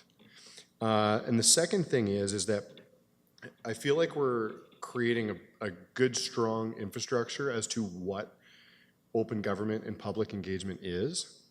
And I'm a little bit concerned that, say, 2 or 3 or 4 years from now, it may get so huge that we may be so open that we're kind of doing useless things that are kind of wasting money and time for people.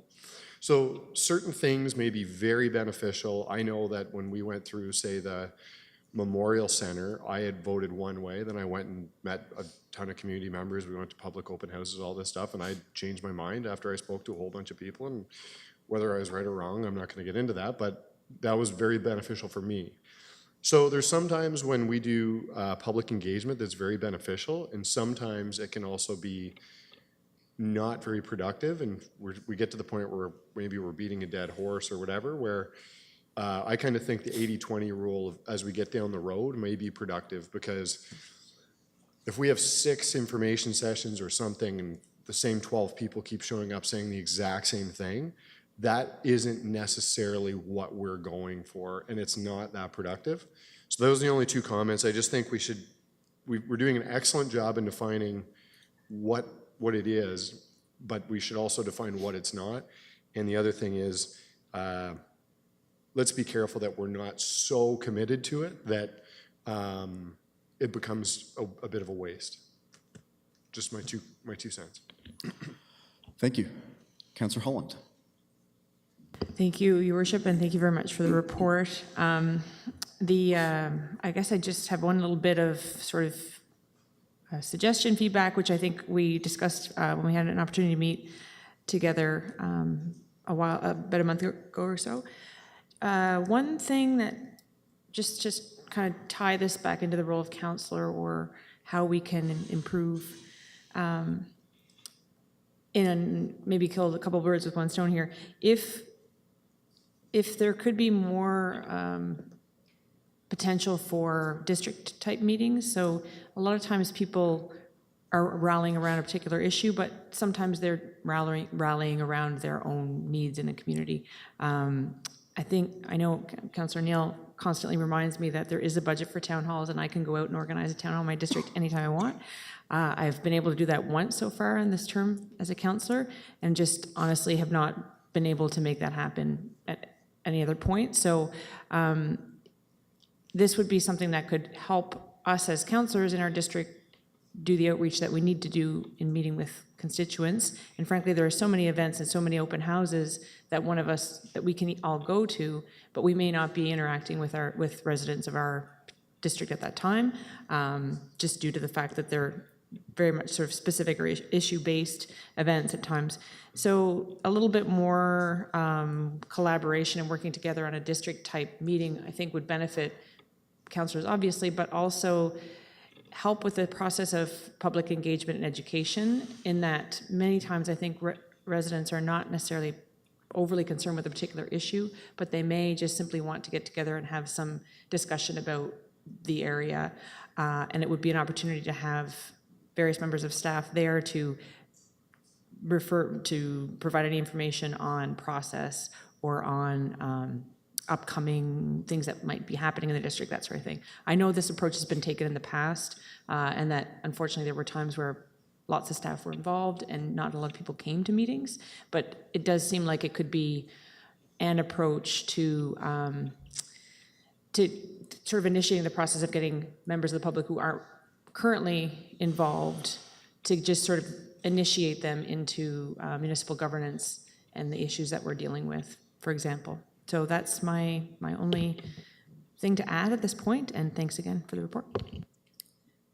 Through you, Mr. Mayor, if I may, Councillor Holland, just for clarification, because I do know that we had a chance to chat about this, are you suggesting that it might be helpful to have some logistical support from a councillor perspective to set up these district meetings, or are you suggesting that staff should be, basically there should be staff meetings or councillor-driven meetings with staff attending, but with some support to help with some of the logistical components of those meetings? Yeah, I mean, definitely I'm leaning in favor of the staff support in organizing the meeting, but I think in order to make it probably the best use of everyone's time and resources, it might be a good idea to send out a sort of somehow find a way to inform the community that this event may be coming up, what types of issues are you interested in, therefore we know who to have on hand for staff, from the staff side. But Yeah, and again, like, not to make anything statutory, of course, it's not, it's just meant, I'm just trying to maybe think more broadly about public meetings, or think about them in ways that make them more like community events, as opposed to, we're gonna go and have a big debate on this one issue. It would be, I mean, of course, both are important, but yeah, just something to think about. Councillor Schell. Thank you, Mayor Patterson. This has been a really good discussion, and it was amazing to read all the comments and try to pick out who some of the people were, which was really interesting. So one of the things I'd like to bring up is, in the conversation tonight, we're talking about public engagement, but we're not talking about planning committee, which has an actual public meeting component, although I would like to advocate for the bylaw that will actually limit discussion to 5 minutes. So that would be just my little 2 cents worth, because currently somebody can go on forever. Just as at a public meeting, we're going to ask people for, there was discussion in here, 3 minutes, 5 minutes, you know, to try, part of our limiting, so that everyone gets a chance. But sort of the discussion has been getting a little confused to my mind about, we have our meetings with 6 councillors like ARC, and we have public participation. You know, the public can speak. We have planning where it's much more formalized, and then we have our advisory committees, which are made up pretty much all of public, but the public isn't really encouraged to speak. So we have some sort of things within council that we do as councillors, and we are right there talking to the public. So we are actually getting input directly from the public in our role as councillors. But to me, what we're talking about in public engagement is something that literally there could be no councillors there, and it happens. So it's a really different thing we're talking about tonight, to me, in public engagement. I think it's rolling into the places where councillors are and hearing from the public, but really we're talking about something that is essentially staff-driven, staff-organized, and the public comes, and if a councillor comes, great, but it's not a requirement. I think it's a fabulous thing to do, because it's a lot easier to know what people are saying by being in the room than reading the 100-page report afterward. It's a lot easier, but it takes time. You know, it's a lot of time. And I think it's really important too, in this idea of public meetings, the idea of there's more than one way to get your point across. It doesn't have to be standing talking to somebody, and that somehow we can really make people understand, when you send an email, it'll be reported. If you phone a staff member, it'll be reported. So this feedback part of the reports, I think, will go a long way to helping people believe it, that it doesn't mean they have to be standing looking at you speaking, so that you actually have heard what, or have absorbed what they've had to say, which is part of me leading to the whole idea of the online portal, and when you added that whole piece at the end, and how much staff time and staff work that could become, especially in terms of, if this doesn't really make a big difference, if the city's really pretty satisfied and you get the same 10 people showing up most of the time, then maybe we will have done as much as possible, and have to accept that a lot of public attention is going to come when it's something that really engages somebody, you know, or engages a whole group of people. So I think we're sort of feeling our way with this. It's certainly a whole lot different than it was 4 years ago or 10 years ago. So it's really, really worthwhile, but it is going to be quite the learning process for everybody. And my comment about definitions, I think, is really true. I've now got about 9 definitions of what a person who lives in Kingston is. So I think it does become important that we pretty much decide to call everybody, say, a citizen or a resident, probably citizen, and then that stakeholder has an actual specific definition, so they don't get crossed, because that seems to have been a big one. And I will say, in terms of emotion, I think we can say, as a group, we would like everyone to speak with some respect, and emotion is fine, but anger isn't. I mean, it's easy to blow up, but part of being a citizen and being civil is to be able to speak with passion but respect. I don't think that's an unreasonable thing to ask, even though we had some comments in here. You have to listen to me, whatever I say, but we can ask for that as part of the engagement strategy. I think that's fair. Thank you. It's very good. Deputy Mayor Neal. Just very quickly, I know there's been discussion about customer, citizen, resident. I would lobby for resident because all residents in some form or other pay taxes and live here. Not all residents are citizens. So I think it's somewhat exclusive to use that term. Resident, I think, fits it all. So. Okay, thank you. Councillor Hutchison. Yes, I just have one point. I think all of the ways in which we interact with the public are important, whether it's at committee or council or staff organized meetings. They're all important. And how we conduct ourselves and how open we are to people really matters. I think the most important thing is, in my experience, is that people want to know they were heard.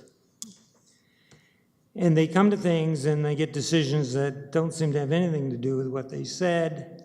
It's not addressed, or it's mentioned, but it's like half a line long. That's not going to engender people thinking that they were heard. And we've had some spectacular examples of that, actually. In the beginning of the casino debate, we were at a public meeting in which, I don't know, 95% of the people, more than that, 98% of the people were against the casino. And it took like 3, almost 4 years to finally get around to a referendum where 2/3 of the population that voted said they didn't want it. There was a huge amount of conniptions going on in between, and I know because I did a lot of work on that file. And I think that people think when that happens, they think, what the heck? We came out, we told you what we thought, and you still went ahead with it. You're not going to get around that, but we should be thinking about how we deal with that. We've had other examples, but that's the most spectacular one in my view because it got demonstrated in an election, in a referendum, that what City Hall was doing was not what the public wanted. So the other thing about that is, if I can remember my other point, I think the way in which we changed the way in which people coming to, I'm not sure this applies to planning, but in the other committees, when people are asked to say all their questions and state their opinion before they've heard the answers to their questions, is not the way to properly and respectfully talk to the public.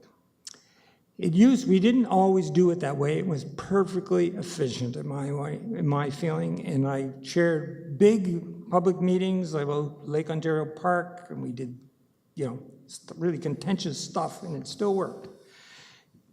As the commissioner knows, she wasn't the commissioner then, but she saved our bacon that night. So, but I just want to say that when I ask you a question and you ask me a question, you expect to get an answer. Now, we give them 5 minutes, and they get the 5 minutes, it doesn't matter what the heck they're doing, right? They can be off topic for crying out loud. But if you want to use your 5 minutes to ask 5 questions or 3 questions and you don't get to say your bit, well, that I can understand because you have to have some organization and efficiency.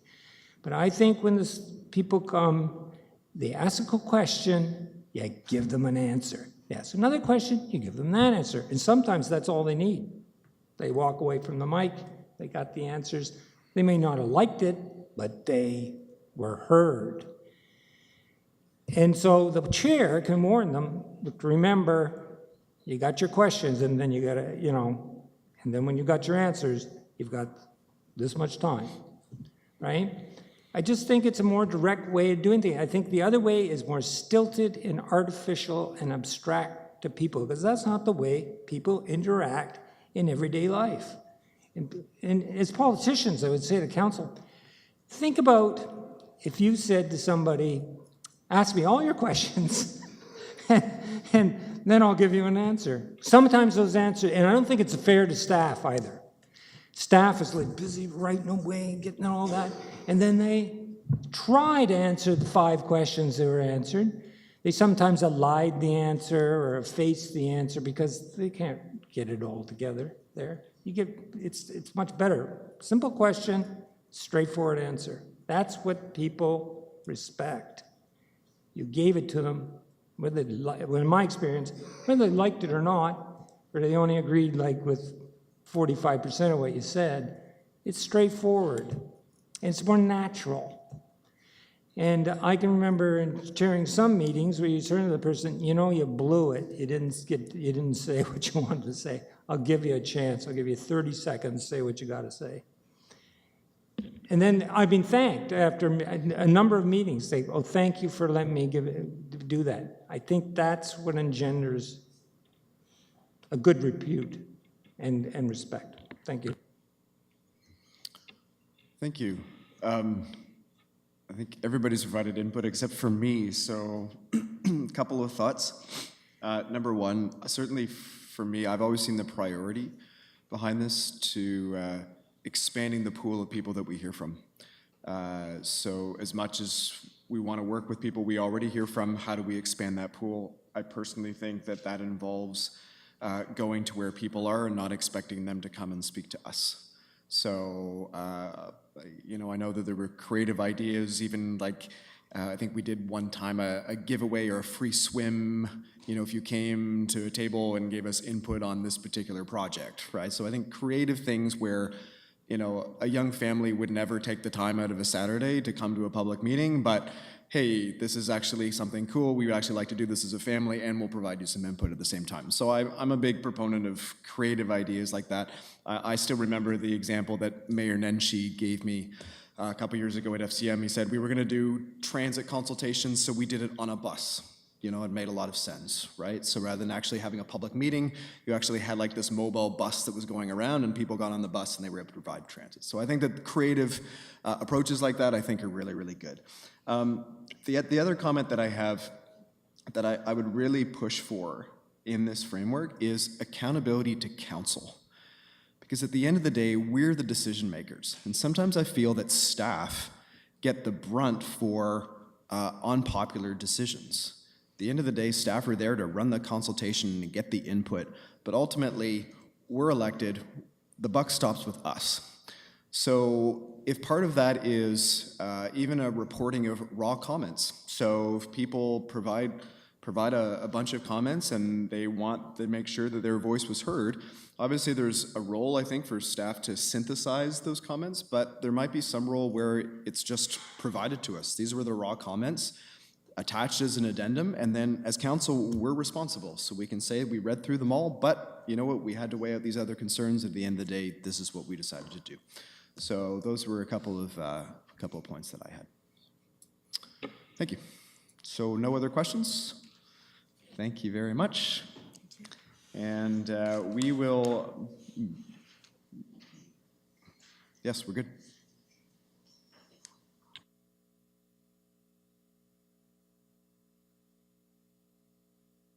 Okay, so the clerk's just informed me we're actually going to call for or take a vote to receive the information that we've heard tonight. So can I have a mover and a seconder, please? So moved by Councillor Holland, seconded by Councillor Candon.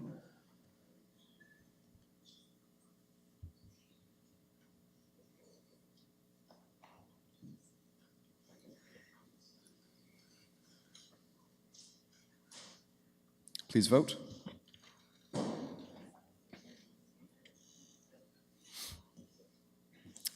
And that carries. So now I'll ask for a motion to rise from Committee of the Whole and have the clerk report. I think they'll call.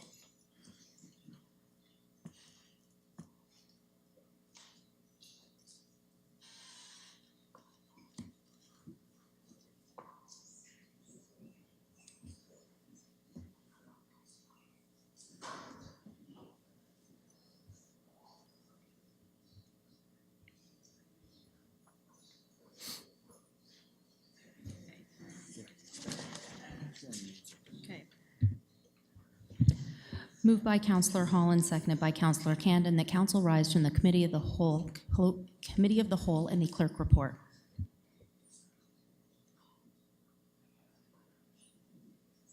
Please vote.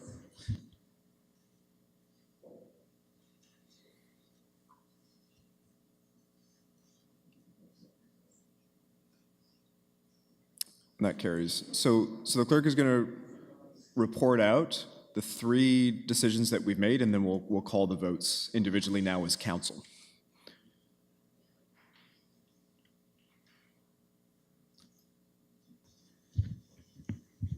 Moved by Councillor McLaren, seconded by Councillor Neal, that the public engagement framework update be received for information.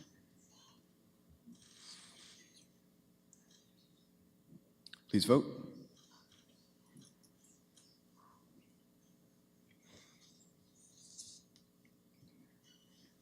One more, please.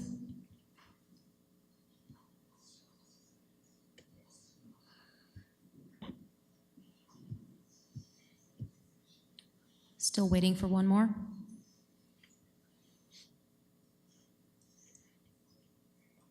That carries.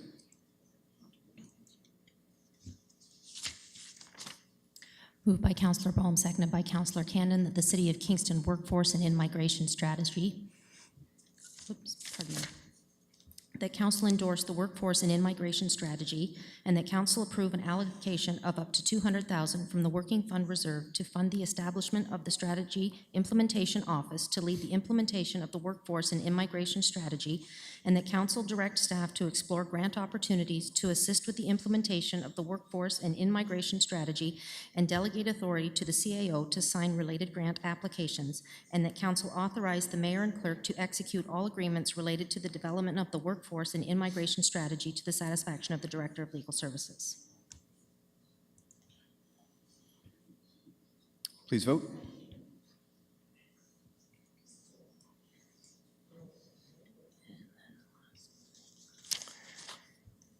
That carries.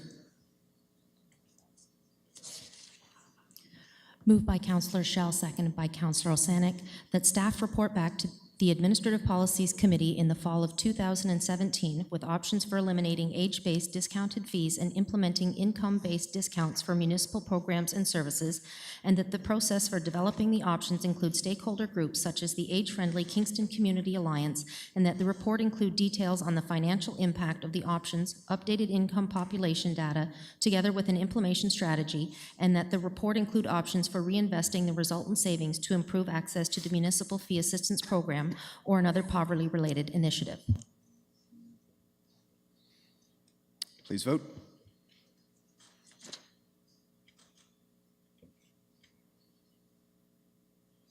That carries. Okay, running through, is there any other business? Mr. Clerk will ask for bylaws, please. Moved by Councillor Candon, seconded by Councillor Holland, that bylaw 1 be given its first and second reading. Please vote.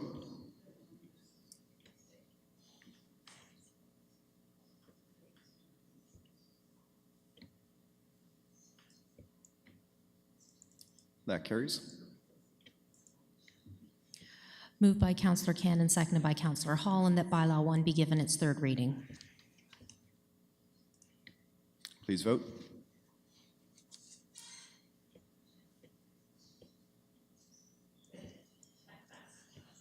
That carries. Motion to adjourn, please. Moved by Councillor Bohm, seconded by Deputy Mayor Neal. Please vote.